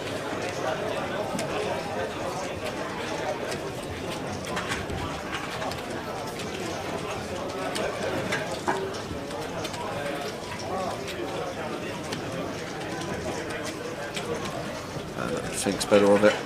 Let's go, raise and take for Matt.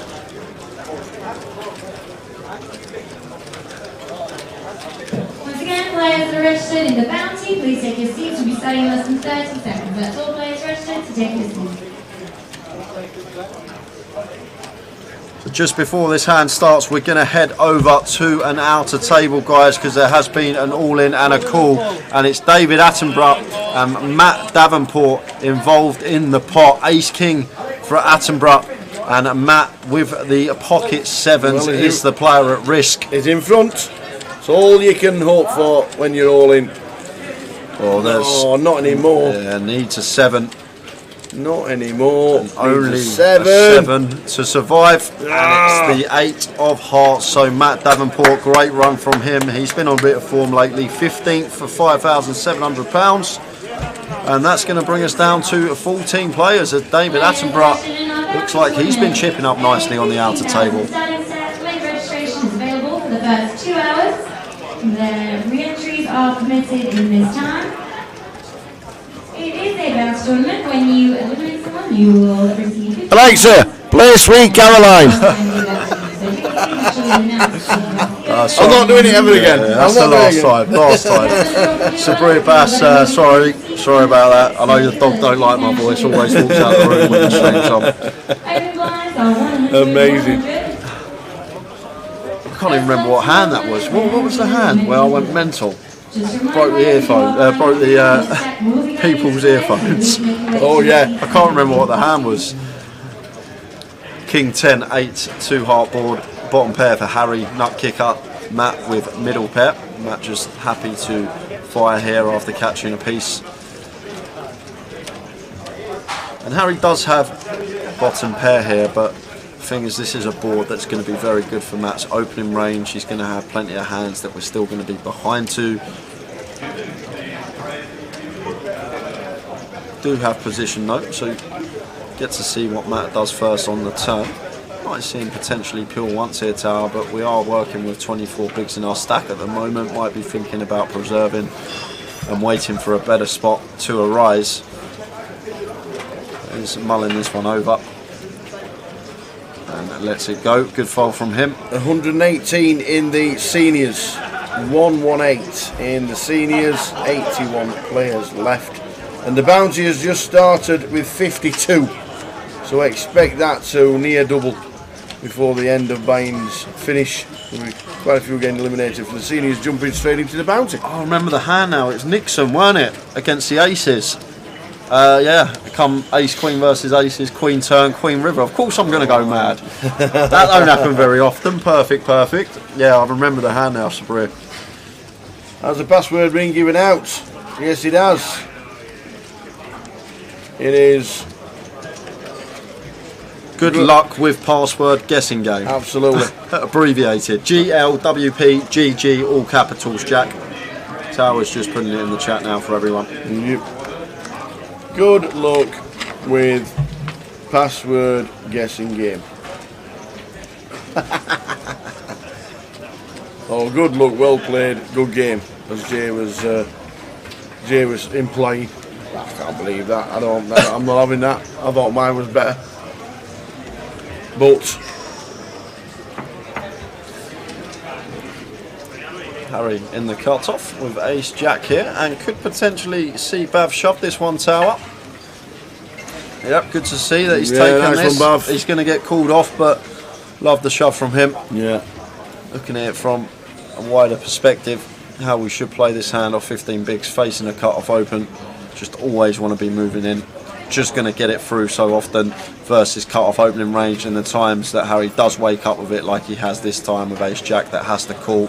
We've got the equity to get there. This hand just has heaps of equity post-flop, pre-flop versus the calling range of our opponent. Always going to have at least 30%, and ace is very unlikely with an ace in our hand. Bav's at risk. Winner 2 weeks ago here in London.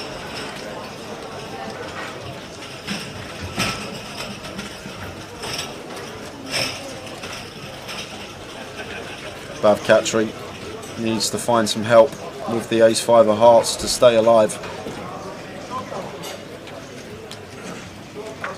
And there's none of it there, and we've got no runners either, so need a 5, and only a 5 we're drawing to. Next door on the turn, 6 of clubs. Takes the 5 of clubs out of play. 2 outs, and that's not one of them, so we're going to lose Bav Catry in 14th place for £6,450. Well done, Bav. Down to 13 players. Well done, Bav.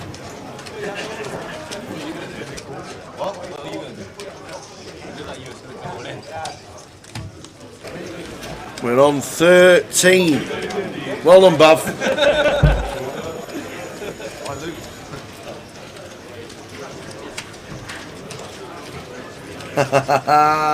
You have to take those spots. Good game, well played. Good luck.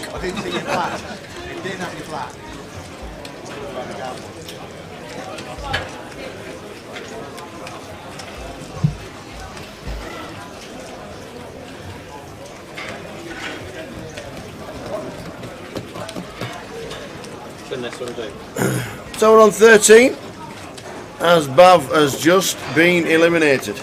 Oh, lucky Bav played well. He was third shortest. Well done, Bav. Third shortest when we started today.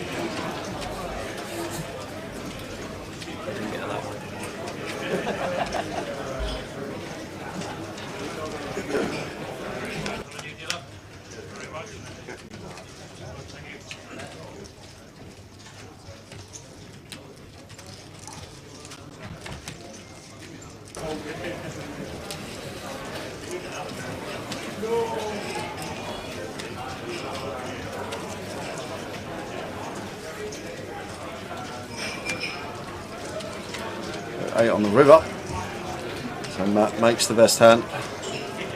Colin just shows the ace high, and you're going to see Matt snagged the 8 on the river.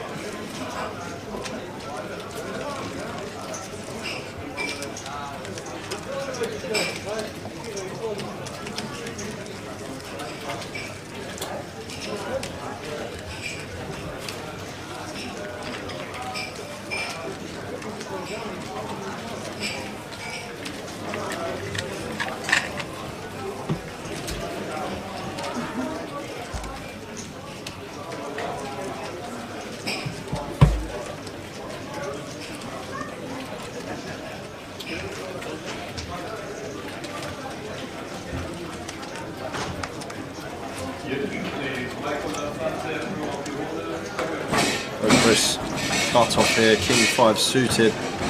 We are playing 18 bigs, thinks better of it, and that's going to leave room for Matt to open on the button with an ace. And Matt really mixing it up with his sizings. Raises to 65 this time.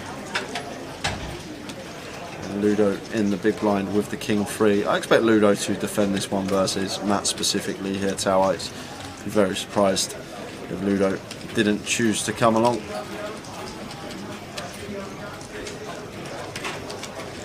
Ludo calling. Jack 9 deuce, 2 spades. Whiffs them both. Matt not opting to continue on this board. 7 of hearts on the turn.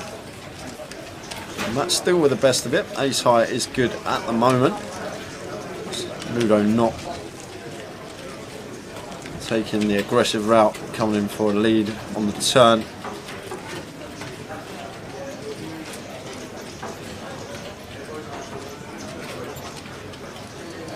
Ludo rivering the best of it with the 3 on the end, and Matt announces ace high, and Ludo takes it with a 3. That's what we're playing for.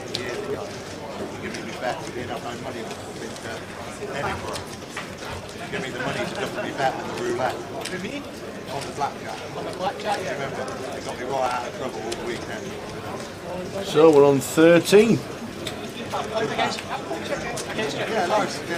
13. 1 and 3, 13.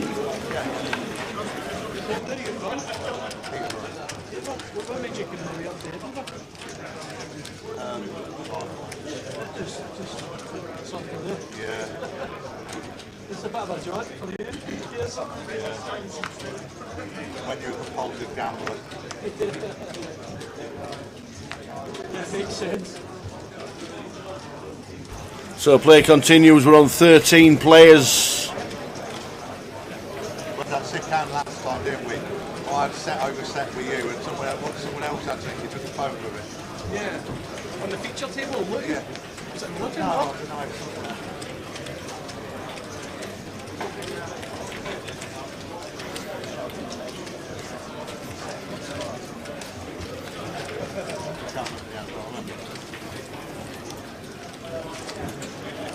Two pair, set to set.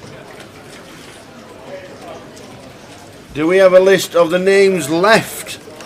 Says Bradders. Yes, we do. We can bring them to you. We have Matt Krista Silva, Matt Bonham, Colin Gillen, Ludo, Tim Chung and Chun Law. Old Harry.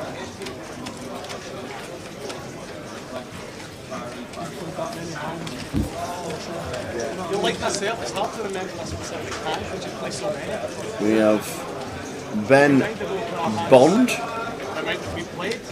Played the whole table. Al Farouk, Obi, Loren Bocci, Louis Spencer, Georgius Onisiforu, David Attenborough and Alexius Zervos. They're the final 13. They're the final 13.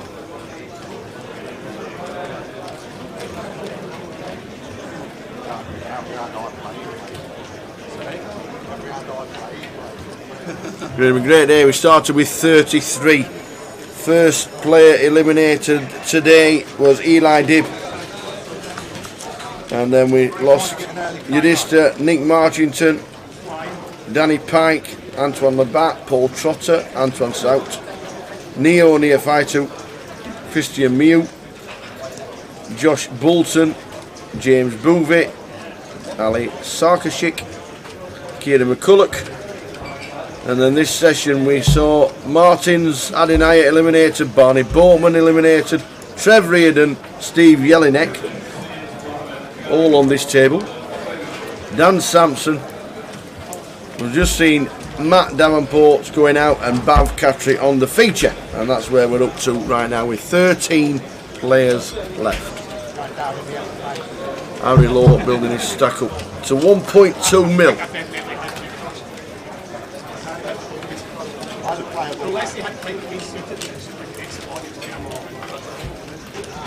Good to see Ben Bond been working on his game really hard, and at least recently. Very nice.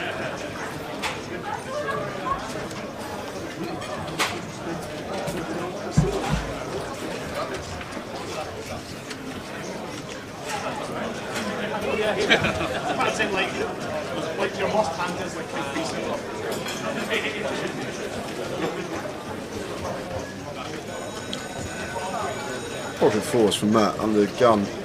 Opts to just limp.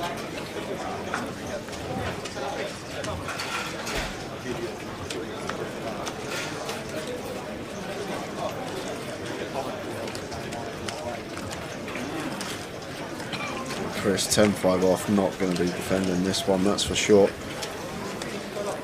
Oh well, it's an option to check. My mistake. Surprised Matt's actually limped with fours here. Can definitely open. Pocket fours, six-handed with the chip lead.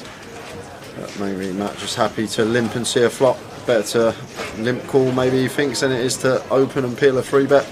So just opting with the limp. Matt checks his option. Chris checks his option. Matt continues. Quick fold with the 10-5. 3-roll password is out. GL, WP, GG. Take some thinking about without typing in. £25,000 closer tomorrow night at 7. £110 in.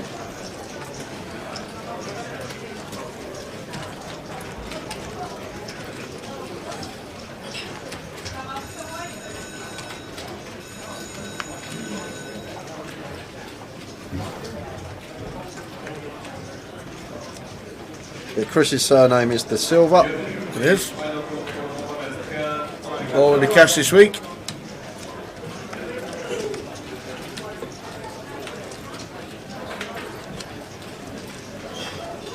Won the super high roller the last time we had a Goliath.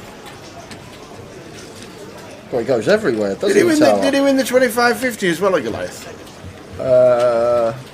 Super high roller he won at Goliath for 41k. He travels everywhere though. It's like all the different Saw him flags. in Malta. Won the last side event in Malta the last time we were there. You just can't remember it. No, I can't remember much of that trip, to be honest with you, Tower. I do remember that night. I was walking back down the strip bit at 6 in the morning. I just hear your voice at a bar, and there's you, there's Ludo. You're still drinking. End up sitting with you for a couple of hours.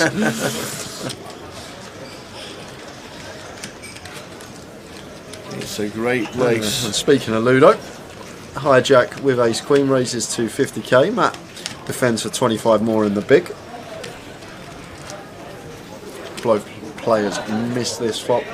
Ludo's ace queen still out in front. It is king eye, not opting to continue. 3 of spades on the turn. And Matt now leading for 100k. And it's going to work. Wow, Ludo just knows. He just has such good spidey senses in these spots. He's just 100k into 135k. Against a smaller sizing, I'd expect him to call the ace-queen. But when Matt goes so large, I thought we'd see Ludo just let it go here with the ace-queen. And Matt's going to go for it. He's going to go for the second barrel versus Ludo. And Ludo's decision-making has been on point so far today. And Matt fires for 125, and he's just going to snap it off from the looks of things. Nope. It's really like Matt can have a king here. He can play a king this exact way, and Ludo just snaps it off and shows the ace queen, which is good. The guy's just unbelievable how good his senses are in spots. His instincts just always seem to be on point.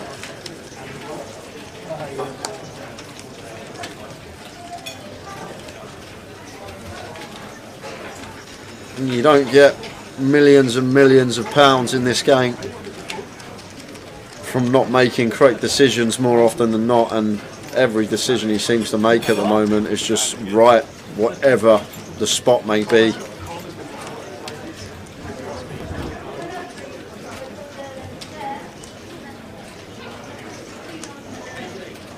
I'll probably just pass turn versus 80%.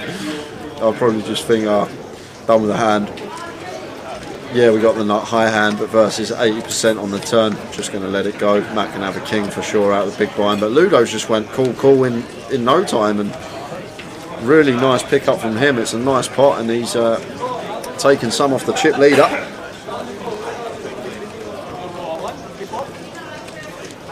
Lots of support for Ludo in the chat. Some player, one of the UK's best for the last 10 years or so. Cut-off open from Harry raises to 50. And Matt in with a 9-7 in the small. Bit of a loose pill, but he's been rewarded for the loose pill because he's flopped trip 9s on King 9-9 2 hearts. And Harry here with the Ace-5 of spades, King 9-9 board. Wouldn't be surprised if he continued this one with backdoor spades in there, but happy to just check and be done with the hand, I'm guessing, if we're checking. And now Matt leads.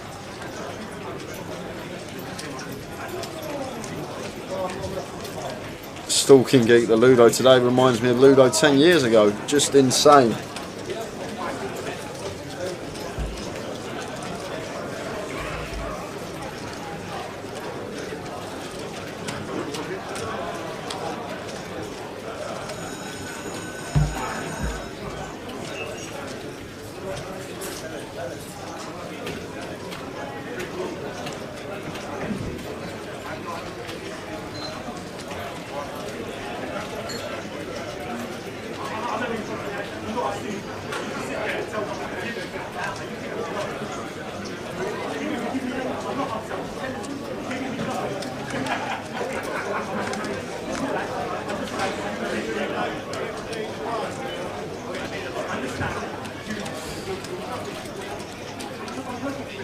Side event well underway in the club. Big turnout for that, plenty of tables and plenty of players. Seniors still going as well. Bit of an atmosphere starting to build in the room. Still not at the final though. We're usually at the final by this sort of time in the day, but we had 33 players coming back for day 3. Record for a GUKPT, biggest day 3 ever.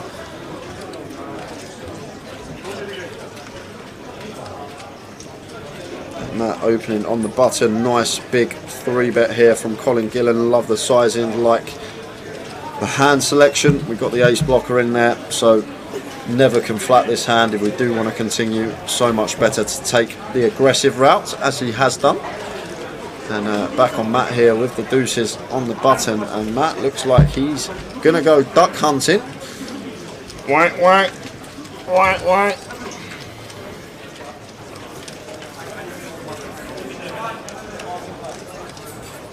A 9-8-7 all club board. 7-8-9. This is a horrible flop for both players here. Might see Colin continue once, really small on this texture tower, like anywhere like 125, something like that, around quarter, and then just be done with a hand.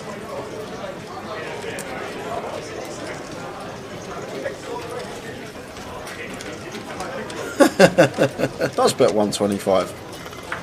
Perfect. 125 is the bet. And Matt is just going after it, Tower. He's just absolutely going after it with deuces. Raises to 325. And Colin now can't do anything with his stack size here, Tower. Like, even like if Matt's got like a king queen with a club in it, like there's just nothing we can do. Yeah. we have to fold as Colin Gillen here.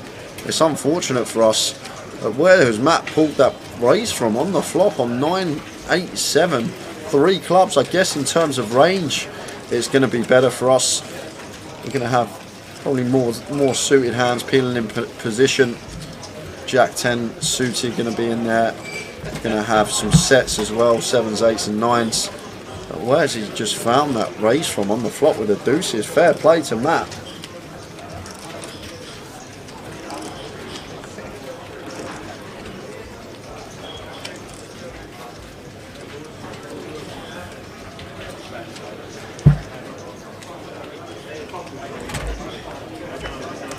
Josh says Matt's the GOAT now. Yeah, it's fascinating to watch, isn't it? Stark and Geek. I know they're all pros, but this tournament is on another level in terms of outplaying each other and instincts. I think Matt's the only recreational left. I think Matt's the only recreational, well, on this table at least. Yeah. I'm not sure about the outer table, but on this table, yeah, Matt's the only recreational. And he's still making moves against Colin, like still just showing heart and unfazed by who he's up against.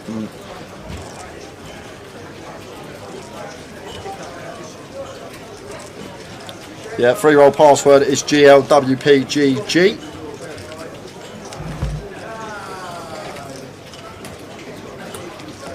$893 all hearts. I'd have guessed it if it was London 2022.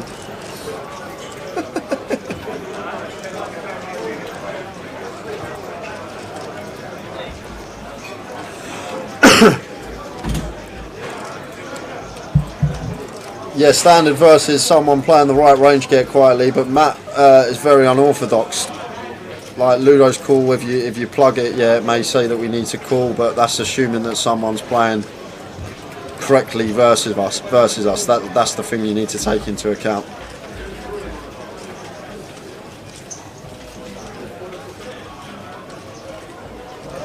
I've seen Matt do that with a king. I've seen him do it with top pairs. He's continued pot with top pair, well less just sub pot with top pair. Seen him do it already, so he has it in there. That's the thing, you look at it from a standard standpoint, how players are meant to be playing, but then if someone's not playing the ranges that they should be playing, you need to adjust to that. Yeah. On the outer table we've got Ben Bond, Al Farouk Obi, Larenk Bocci, Louis Spencer, Georgios Onisforu, David Attenborough and Alexis Zervos. They're the guys on the outer table. Full chip counts at the next break from all the remaining 13 players, but that is who's on the outer table. Please all players are sitting bouncy tournament. You'll see these on screen. Players, please all players are sitting in the bouncy tournament. Stop making way to your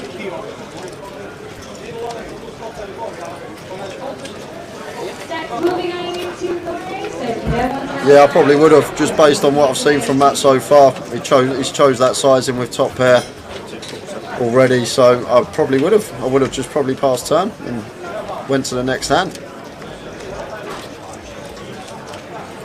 Against anyone else, I'd probably just call. See Marty there. Marty in the background dealing.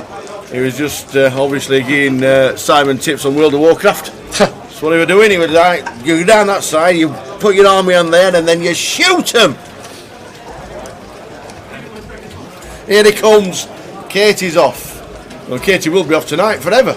Well, maybe not forever, but they're on their travels. They're going to Asia to start with, her and Kyle, who's running the floor, and then they're going to work in Australia in the same job they're doing now. So good luck to them. Incoming Marty. How are we doing, Sully on Twitch? Sully Asif.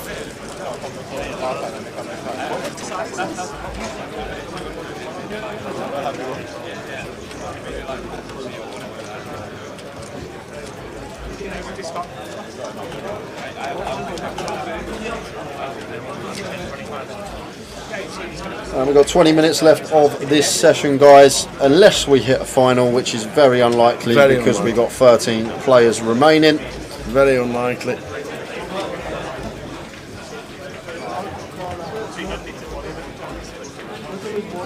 And Matt, he's got 4 million chips, he's got aces. Must be nice. Must be 4 o'clock as the names of the bounty players just on the screen. Makes it 65. Ludo getting involved with Matt yet again. But this is a hand that we do want to be continuing with in the cut-off. Heads up between Matt and Ludo. Not sure what price Matt Bonham was. It can't have been, but I think he had about 800,000, didn't he, at the start of the play? So it would have been 8s, 9s, 10s maybe. Flopped top set for Matt. So it continues the same size he continued, literally like 80% continues the same size that he continued the hand with the Ludo with the ace queen, and that's what I mean. That just makes Ludo's call so much better because he's doing it with his strong hands and he's doing it with his weak hands. So I have no idea, like Ludo may have just have some sort of live read on Matt. That could be the case. Ludo may have some sort of live read or just feel in pots versus him whereabouts he's at. That could be the case.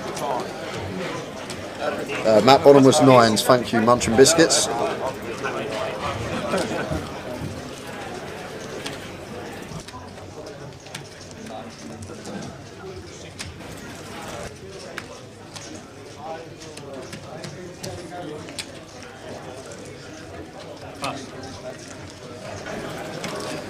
So we continue. Matt Bonham was 9s. Matt Bonham was 9-1. Anybody got on 9s? Anybody had a little punt on Mr. Matt Bonham, his big chip leader? And one person that won't be catching him. My name is Bond. Ben Bond. Benjamin Bond has been eliminated in 13th. We didn't get the action unfortunately, but Ben has been eliminated for £7,200, which means we're down to 12th.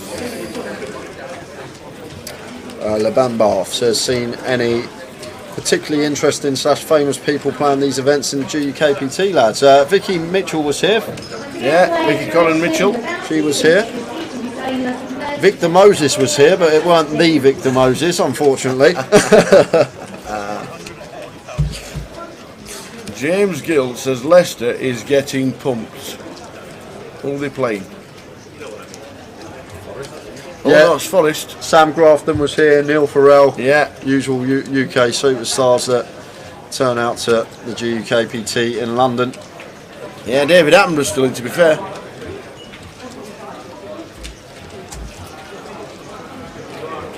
All the usual suspects: Ewan McNicholas, Jamie Nixon, Katie. Just going to Swift. jump back to the action here because Tim's faced with this pot size bet from Matt after it's been checked all the way down to the river. Matt rivering the straight with a 9 of spades. And Tim thinking about the hero here with ace high. Guessing Tim making the assumption that Matt's never going to go this size with a jack or a 9. So once he does opt for this size, he's repping a king or better. And out of the big blind can have a whole host of hands that he defends, but Tim says nice hand, and it comes to the correct decision. So the seniors is on. The bounty is just about to start. Yeah, Grizzly Adams was here as well. Oh yeah, Grizzly Adams.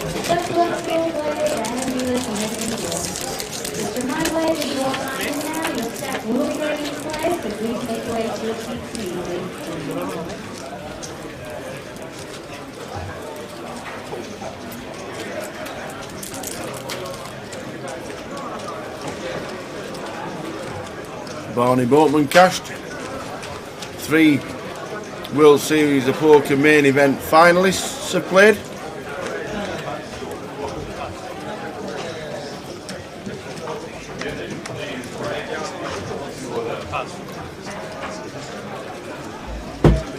Chris with ace jack with 3-3-5. 16 bigs. In they go, Tower. They're in. Well, he does leave himself a chip behind.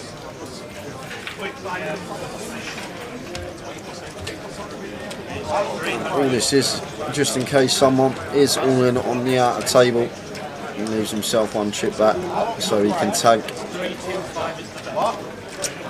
if there is an all in the core on the outer and get himself a ladder. So leaves himself the 10k behind. Colin not calling this one, Tower. A6 here. It's just not going to perform well versus Chris at shove range. Really thinking about it though, Colin. Surprised this hasn't hit the muck already. Always talk about these spots, like for this amount of big blinds here from Chris, like his range, yes, it's going to have some ace-x in it that we may dominate, but then we're going to be chopping with those more often than not. And then the times that he's got better ace-x, we're going to be drawing to 3 outs. And then even if he's got a hand like king queen, queen jack suited, jack 10 suited, something like that, the most equity we're going to have in that spot is just under 60% equity. So it's a situation where we're either flipping kind of 60-40, or we're going to be drawing to 3 outs, so around sub 30%. And just weighing all those factors up should be getting out of the way, Colin. And Tim's having a wander over to the other table, not sure what's going on over there. But Colin really thinking about calling this one, Tower. I'm still surprised that he's in the tank. It's 13 bigs. And it is a button shove, but he is going to call it off. Fair enough from Colin. Like, much prefer to call king queen here in this spot than a6, but Colin happy to make the call. He does have an ace. I guess we can be ahead, but the times we are ahead, as I said, like, we're never going to have Chris in a dominated spot. He's still going to have heaps of equity. And then, oh, we just find a 6. Wow. Or just find a 6. Forget it. We can just catch a 6 on the flop. And Chris, this is why Chris has left a chip behind, because there's been an all-in and a call on the outer table, and Chris is now waiting to see what happens, to see if he can ladder up. That's why he leaves himself with a 1 chip. Okay. Here's 6 for Colin. Here's Jack for Chris De Silva in C1. Chris now gonna need a jack or some plausible runners. Queen 10, the only runners there. Well, there's the 10. So queen or jack needed to stay alive for Chris De Silva, and it's a king of diamonds. So we lose Chris in 12th place, meaning we're down to 11 players. £7,950 for Chris. Well on, Chris. That's a bit of a brutal one to take, Tower, because that's a really strange call from Colin there. Yeah, I guess Colin had the chips to call, but I'm surprised. Like king queen there, yes, we call with king high and not ace high. I know that may not make sense, but in terms of range of hands, they're supposed to be shoving. The thing with the king queen, we can have hands in dominated spots. However, with the raggy aces, that's not the case. The raggy offsuit aces, it's either we've got 3 outs or we're a slight equity favourite. Unfortunate for Chris, great run for him. Always lovely guy off the table, had a great run in the high roller early on this week, and I'm sure he'll be happy with his performance.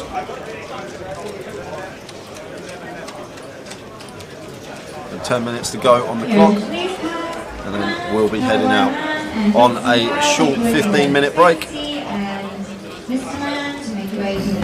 Well played, Chris.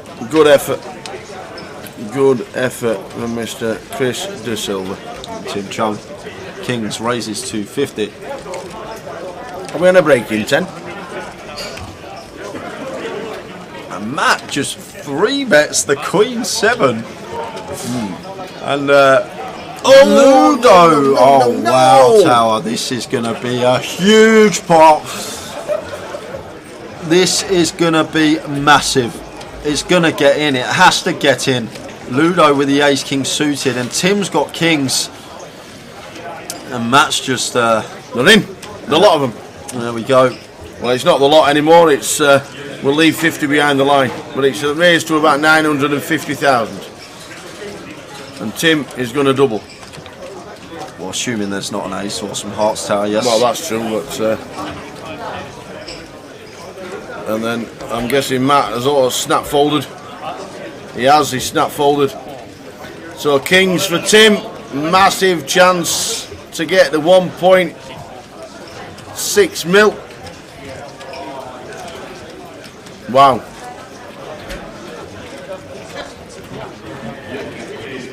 So Matt snap folds Ludo.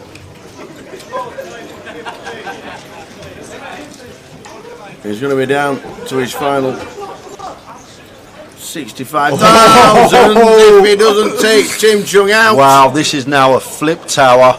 Queen, ace or heart to survive. Well, the all-in triangle should be on the kings actually. It's a 5 of spades. The king's double. So the king's double, the all-in triangle was on the wrong hand, but Tim Chung gonna double there. Just a cold deck for Ludo. He's been playing magnificent tower. He's grinded his stack up. He's been making perfect river decisions, and then you just get coolared, and it's just, what can you do? You just can't do anything. It's a cruel game. You can play to perfection and then just get set up.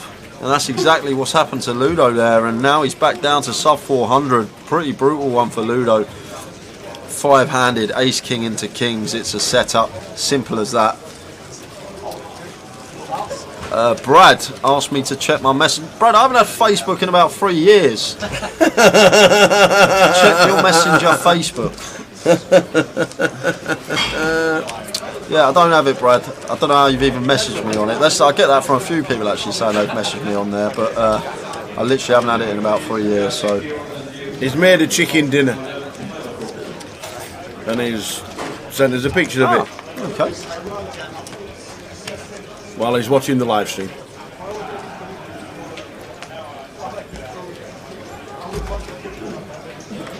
The free roll is on the client at 8 PM. If you download the Grosvenor client, you can enter the free roll. It is free. 3 tokens up for grabs, and password for it is GGWP. GLWPGG. GLWPGG. Good luck, well played, good game. Or as Tower says, good luck with password guessing game. There you go. He's going to plug that in the chat for you guys. That's kicking off at 8 o'clock.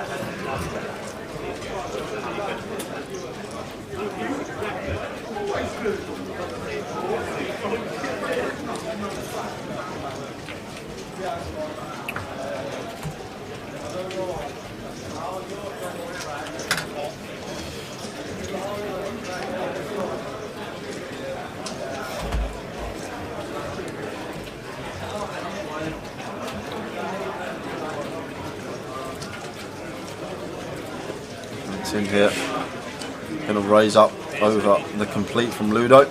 I can't see Ludo continuing here. Tower facing this raise from Tim.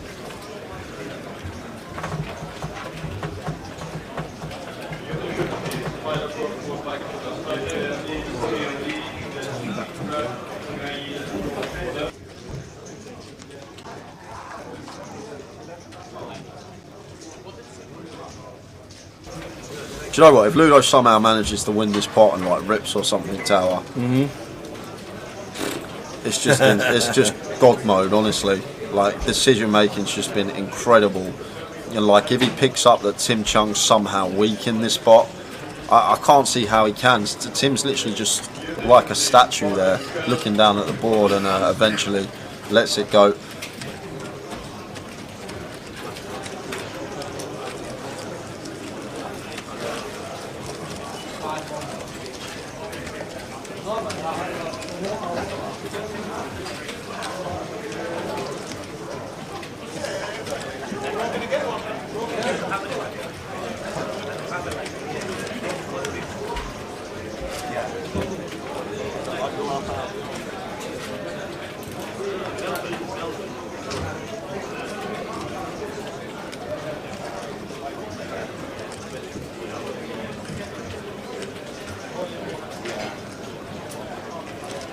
Yeah, he's thinking about it. He might have just thought Tim was raising way too wide there, but so surprised that he was tanking with the Jack 4 there, complete perfectly fine.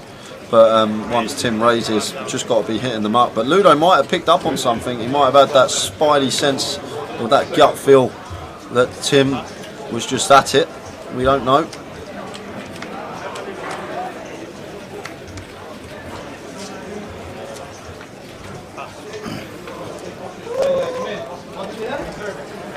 Everybody's left. Is this the last hand? Can't be Tower. Everybody's done one. There might be We're something. on 11. Yeah, we come back from break at 10-2, so I'm assuming we go on break at 10-2. Yeah, that's what I thought. Well, they're all back. Here they come. But something must have happened on the hour tables, that's all. And they wanted a bit of a check. How are we doing, Jack? Everyone has locked £8,700 now. I'll run the prizes across the bottom of your screen for you. But everyone's locked up £8,700. Aye.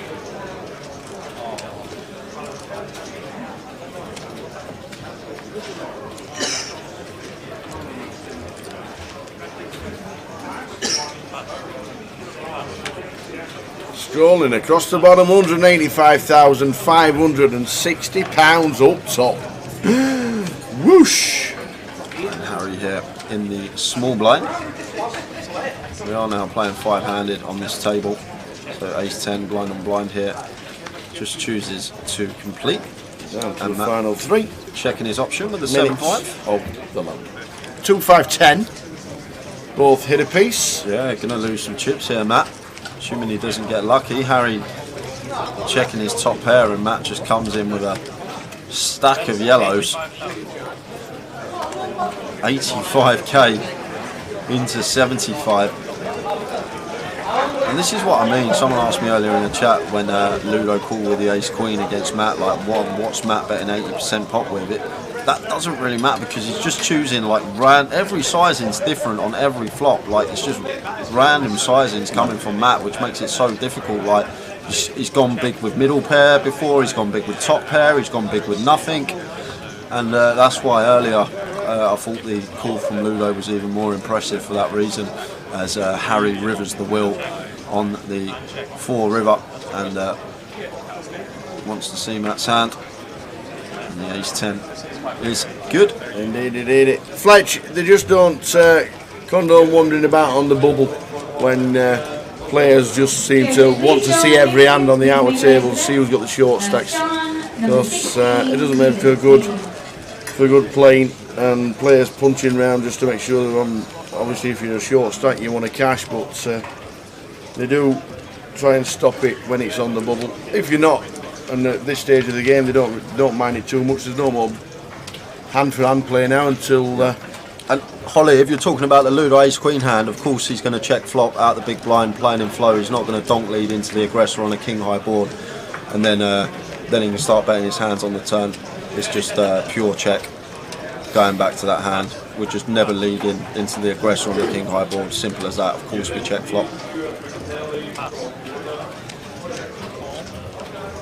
And yes, Harrow definitely record numbers for a GUKPT by nearly 100 players. Mad. 607 was Coventry last year for a 750. 702 for this event. Mental. We'd usually just be starting the final around now. Tower. Easily, if not already on it. On it, yeah. If not already on it. And on the break, and we could be sat playing the final. We're on a break in about a minute's time.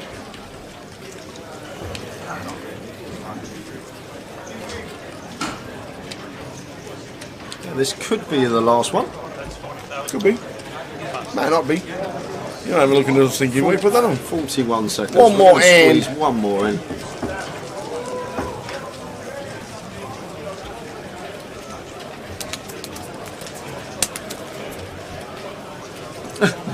Your attention please, Chris Drake, see you there.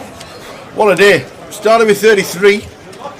And we've slowly lost player on player on player, and we're down to the final 11, as it says up there. 11 out of 702. Jim asked a good question. Reckon we'll see 1k entrance for any event this year? 1,000 1,000 Maybe runners. the 600-700 pounder in the summer at the Vic could surpass 1,000. That wouldn't be out of the realms of possibility. Goliath. Yeah, Goliath, obviously, we know that. So Matt limping the 8-6 suited on the button. Colin has to continue the King 5 here versus the limp on the button. So completes, and Ludo option in the big blind, and he's got aces. Beautiful. Beautiful for Ludo. He's had a terrible start to the day. He was chip leader. He must have had most bets on him. He must have. So aces with 12 bigs here, Tower. Probably just going to rip it in. I know it's horrible when it just goes fold. You get aces with this particular stack size, but are we ever going to have any raises over 2 limps off of a 12 big blind stack? That's what we got to ask ourselves. I guess Ludo thinks he is going to have some raises off of this 12 big blind stack. I'm talking about 65 or 90. Wow, snap call from Matt with the one gappers. Action for Ludo, last hand of the sesh. All important flop. Jack 5 deuce should do it. It should be. Now, he's going to try and induce a bet from Matt by checking. Yes, he is. Tower. You've got it spot on. And this particular combination of aces with the ace of clubs. He says a bet. Wow, he says I'm all in. He says I'm all in. It's a double up for Ludo. Wow, Ludo's just on its way. There's one person you don't want to give chips. It's him. You don't want to give him chips. What is Matt up to, Tower? Oh my days, we're drawing to 6%. Gift wrap to Ludo. We need runners. What a hand. Back end of the session. We're going to be back. That's it. At 10 past. That is dead on the turn. Ludo gets the double, guys. We're back at 10 past with more action. Ludo's like, I'm just off for my break, lads. I'm just off for my break. Oh my days. There we go. Doubles Ludo up, and as Tower said, not the man you want to give chips. Ludo back to 750,000. We will be back at 10 past. Enjoy your break, guys. We'll see you then. See you then. Doubled the bankroll. Yeah, well, that's you got to start. You have to start somewhere. Honestly, Tower, for probably the first 4 or 5 years I played poker, I had between 1,000 and £9,000 or £10,000. And never ever got beyond that. Yeah. I was just playing low stakes. You know, you kind of win a few quid here and lose a few quid there. To win 11,000 back then was like, wow. I mean, let's basically play these tournaments because you can win huge money. So yeah, I think I had about 4 or 5 grand to an aim, and obviously won that one in Salford. Yeah, and I'm coming out with 11 grand in Salford, by the way. But well. It wasn't a bad year 2011 because the GUKPT 500s, you got 8.8 and 7.7. So now you must have been thinking, these tournaments now, all right, cash is good, cash is nice to sit with the mates, but tournaments, I'm pretty good at these. No, I really used to struggle with confidence, like a lot. I'm not saying I'm super confident now, but I was always very aware of what was happening, and I saw these guys win, and rather than looking at results, I was more looking at the hands they played, and I was thinking, well, if that guy had lost that hand with 15 left, he would have won that tournament. You know, it'd be something like ace queen against ace king, and he basically hit a queen or something. So I feel like I've always been quite level-headed when I kind of win or lose, and so I never really got carried away with what was happening. And I would say that I definitely put more effort in, and I maybe respected them more as a thing. So like the next few years, I was obviously more kind of focused and taking it more seriously. Definitely, Well, it's been an interesting start. We'll be back with Mr. Steve Warburton very soon in the next episode of An Hour with the Tower. Looking forward to it.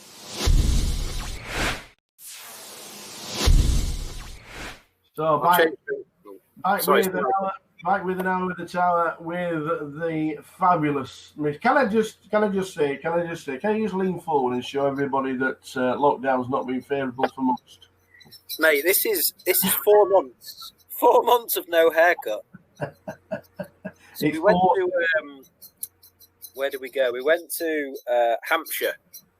It was me, Little Dave, Jake Fish. Yeah. This was about 3 weeks before lockdown started, because everyone in all the different countries was saying, look, this is basically going to come to you.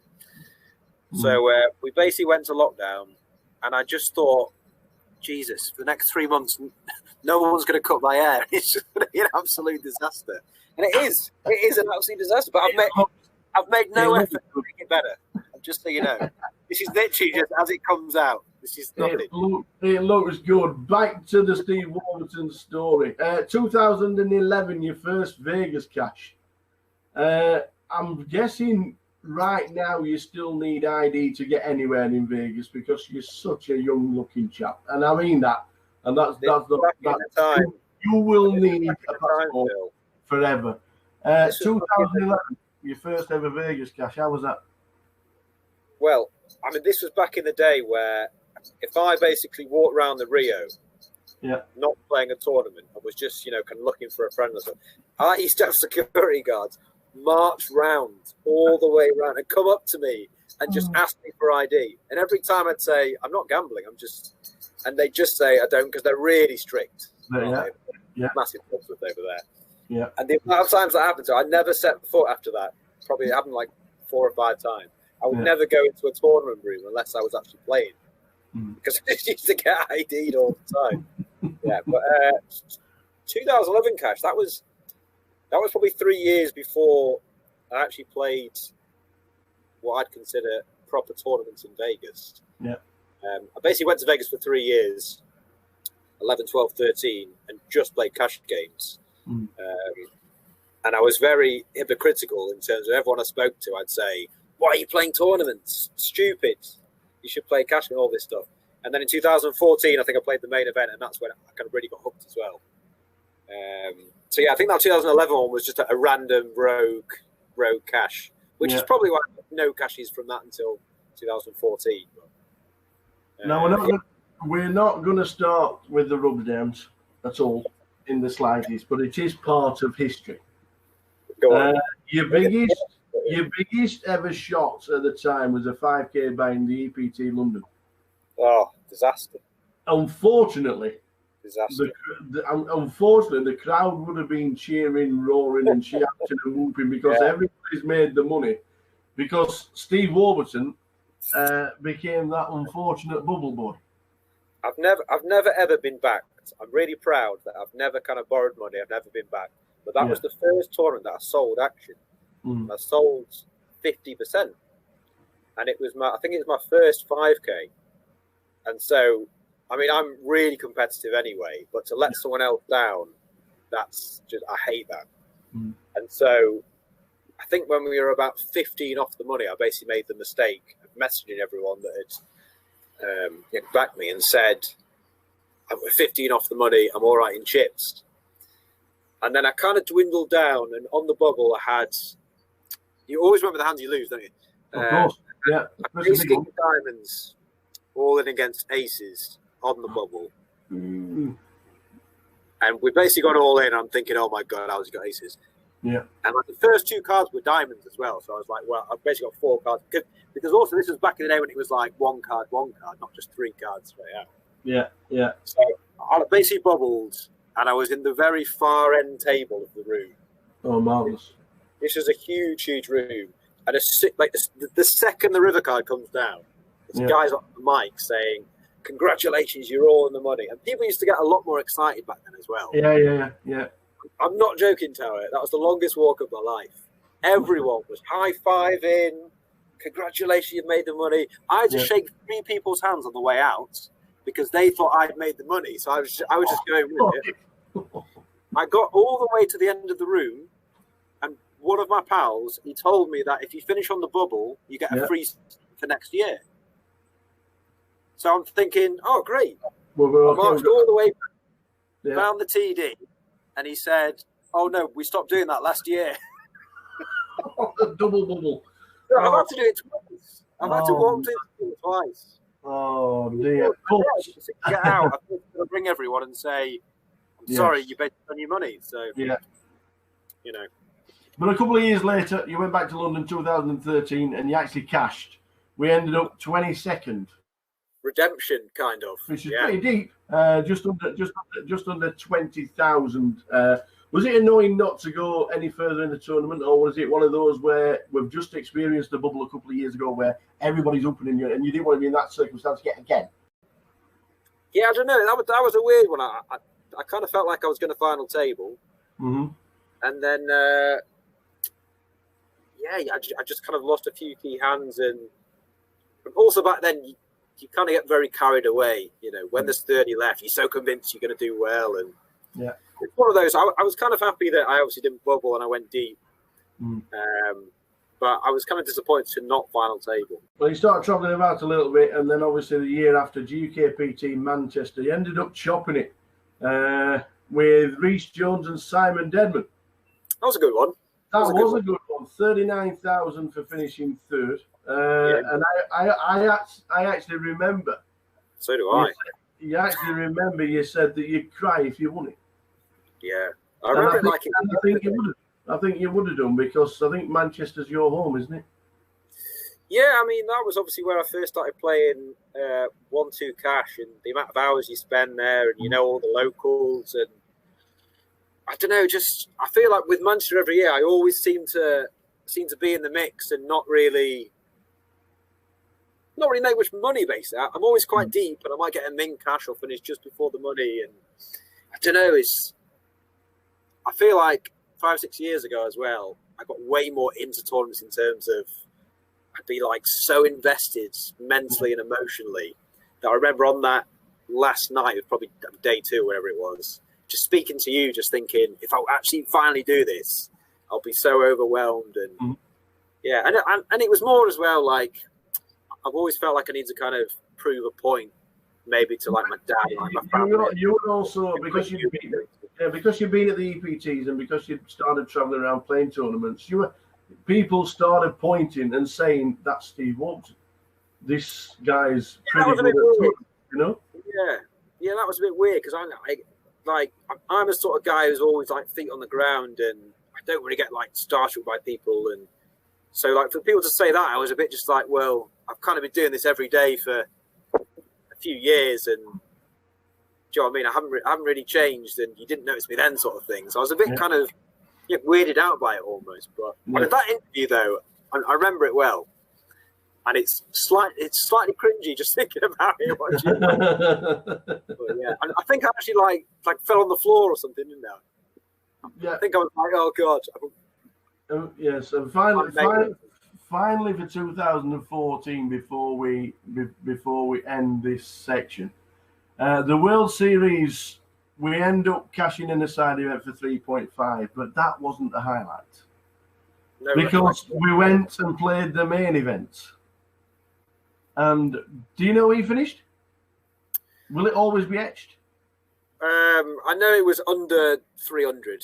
182nd. Yeah. Out of 6,682.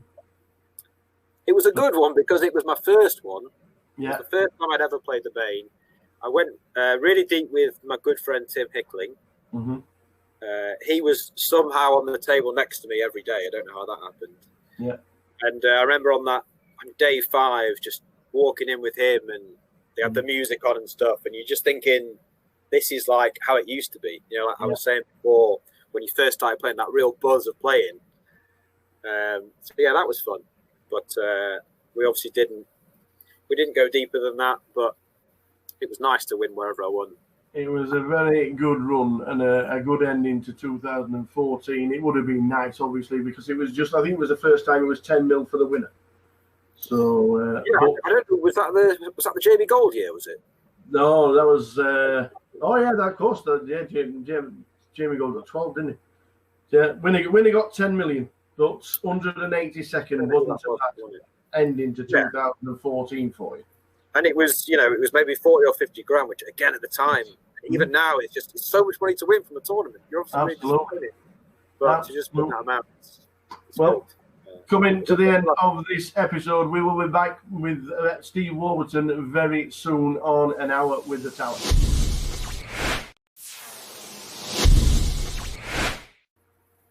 Back with Mr. Steve Warburton for an hour with the Tower, and we've moved on to May 2015 and the WPT Amsterdam. Has to be one of the favourite stops for poker players by far. 341 entries, and second, 150,000. This was my favourite tournament of all time. Yeah, it was such a good tournament. Just everyone is just like, I don't know what it is about Amsterdam, and obviously 60% or 70% of the field are kind of Dutch, and there's just no one kind of taking the mickey and being slow with their play, and everyone's talking to each other, and that's like from day one to the end.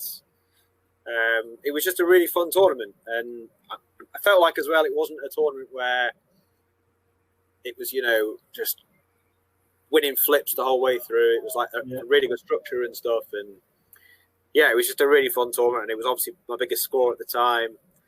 A lot of my best friends were there at the time. Again, it was just an obscene amount of money. It was just like so good. We had a fantastic few days afterwards.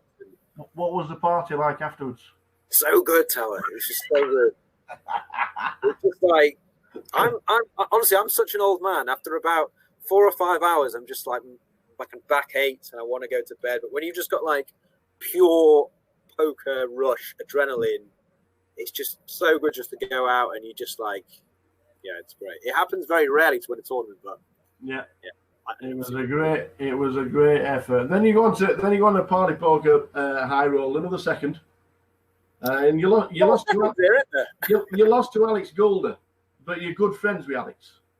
Yeah, sure.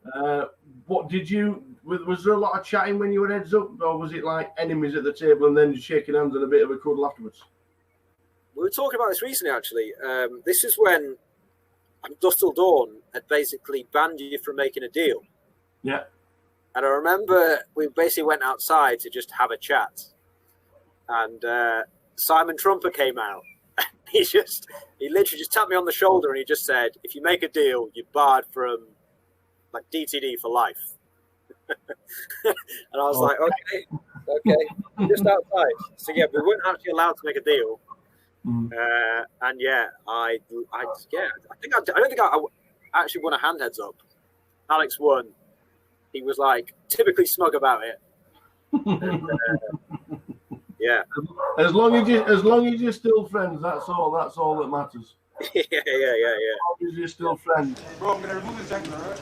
Yeah. Really drop his shit out of his pocket.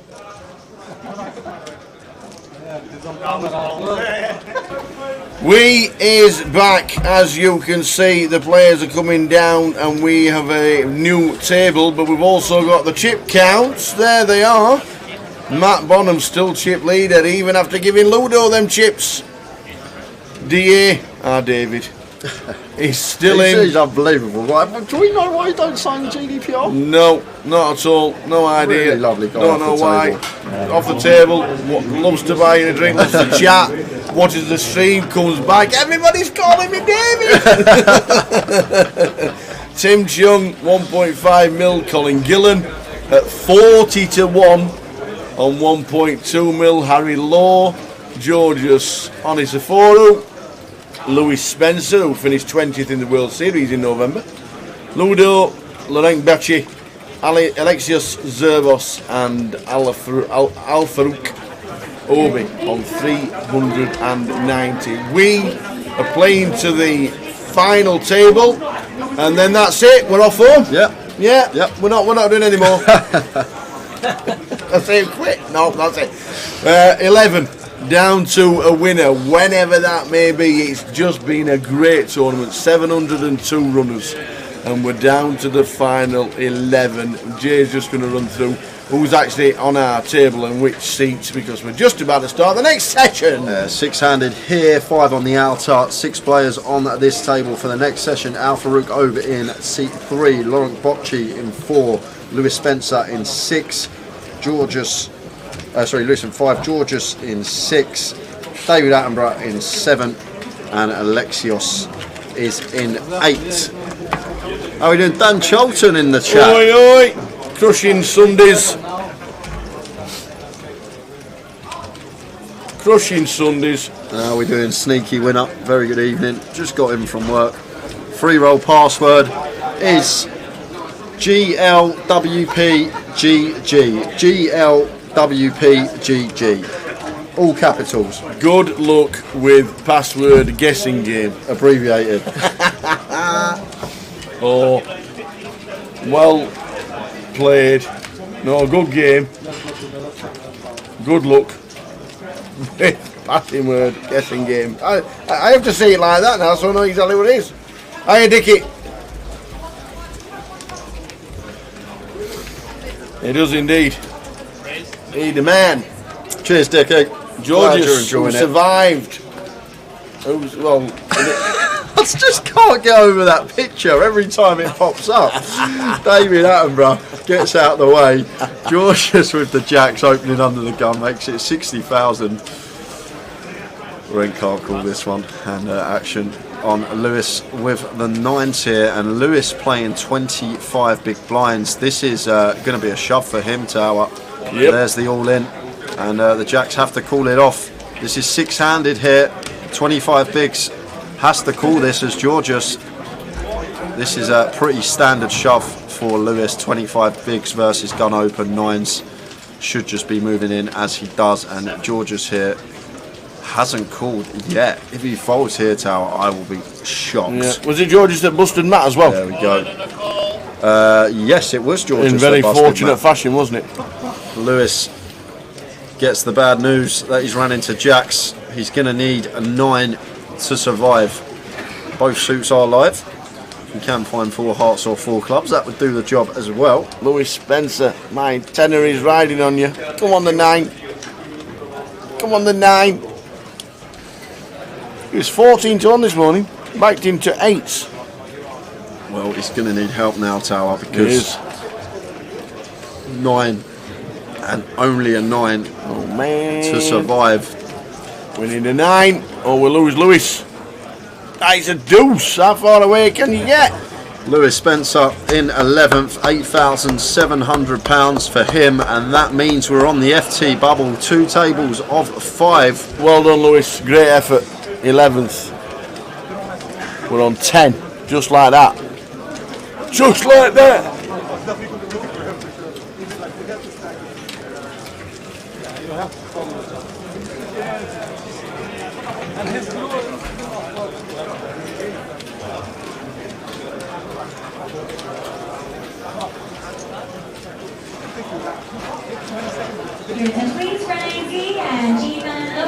Hey Tony, the buy was 12.15 total, 11 plus the juice. Running across the bottom is the prize ticket of all information regarding this tournament. You love it when you see 9s and you don't see like ace king. 10 remain.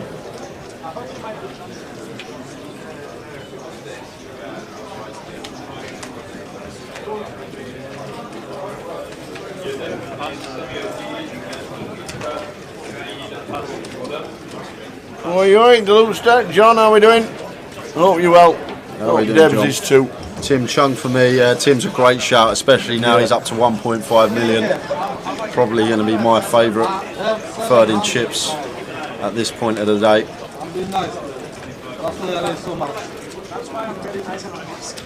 What? Should it be air in the background? Wow, how's Georges not set Lorenk in here, Tower? Just calls the ace queen versus the button open. Wow. Lorenk with 21 bigs. This should just be a shove from us. And now Lorenk's going to get to realise the equity. And out flops our ace queen, flopping top pair. And just check folds the ace queen as well. In a spot where you expect him to call once. Doesn't want to win. Maybe. Wow. Georges there. I've got 1.8. I'm not going to... I don't worry. It doesn't still tell. We've got 21 bigs effective that hand. It's a button open. We've got ace queen with fist pump setting our opponent in. But just wanting to call versus the button open. Surprising to see. It meant Lorenk ended up taking the pot.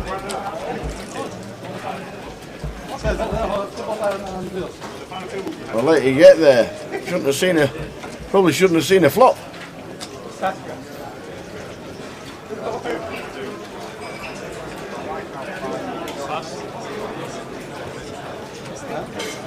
Yeah, I don't know. This table is nice, isn't it?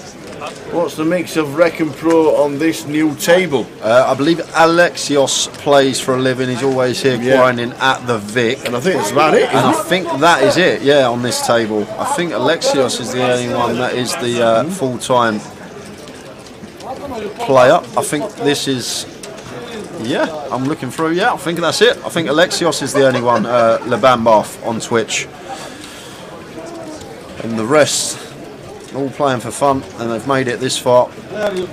Great effort so far. I think you say that, but you get some players that are recreationals but are winning players at this game, like they'll play in their spare time, but they're very good, they're very clued up on strategy, know what they're doing. And David Attenborough here smashing this flop with the ace-10 after defending versus the cut-off open from Lorenk. And once again, Tao, definitely five-handed, a spot we could have potentially set Lorenk in, but David opted not to. 7 on the turn. We might see David come in for some value now after flop does go check check. A quick fold from the ring.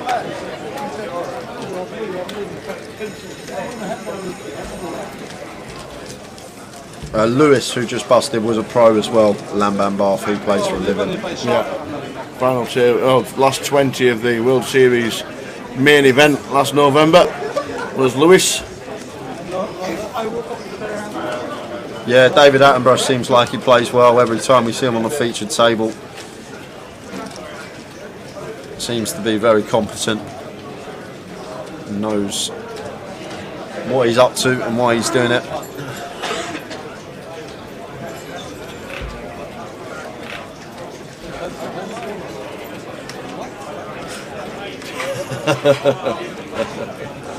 Yeah, we know it's not David Attenborough really, it's just that there's a GDPR, which means he's signed their form, so we can't use his real name unfortunately. So his initials are DA, and we can't just say D raises, D calls, D shoves all in, so we open it up to the chat. Yeah, and we've got a hand brewing here, Tower, because David here going to be veering towards free bet almost always in this situation, unless we've got a wild card in the big blind with sub 20 bigs that's going to shove really wide. Then we might incorporate some flats in, but this is the route we want to take. Nice big 3.5x sizing from David, and Georgios here with the sevens faces this small blind free bet. Has to continue, Tower. Button versus small blind dynamic, and there's the call.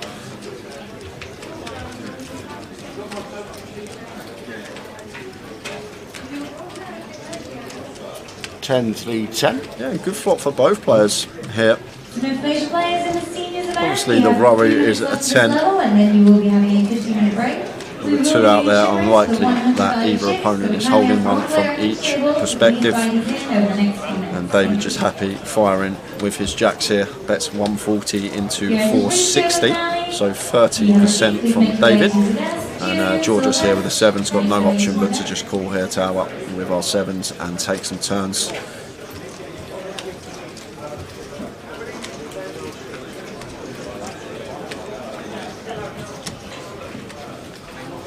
And this is as gin as it gets. Jack of clubs on the turn. Now we're just praying that Georgios has a club draw or a 10.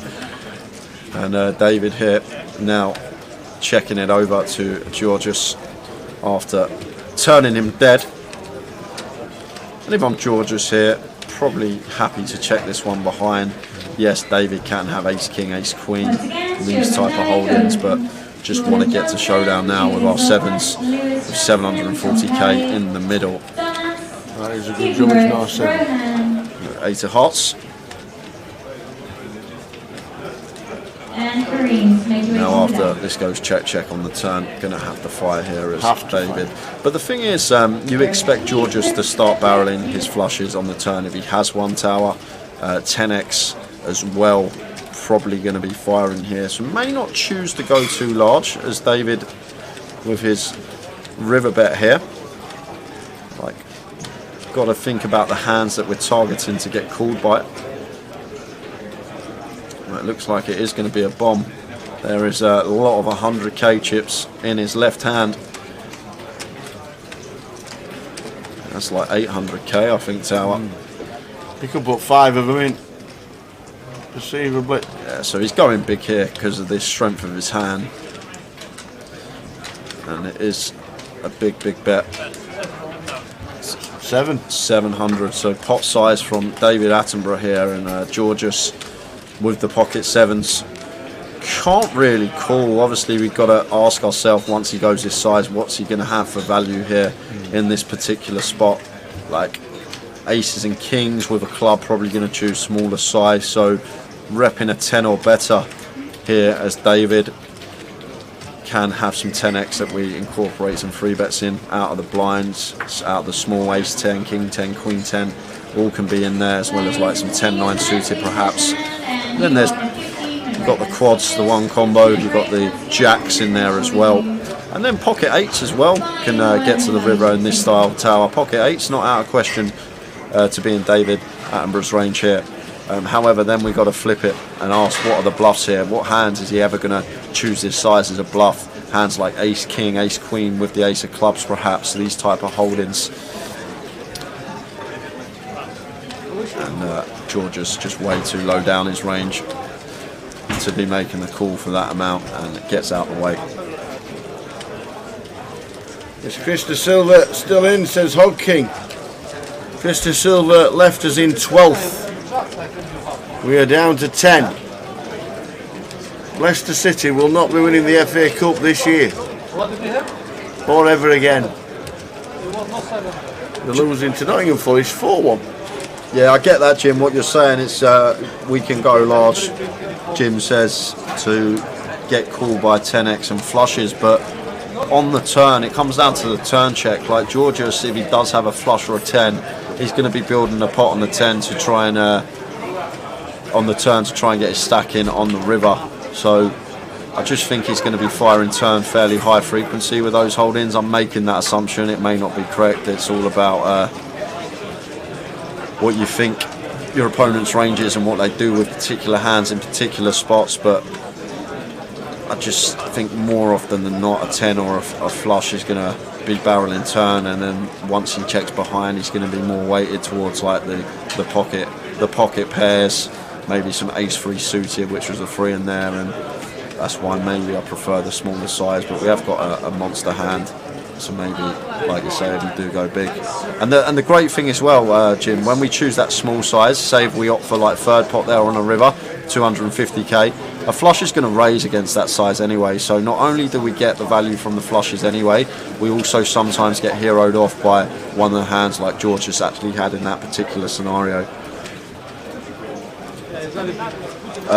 No, Boovy is out, Ben. I was getting hand histories.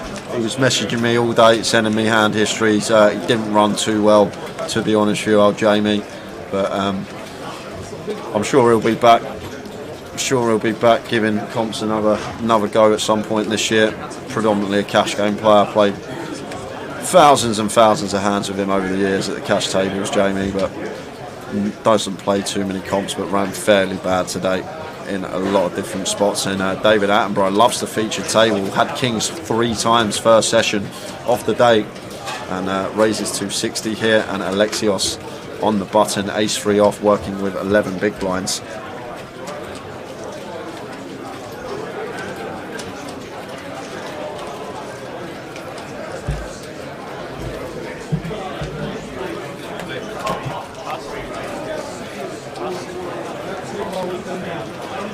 So we're on 10. Next person eliminated will be on the final table of the biggest GUKPT there has been.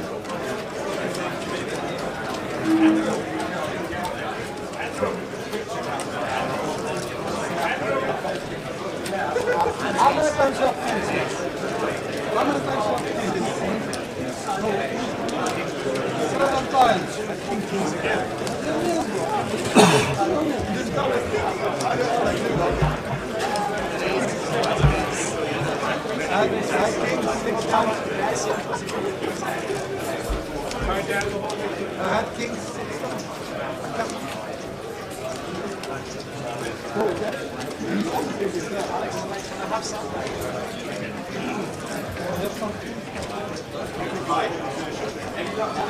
Oh no. Then the guy is right. I saw the scheme. If you pull it in, he's like calling it. Exactly. Yeah. It's issue. You turn about stop. Literally just killed it.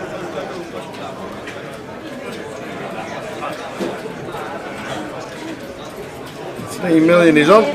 So D8, David Attenborough.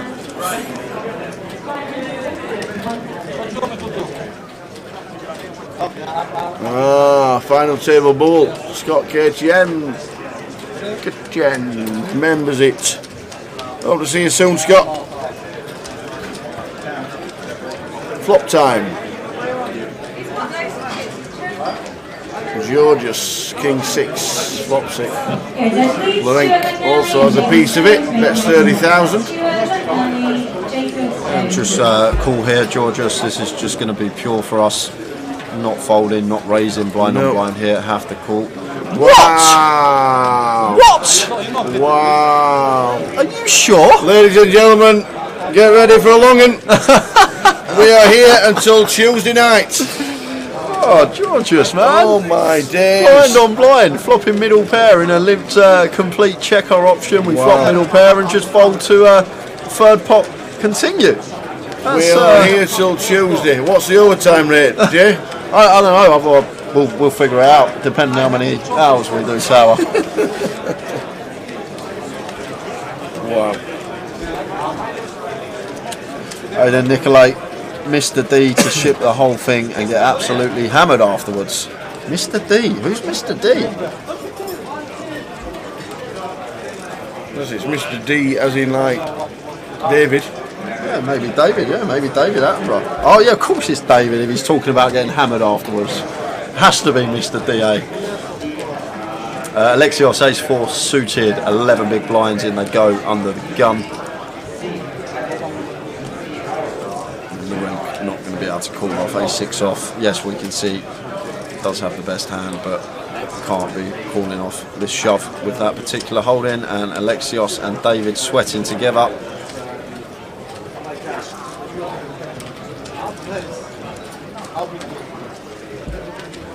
Oh, I'm betting A6. That's a split one, right?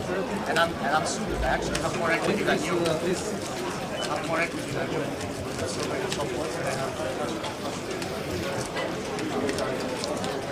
Well, this is Janot on Twitch. This is definitely the softer table out of the two. This is a much softer table than the other table that's ongoing at the same time.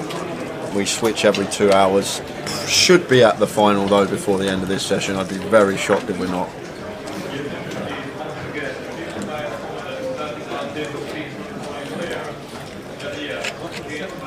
Yeah, this table's got one pro, the rest are recs, and then the other table's got one rec and the rest are pros. So that should kind of give you an inkling. And the other's got Ludo on it as well, Colin Killen, Tim Chung, not just any pros either, like the elite pros. It's pretty mad how the table draws worked here when we're down to 10 players on the FT bubble. Georgius raises to 60 on the button, and David here with the 9s. 3 bets to 200. And if I'm Georgius here, Tower, I might just rip this, potentially. He probably folds. He's not folding this one. He's going to call. But button versus small blind. David's got the chip lead at the table, and he is meant to be aggressive. 5-handed here. He's meant to be putting in some lighter 3 bets, and this ace queen will just perform really well as a shove for that amount of big blinds. Button versus small blind dynamic, but didn't choose to take the spot, and does flop best here versus David Attenborough, flopping top pair, top kick up, Broadway draw. David with the 9s facing this continue, just cannot do anything but get out of the way, out of position here versus Georgius.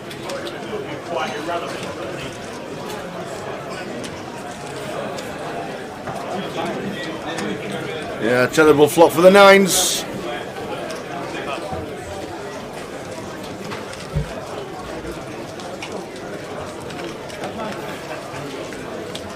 Yeah, even if you're a rec player playing in the biggest field the GUKPT's seen, you know, slouch at the game. That is for sure. That is for sure. You said that, yes, I remember. Yeah, you remember. I'm gonna do like slow motion.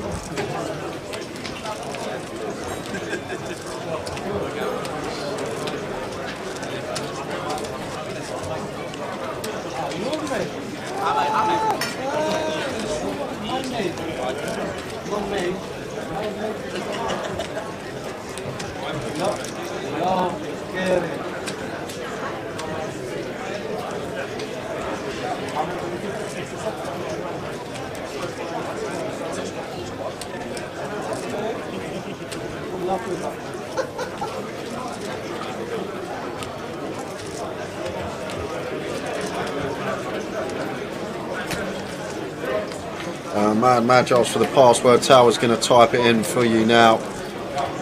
It is GLWPGG. Good luck with password guessing game.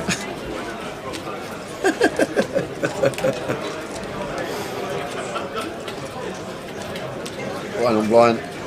Standard shuffle. Alexios here, 12 bigs. £250 free roll, £110 closer ticket for the winner, which is tomorrow at 7. £25,000 guaranteed tournament. Brad, the commands aren't right because I can't get logged in, unfortunately, to the GUKPT page where I change them. So the commands, unfortunately, aren't right. Need to get that sorted for the next event.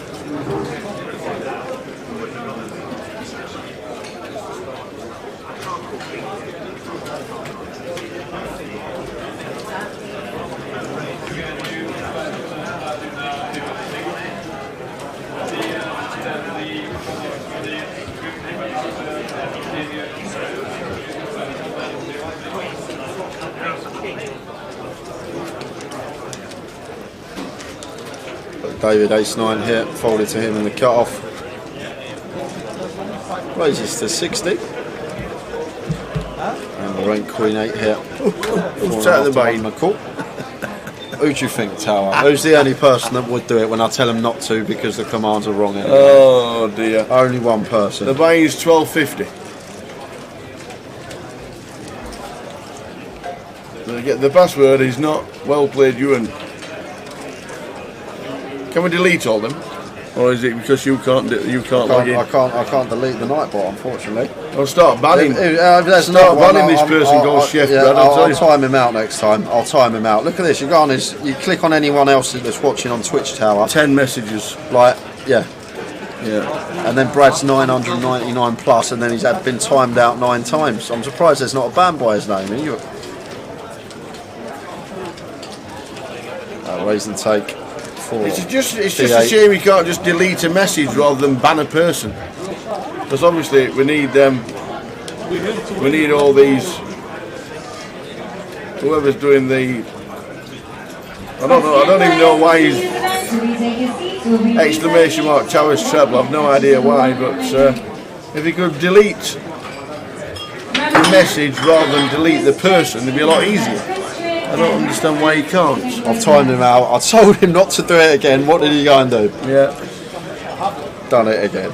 Yeah, Mystic Donkey, I think Jay's got a problem with his Twitch or something. Or he's just don't know how to work it. Probably the latter.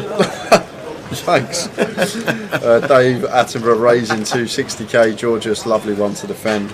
7-8 suited. And it flops best on the 10-8-5 rainbow board.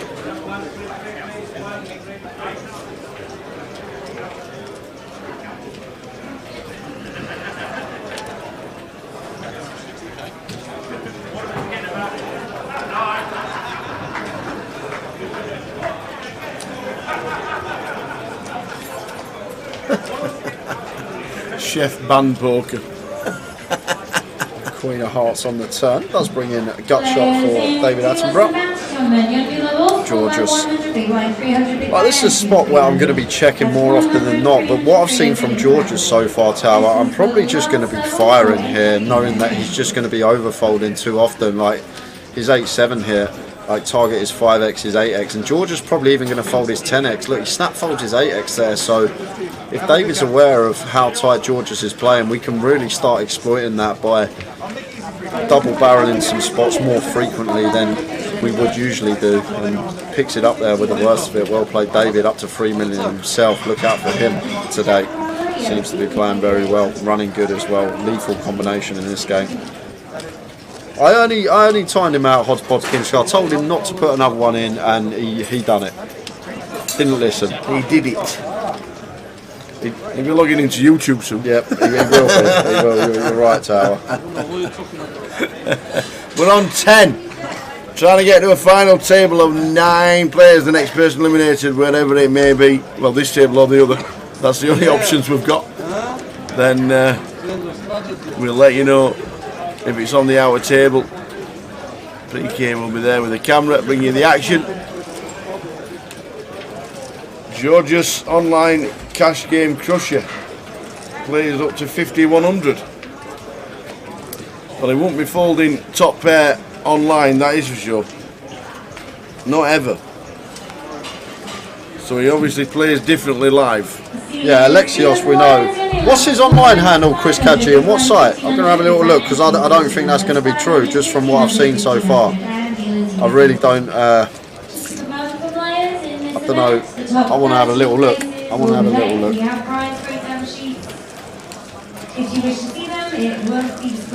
But Alexios, as I said, yeah, very good player. Yeah. Grinds the Vic. Every single event we got here, second in the grand final a few years back, won the midi earlier on this week. Yeah, plays well, does Alexios. Very well.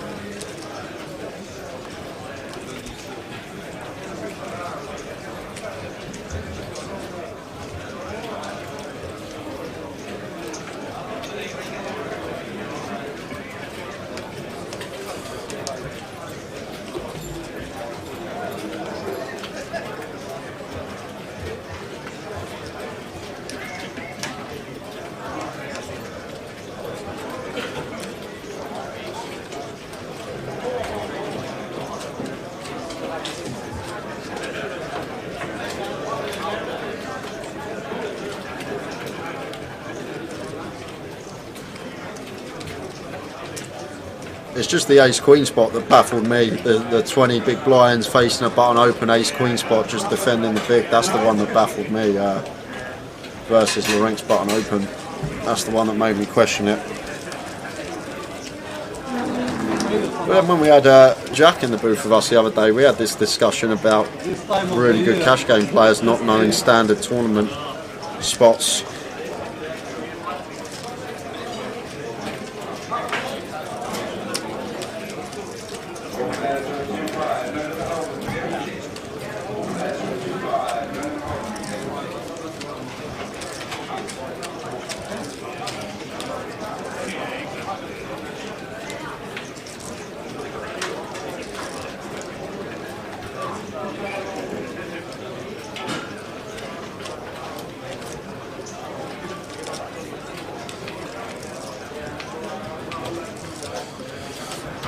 My favourite stop, Jim's probably. I like Coventry last year. That was a fun one. I really enjoyed Coventry. It's a good stop. Blackpool, obviously, for the whole week. Blackpool, I'd say.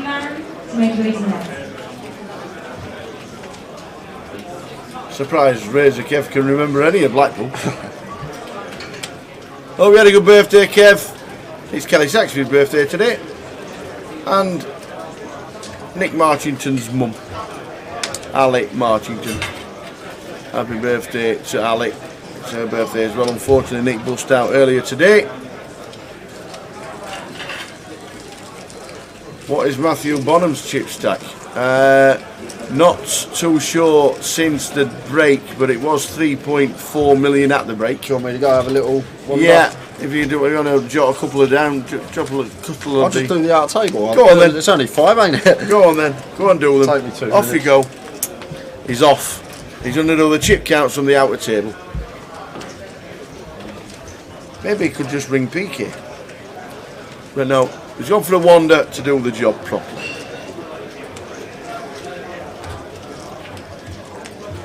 Last man out.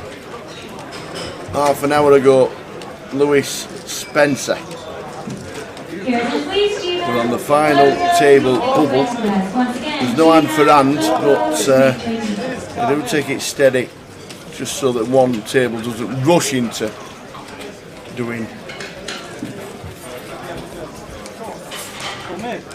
too many hands over the other table. It doesn't seem to work out like that. Buy-ins and entries and prize pool running across the bottom of the screen. We're on 10.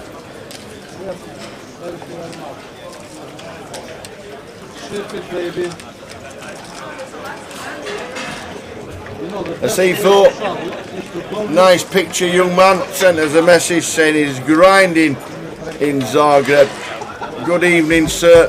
Enjoy your trip and good luck with your satellites. I'm sure you're satelliting into plenty of different comps around the world.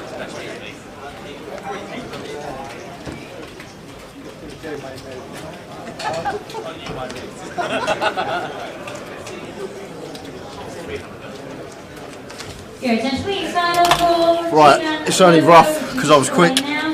Just the visual. So Tim Chung on the outer table, he's got around 1.1. Yep. Harry's got around 1 million. Matt's down to 2.3 million, Tower. Is he? Yep. Who's got them? Ludo's 600k. Everybody's getting them. And Colin 1.9 million. Colin Gillen. Colin Gillen. 40 to 1 this morning. Just, it looks around 2 million for Colin. So Colin Gillen, 40 to 1 this morning, and quite a few people had a pumps. But Matt down to 2.3, was up to 4 million chips last session at 1 point. Yeah.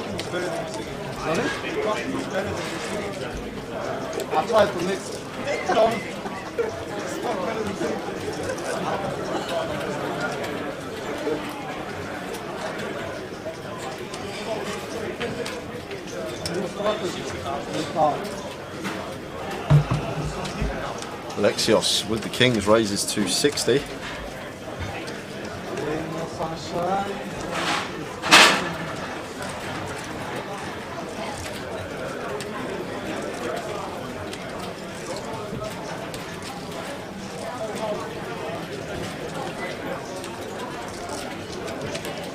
And I think we're being trolled by the chat about Georgia's tower as well.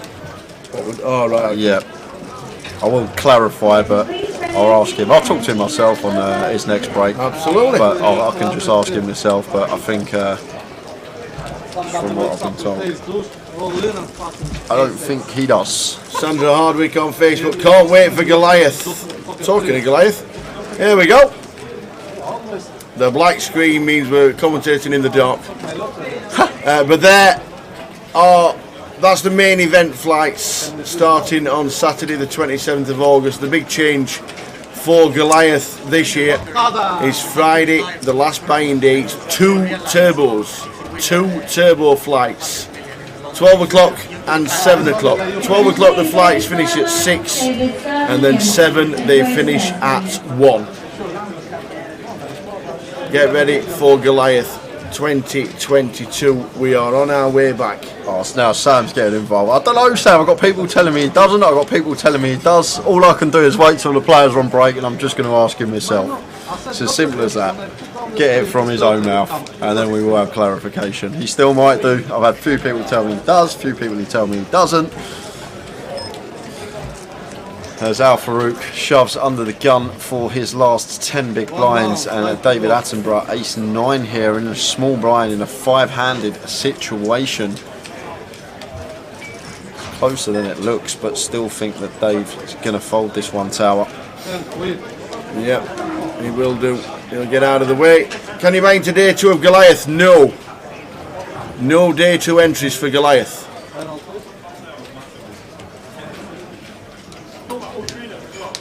There are 8 flights.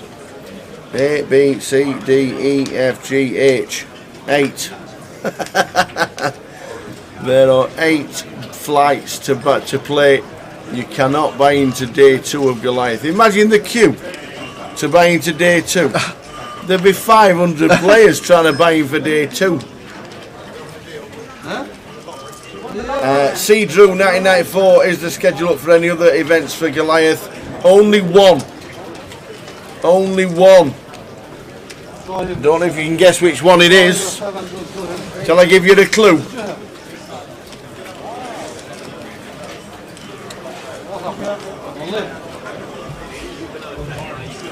That's a clue. I'm just doing some research, Tower. I'm literally just doing some research. The only side event that has been announced for Goliath is Joker's Wild. That's on the Wednesday. That is it. That's the only schedule we can release at this moment in time because that's all I know. So, Georgios Onissophorou. Yeah. We found him. Yeah. On the Hendon Mob, he's got 7,000 in live cashes. $7,000 in live cashes. Awesome. 5 cashes to his name. Yeah. Start first cash in 2018. Last cash was 14th of January in 2020 in Morocco. Oh, look at that as well. Cashed online for £3.84. There you go. That's his stats.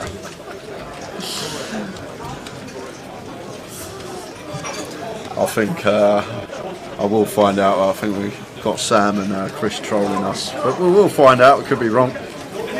Some cash players never play tournaments and then flick in one once in a while.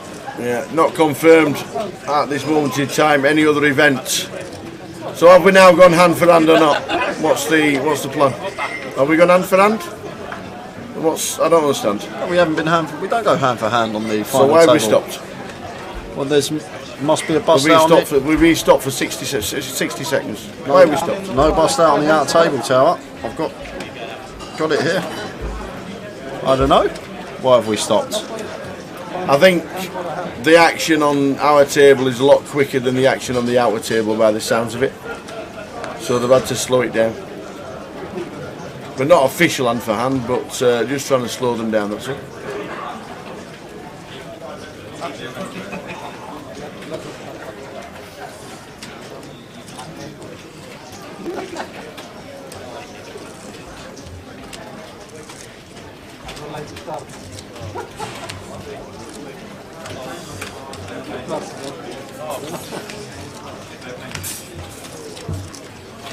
Galax, we're just trying to find out whether he plays for a living or not, and I'm just going to ask him on the next break. But some people are telling me he's not, some people are telling me he does. So I'm in no man's land at the moment. So I just Hendon mobbed him. That was it. Saw his had a little look at his Hendon mob, and that brings us to now. The next break, I'm going to find out one way or another. Just chat with the man himself. Seems like a nice enough guy at the table. He does. Seems very approachable.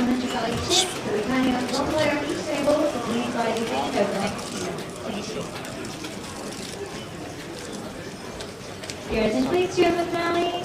You have a seat, please make your way to the desk. Julian Sylvester, make your way to the desk. Yeah, I'm sure in the coming events and by the time we get to Coventry, which is the place where we do Goliath, you never know, the schedule might be released. It's a good place to do it, to be fair. Next leg of the GUKPT is Coventry, which is here. This is what's coming up for us in Coventry while we're waiting for the next stand to play out. To me, we have the grand friend or we don't. But it is what it is. Time banks. Time bank cards. That's what we need right now. That's exactly what we need right now. Time bank cards. Shot clock. Might be something that we could incorporate into. That would sort it out. Yep.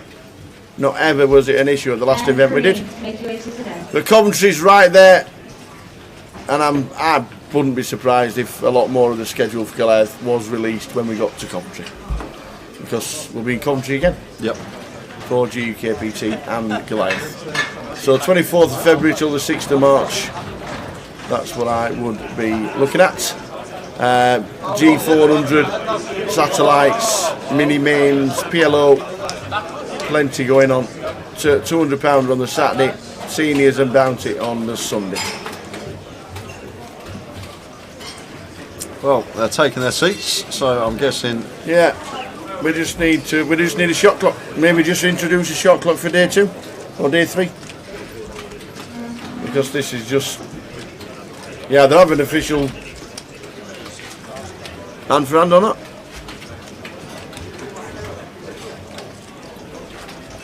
David Attenborough has had kings 6 times today on this feature table. Really? He's got him again. He's not getting any action this time though, because Lorenk with the 9-4 off obviously can't defend. Chris, why does someone have their name picture as David Attenborough? I actually thought he was there. It's just GDPR. We're not going to say the initials DA, so Klopp on top come up in our chat box with the name David Attenborough for the initials, and he's perfectly fine with us using that. Really lovely guy off the table, always offering us a beer.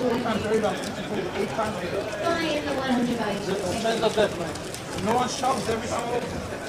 Come on, I don't want to come with that, so change it. We're getting closer to the live stream free roll, guys. Only 2 hours and a bit to go. Indeedy. It's on at 8 o'clock now, not 6. 8 o'clock. Password for that is GLWPGG, all capitals.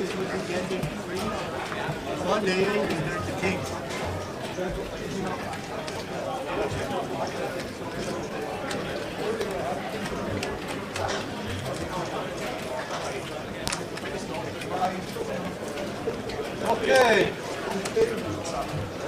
let's see. I think the only time we were allowed to play last time was the tag team, wasn't it? That you bust us out of on the bubble. No,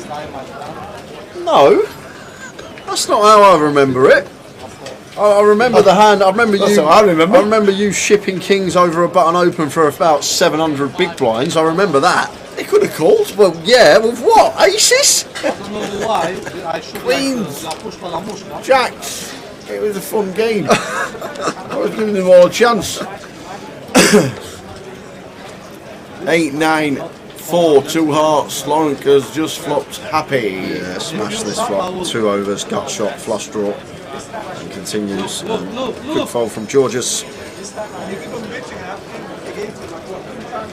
And I always dodge a bullet.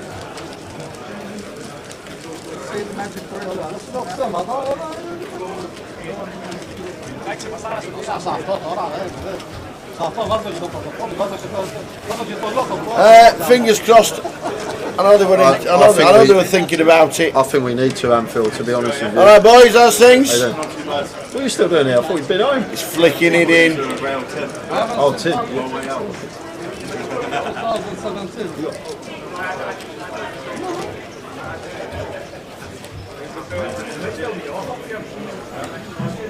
Yeah, they were talking about it. I don't. Yeah, we have obviously done an event earlier 2 weeks ago here in the Vic, and I was amazed that all the dealers and all the players just knew exactly what to do. There was never an issue, and it just ran so smoothly. First time I've ever done it, ever, and I thought it was fantastic for the game.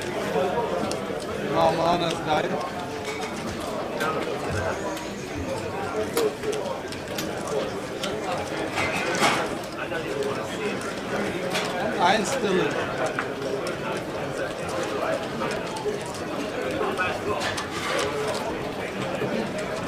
Your attention please, Gary Bertram, Dom. There you go. Tennis, make your way to the desk. Thank you. I can get one for you, didn't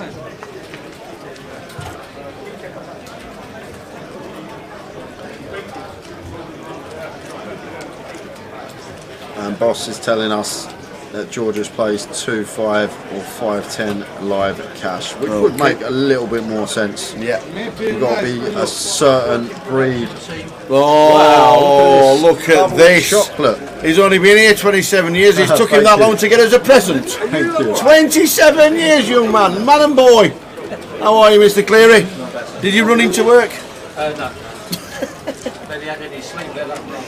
You did a 15k, a 10k and a marathon in a month last year. for Marie Curie. Is Steve Cleary, and he's just fetched in the Lindors. He's a good lad. He knows how to treat the team.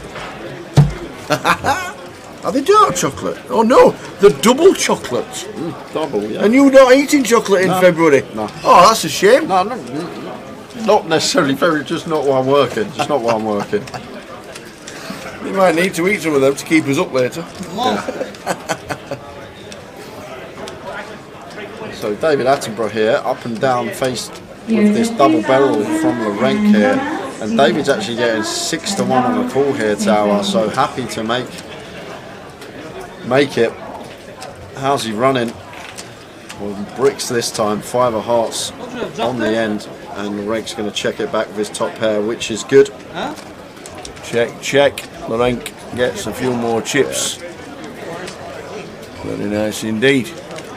Yes, going back to what Boss said, I think George's probably does play for a living, but it's not 50-100 online. So like 50-100 online, there's only probably a handful of players that can beat that game. It's depending on what site you're playing, but it's 50-100. You have to be a certain pedigree player to be profitable at those stakes. In the online world, at least, live games are a bit different because you can get superstar lineups at those. Chips splashing round. David Attenborough up the most. Georgius up 300,000. Lorenk, Alexios, and Al Farouk is down 75,000. The short stack in the room as it is at this moment in time. And Carl Rob, if you have a look at the top right of your screen, that is how many runners are left. We are on the final table bubble. Yep. And we have gone hand for hand. 10 players out of 33 that started day 3. 230 started day 2, which was mad.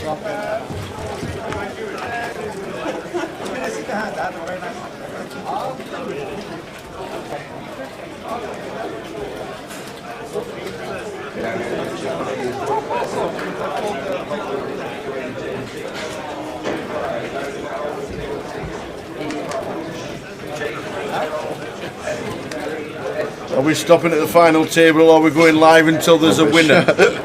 We will be live. Get us a coin. Go on, get us a coin. Have we got a coin? Flip it? No, have we got a coin? I don't think I have. You not got a coin? I might do actually. Have you got a coin on you?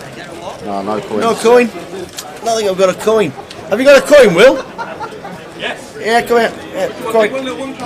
Coin, please. Thank you very much. So, heads will carry on till we get a winner. Tails, we're stopping at the final. Oh, we'll stop when we crown a champion. Fancy that. Thanks, Will. Cheers.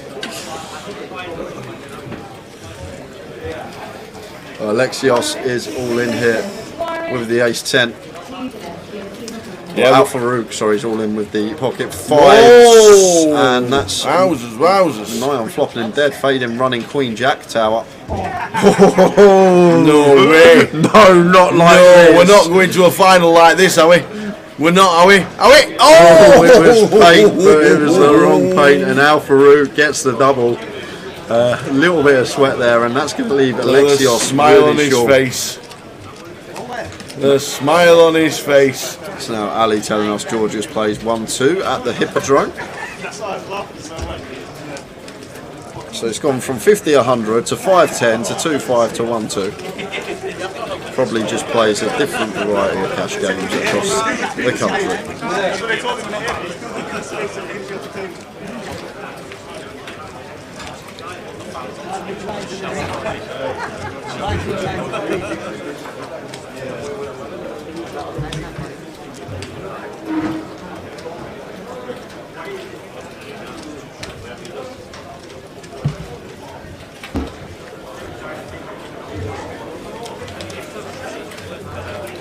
So there we go. First double. Boom did boom boom. Boom biddy boom boom. I'll take your word for it, Chris Kadji. I will take your word for it, mate.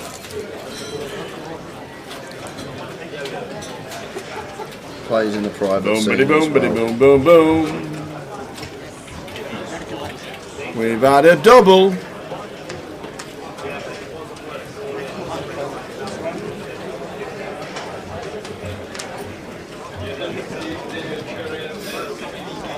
It has been a good week. 702 runners, top man. Great effort. All the floor, all the staff, all the dealers, everybody involved with running the best GUKPT and the biggest we have had.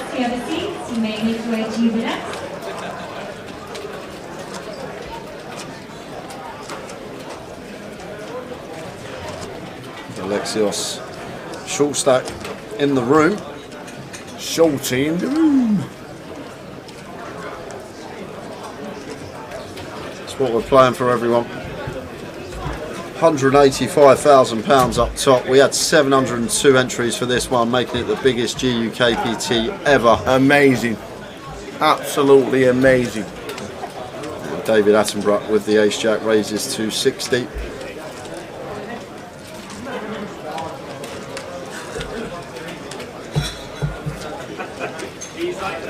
And the rank with the 10-7 off in the big blind. 4.5 to 1 on a call.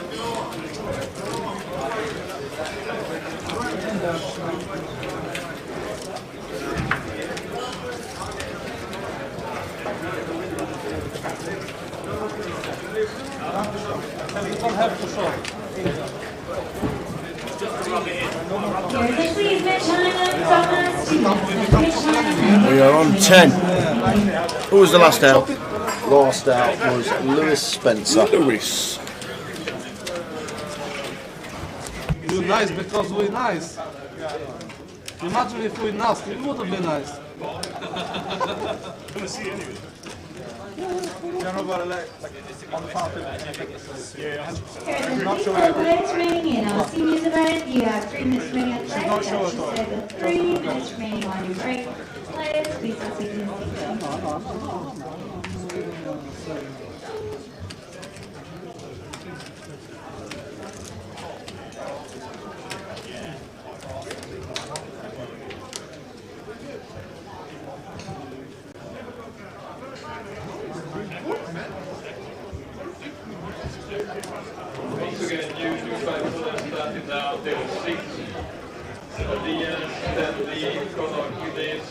Still on 10. 10 players.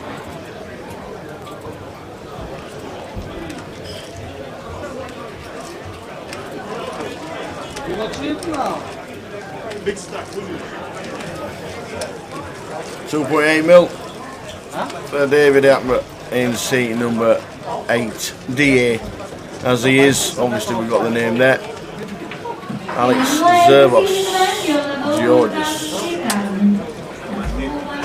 It's a great event. 702 entries. We're down to 10.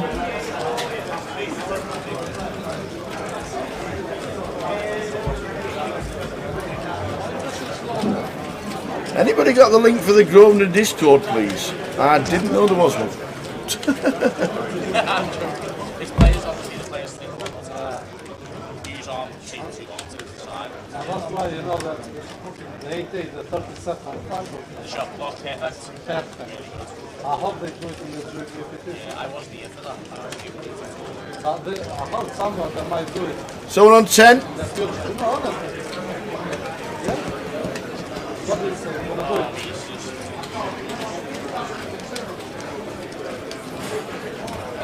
Once again, players in the seniors event, to retake your seats, will be resetting in just over 1 What should we have a look at, Tal? Should we have a look at GUKPTs this year while we wait?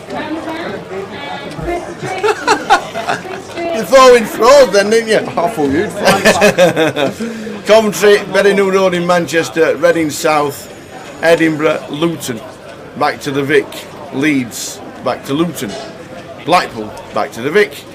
Great numbers, great different buy-ins as well. Coventry's £1,000 buy-in for the main event next time. New buy-in level, 900 plus the juice, so £1,000 straight. Should work very well after Coventry with 670 runners. 607 runners in Luton, then Coventry last year, not 670. 607. Entries are available for the next 15 minutes. Please make your way to the So we're on 10.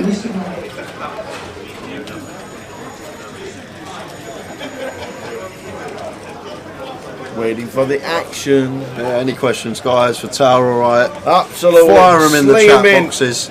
What's the password? Doesn't even have to be poker related. Anything you want to know regarding events, any just questions. We are going to have a few minutes between hands if our hand is finishing before the outer table. Password for the free roll is good luck with password guessing game. Lambert bar. Or well played, good luck, well played, good game. That's what you think, isn't it? Yeah. I can't play any GUKPTs because I'm working. I have to work every He leg. can play everything else in the world. He's going to the World Series this year. We're giving him time off. Yeah, I'm going now. I've got one of the legs off this year. He's flying us out so Simon can action track from Vegas while we're doing main event. This guy, private jet. Come on, Tower. I'm up final. But I don't really play tournaments, to be honest, here, Lambert. No, you do a lot of cash. Don't you? Yeah, it's just all cash with me. A lot of local cash. Lots and lots of cash games.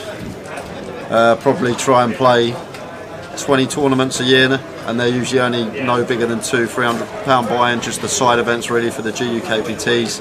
However, this year I'm going to maybe play a couple of EPTs, going out to play the main event in Vegas, so hopefully we can run good and maybe have a couple of decent scores.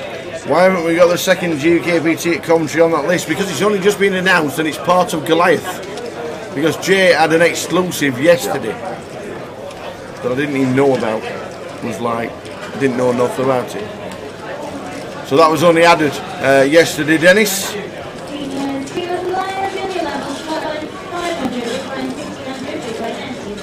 That's 500, 1500, 1500, and just to confirm the players in this event, the top 13 places will be paid. We outright breakdown sheets. If you wish to see them, it won't be displayed on screen. So that players not being expanded, the top 13 getting paid, with 13th position taking 290 and the winner taking 4,600.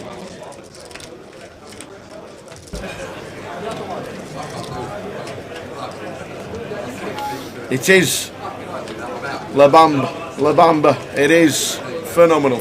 To be honest, this job's helped me a lot with my tournaments. Like I rarely played tournaments until like 2016, 2017.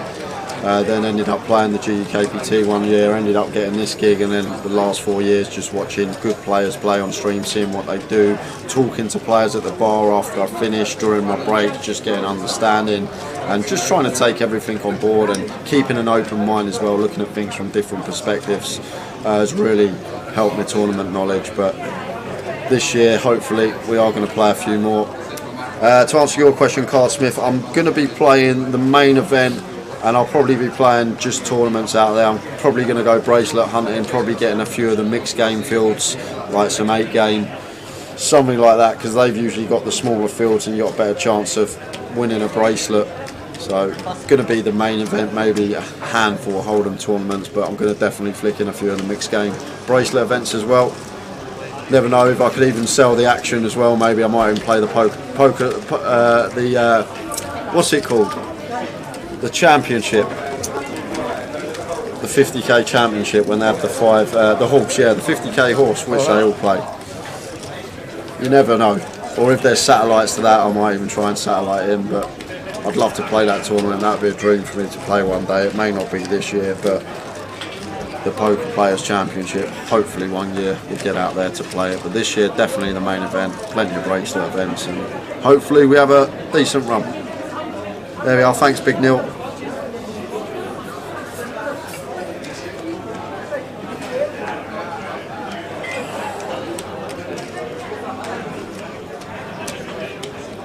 Here, and please, G-Band logo, number 41, G-Band, make way to that.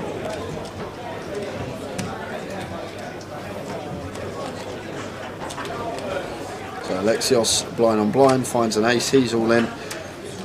Going to get this one through. Blind's going up in just over a minute's time, as you can see in the top of your screen there. Al Farouk can never call this one.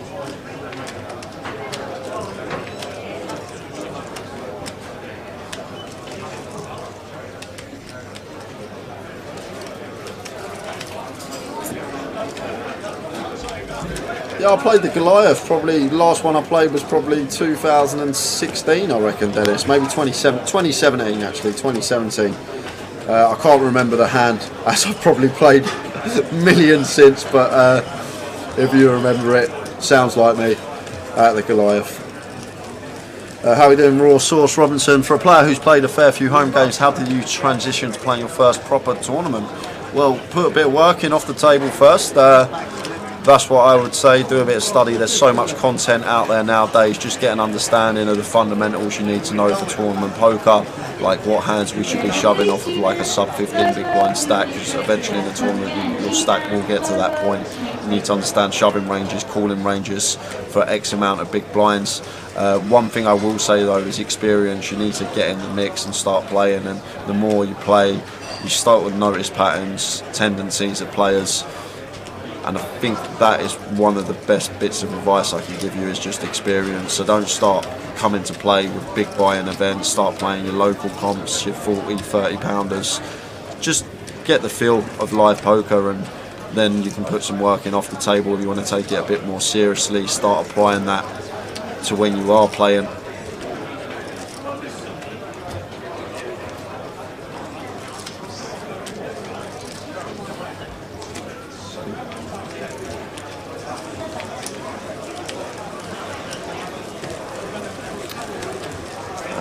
Lambar, so you beat the big MTT. I can see you transitioning to live MTTs over cash and crushing them. I still don't think that would be the case, Lambar. I can see what you're saying, but I'm not the biggest fan of playing a tournament. They're just too long-winded for me. Like 2-3 days of grinding, and sometimes the reward at the end of it's not too good. If you grind for a day and a half and then you just bust before the bubble, or you grind for 2.5 days and you just lock up a little bit more than the min cash. I just prefer cash. You can sit down when you want, turn up when you want, you can get up when you want, you can go for a little walk, a little breather, you can have some food without missing any hands. I just much prefer playing cash. It's nothing to do with the monetary side of it, why I choose cash over tournaments. It's all down to what my preferred choice is, and it's always been cash games for me. But I will, as I say, flick in from a comp from time to time, mix it up.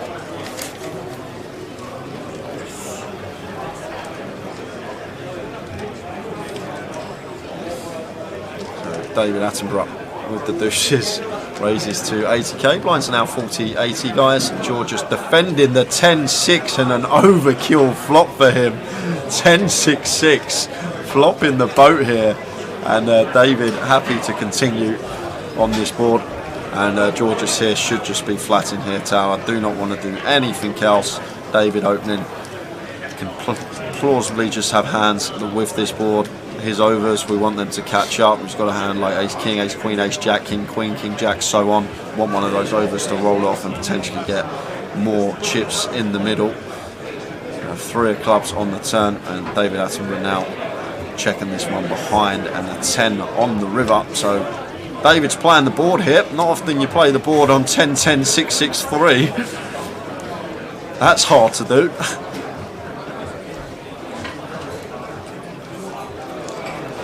Nice board for Georgius. Was up to 1.8 mil. He's got 1.1 now, but he's going to get quite a bit of it back. Can't see a call coming in. With the twos. Playing the board. Free roll password is GG. GLWPGG. GLWPGG. Good luck, well played, good game. Abbreviated, all capitals. I hope next one's GUKPT Come up with this password. Yeah, I hope it is too, Tower. I hope it is too. Barnsley free roll password. Lucky Fox out. I'll read that in a minute because Keith's asked a question which is a bit short above. Where's your local cash games, Joe? Do you play all over the UK? It's mainly just it's been like London, Hertfordshire, Cambridge, that way basically for the last 6-7 years. However, I have recently transitioned to a game in Bedfordshire which I play regularly now. It's not Hold'em, it's a mixed game, a dealer's choice game, which is my regular game at the moment. However, I'm meant to be moving to Birmingham in a couple of months, so I'll need to find a game up that way, hopefully. King 10 for Al Farouk in the cut-off.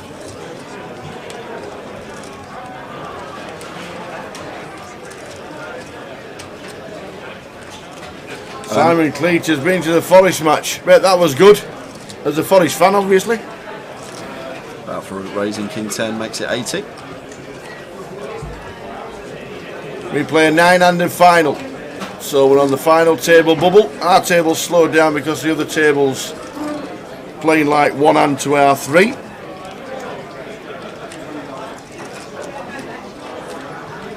We are on the final table bubble.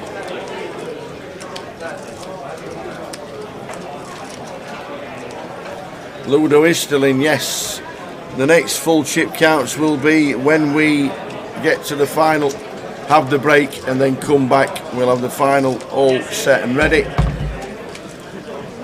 So David Attenborough defending the Jack 9 and flops trips on Ace Jack Jack. I'm going to get a bet out of Al Farouk here because expect Al Farouk to continue this one with King 10 on this particular board, but we can choose really small size in here on the Ace Jack Jack tower. We can go as small as 50k continue size here, sub quarter pot, but doesn't elect to continue, and it's a really well-timed check. 5 of diamonds on the turn, and David checking once more. Like this from him, understanding that Al Farouk will have some checkbacks with Ace X on this particular board, like Ace King, Ace Queen, Ace 10. We'll start checking this board at certain frequencies simply because it's one of them situations you're either well ahead with your Ace X or way behind to a Jack, so they become really good checks, and I'm guessing David's aware of that, so he's opted to check it over. And happy to call.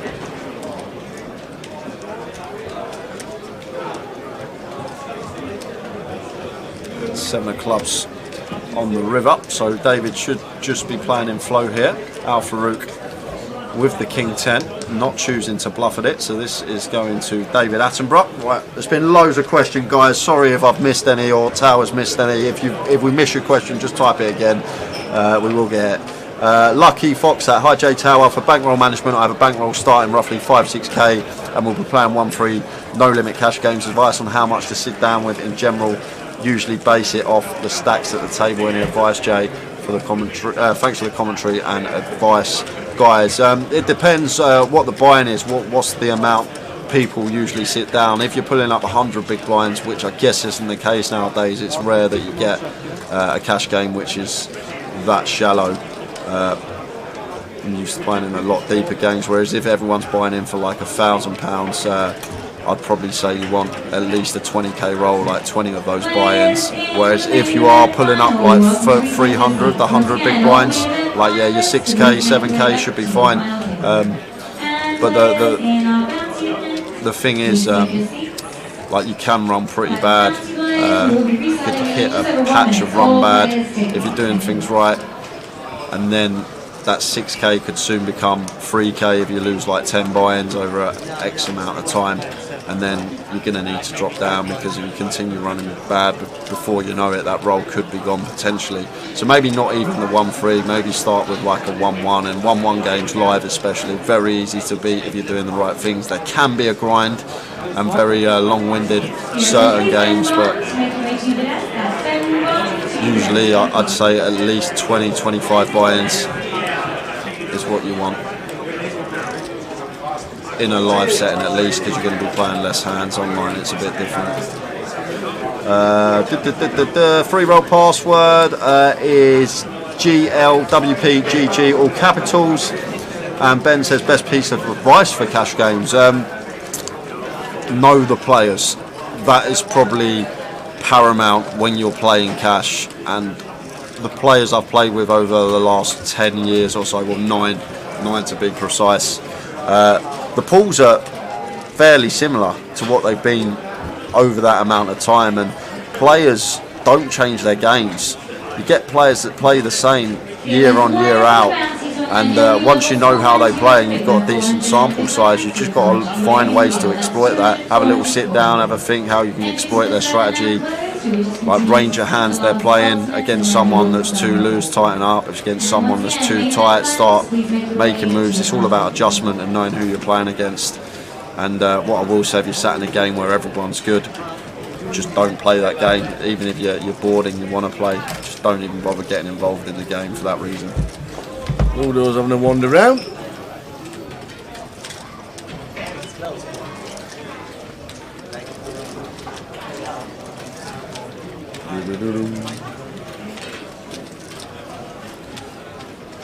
And 21 outs, same question, but for tournaments he asked me. So basically with tournaments they say 1% of your rolls. If you want to play a 1k, you basically need a 100k roll. But then again, if you want to play a 1k and sell 50%, you'd only need a 50k roll. So in tournaments nowadays, a lot of players just sell action, and that's basically why, because not many people have that 6 figures roll, so they sell action, so they can take the hits and withstand the variance of tournament poker. How long since the last player went out? It has been over an hour, Tower. Over an hour. Over an hour. And just going to talk about this spot here, because Alexios here with 6 bigs, Tower, and faced with this shove from David Attenborough here, Queen 3 of hearts. I wouldn't even know myself here, Tower, whether this is a call or not. This is marginal here with 6 bigs.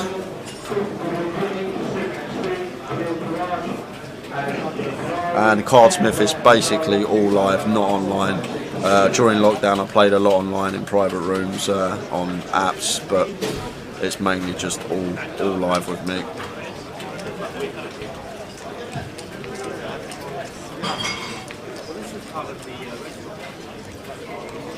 Yeah, and Phil makes a good point. It's dependent on stacks. Another table, this particular spot for Alexios, but he's really dwelling this one over. And Tower, after he tanks this long, I think he's probably going to call this one off once he's thinking about it.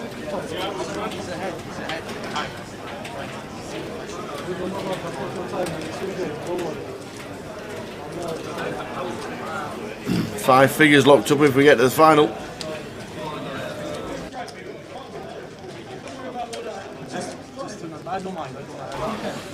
So Alexios eventually folds, and we've got some news from the outer table, guys. We're just going to head to one of the outers, and we've got an all-in here. This is a huge pot. This is a 3 million chip pot, guys. It's all gone in a free bet situation. Tim Chung with 9s, Whoa. Matthew Bonham with queens. We could have a final. This is a 3 million chip pot. It's a 9 on the turn for Tim Chung. We could have a final. We haven't got a final. And it's the king of clubs on the river. Tim survives, finds the 2 outer. Wow. And he's going to be up to 3 million chips. Free bet coup, all in on the 8 high board against Matt Bonham.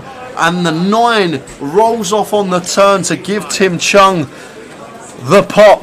And Matt is going to be crippled after that one, Tower. He's going to be one of the shorties again. Wow. He's had the chip lead. Wow.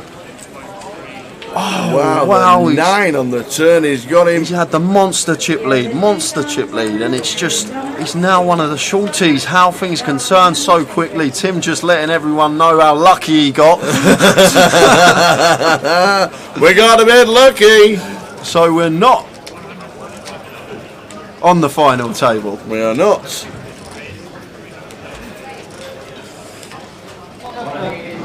Tournament is 8-handed from day 2. That's why it's a 9-handed final. That's why we're playing 2-5. That's why we're playing 2 5s. Because on day 2 we go 8-handed, and all of day 3 we've been 8-handed. And then we go to 2 tables of 5 to get to a final table of 9. Yeah, so just getting news about that pot, guys. I'm just going to read it out to you. So Ludo opened, Tim Chung 3-bet, right. Matt Bonham called, Ludo called, so they went 3-way to the flop in a 3-bet pot. Tim continued, Matt raised, Tim 3-bet shoved, and Matt made the call with the queens, and that's how it all got in for a monster.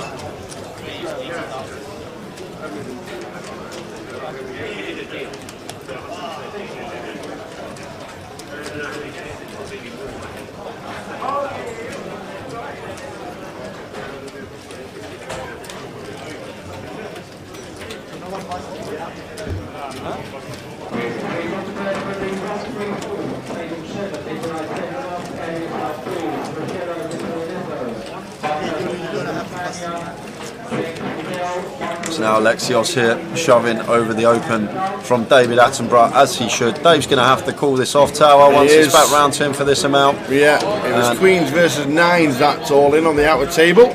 9 on the turn for Tim Chump. All in and a call on the feature. Ace 8 against King Jack. We could have a final, we might not have a final.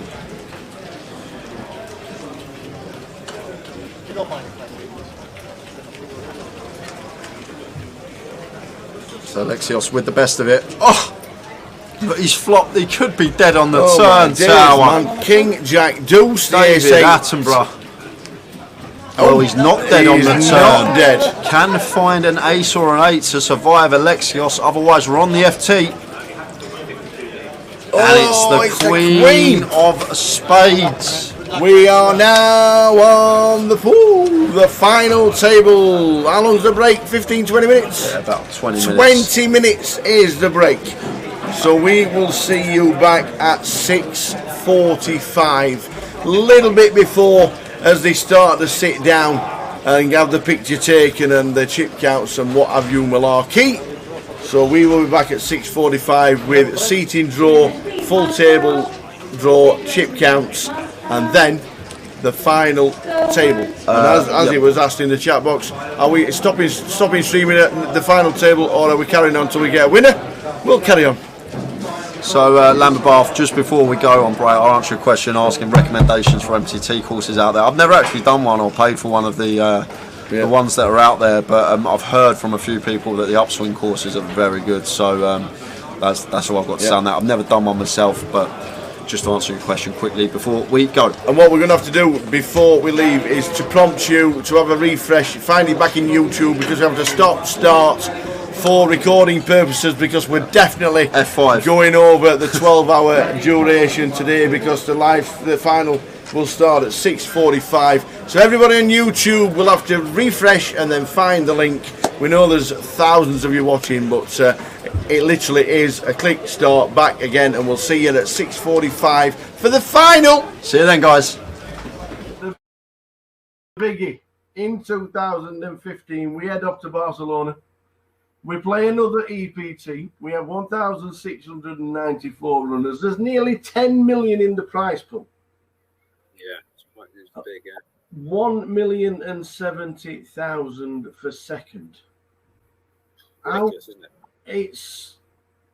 I'm going to talk, obviously, this is one of the moments I always remember while watching a live stream for one of the first times, watching this, because obviously we all remember the chop. But what was it like at the final table, knowing what was at stake? There's a lot of money.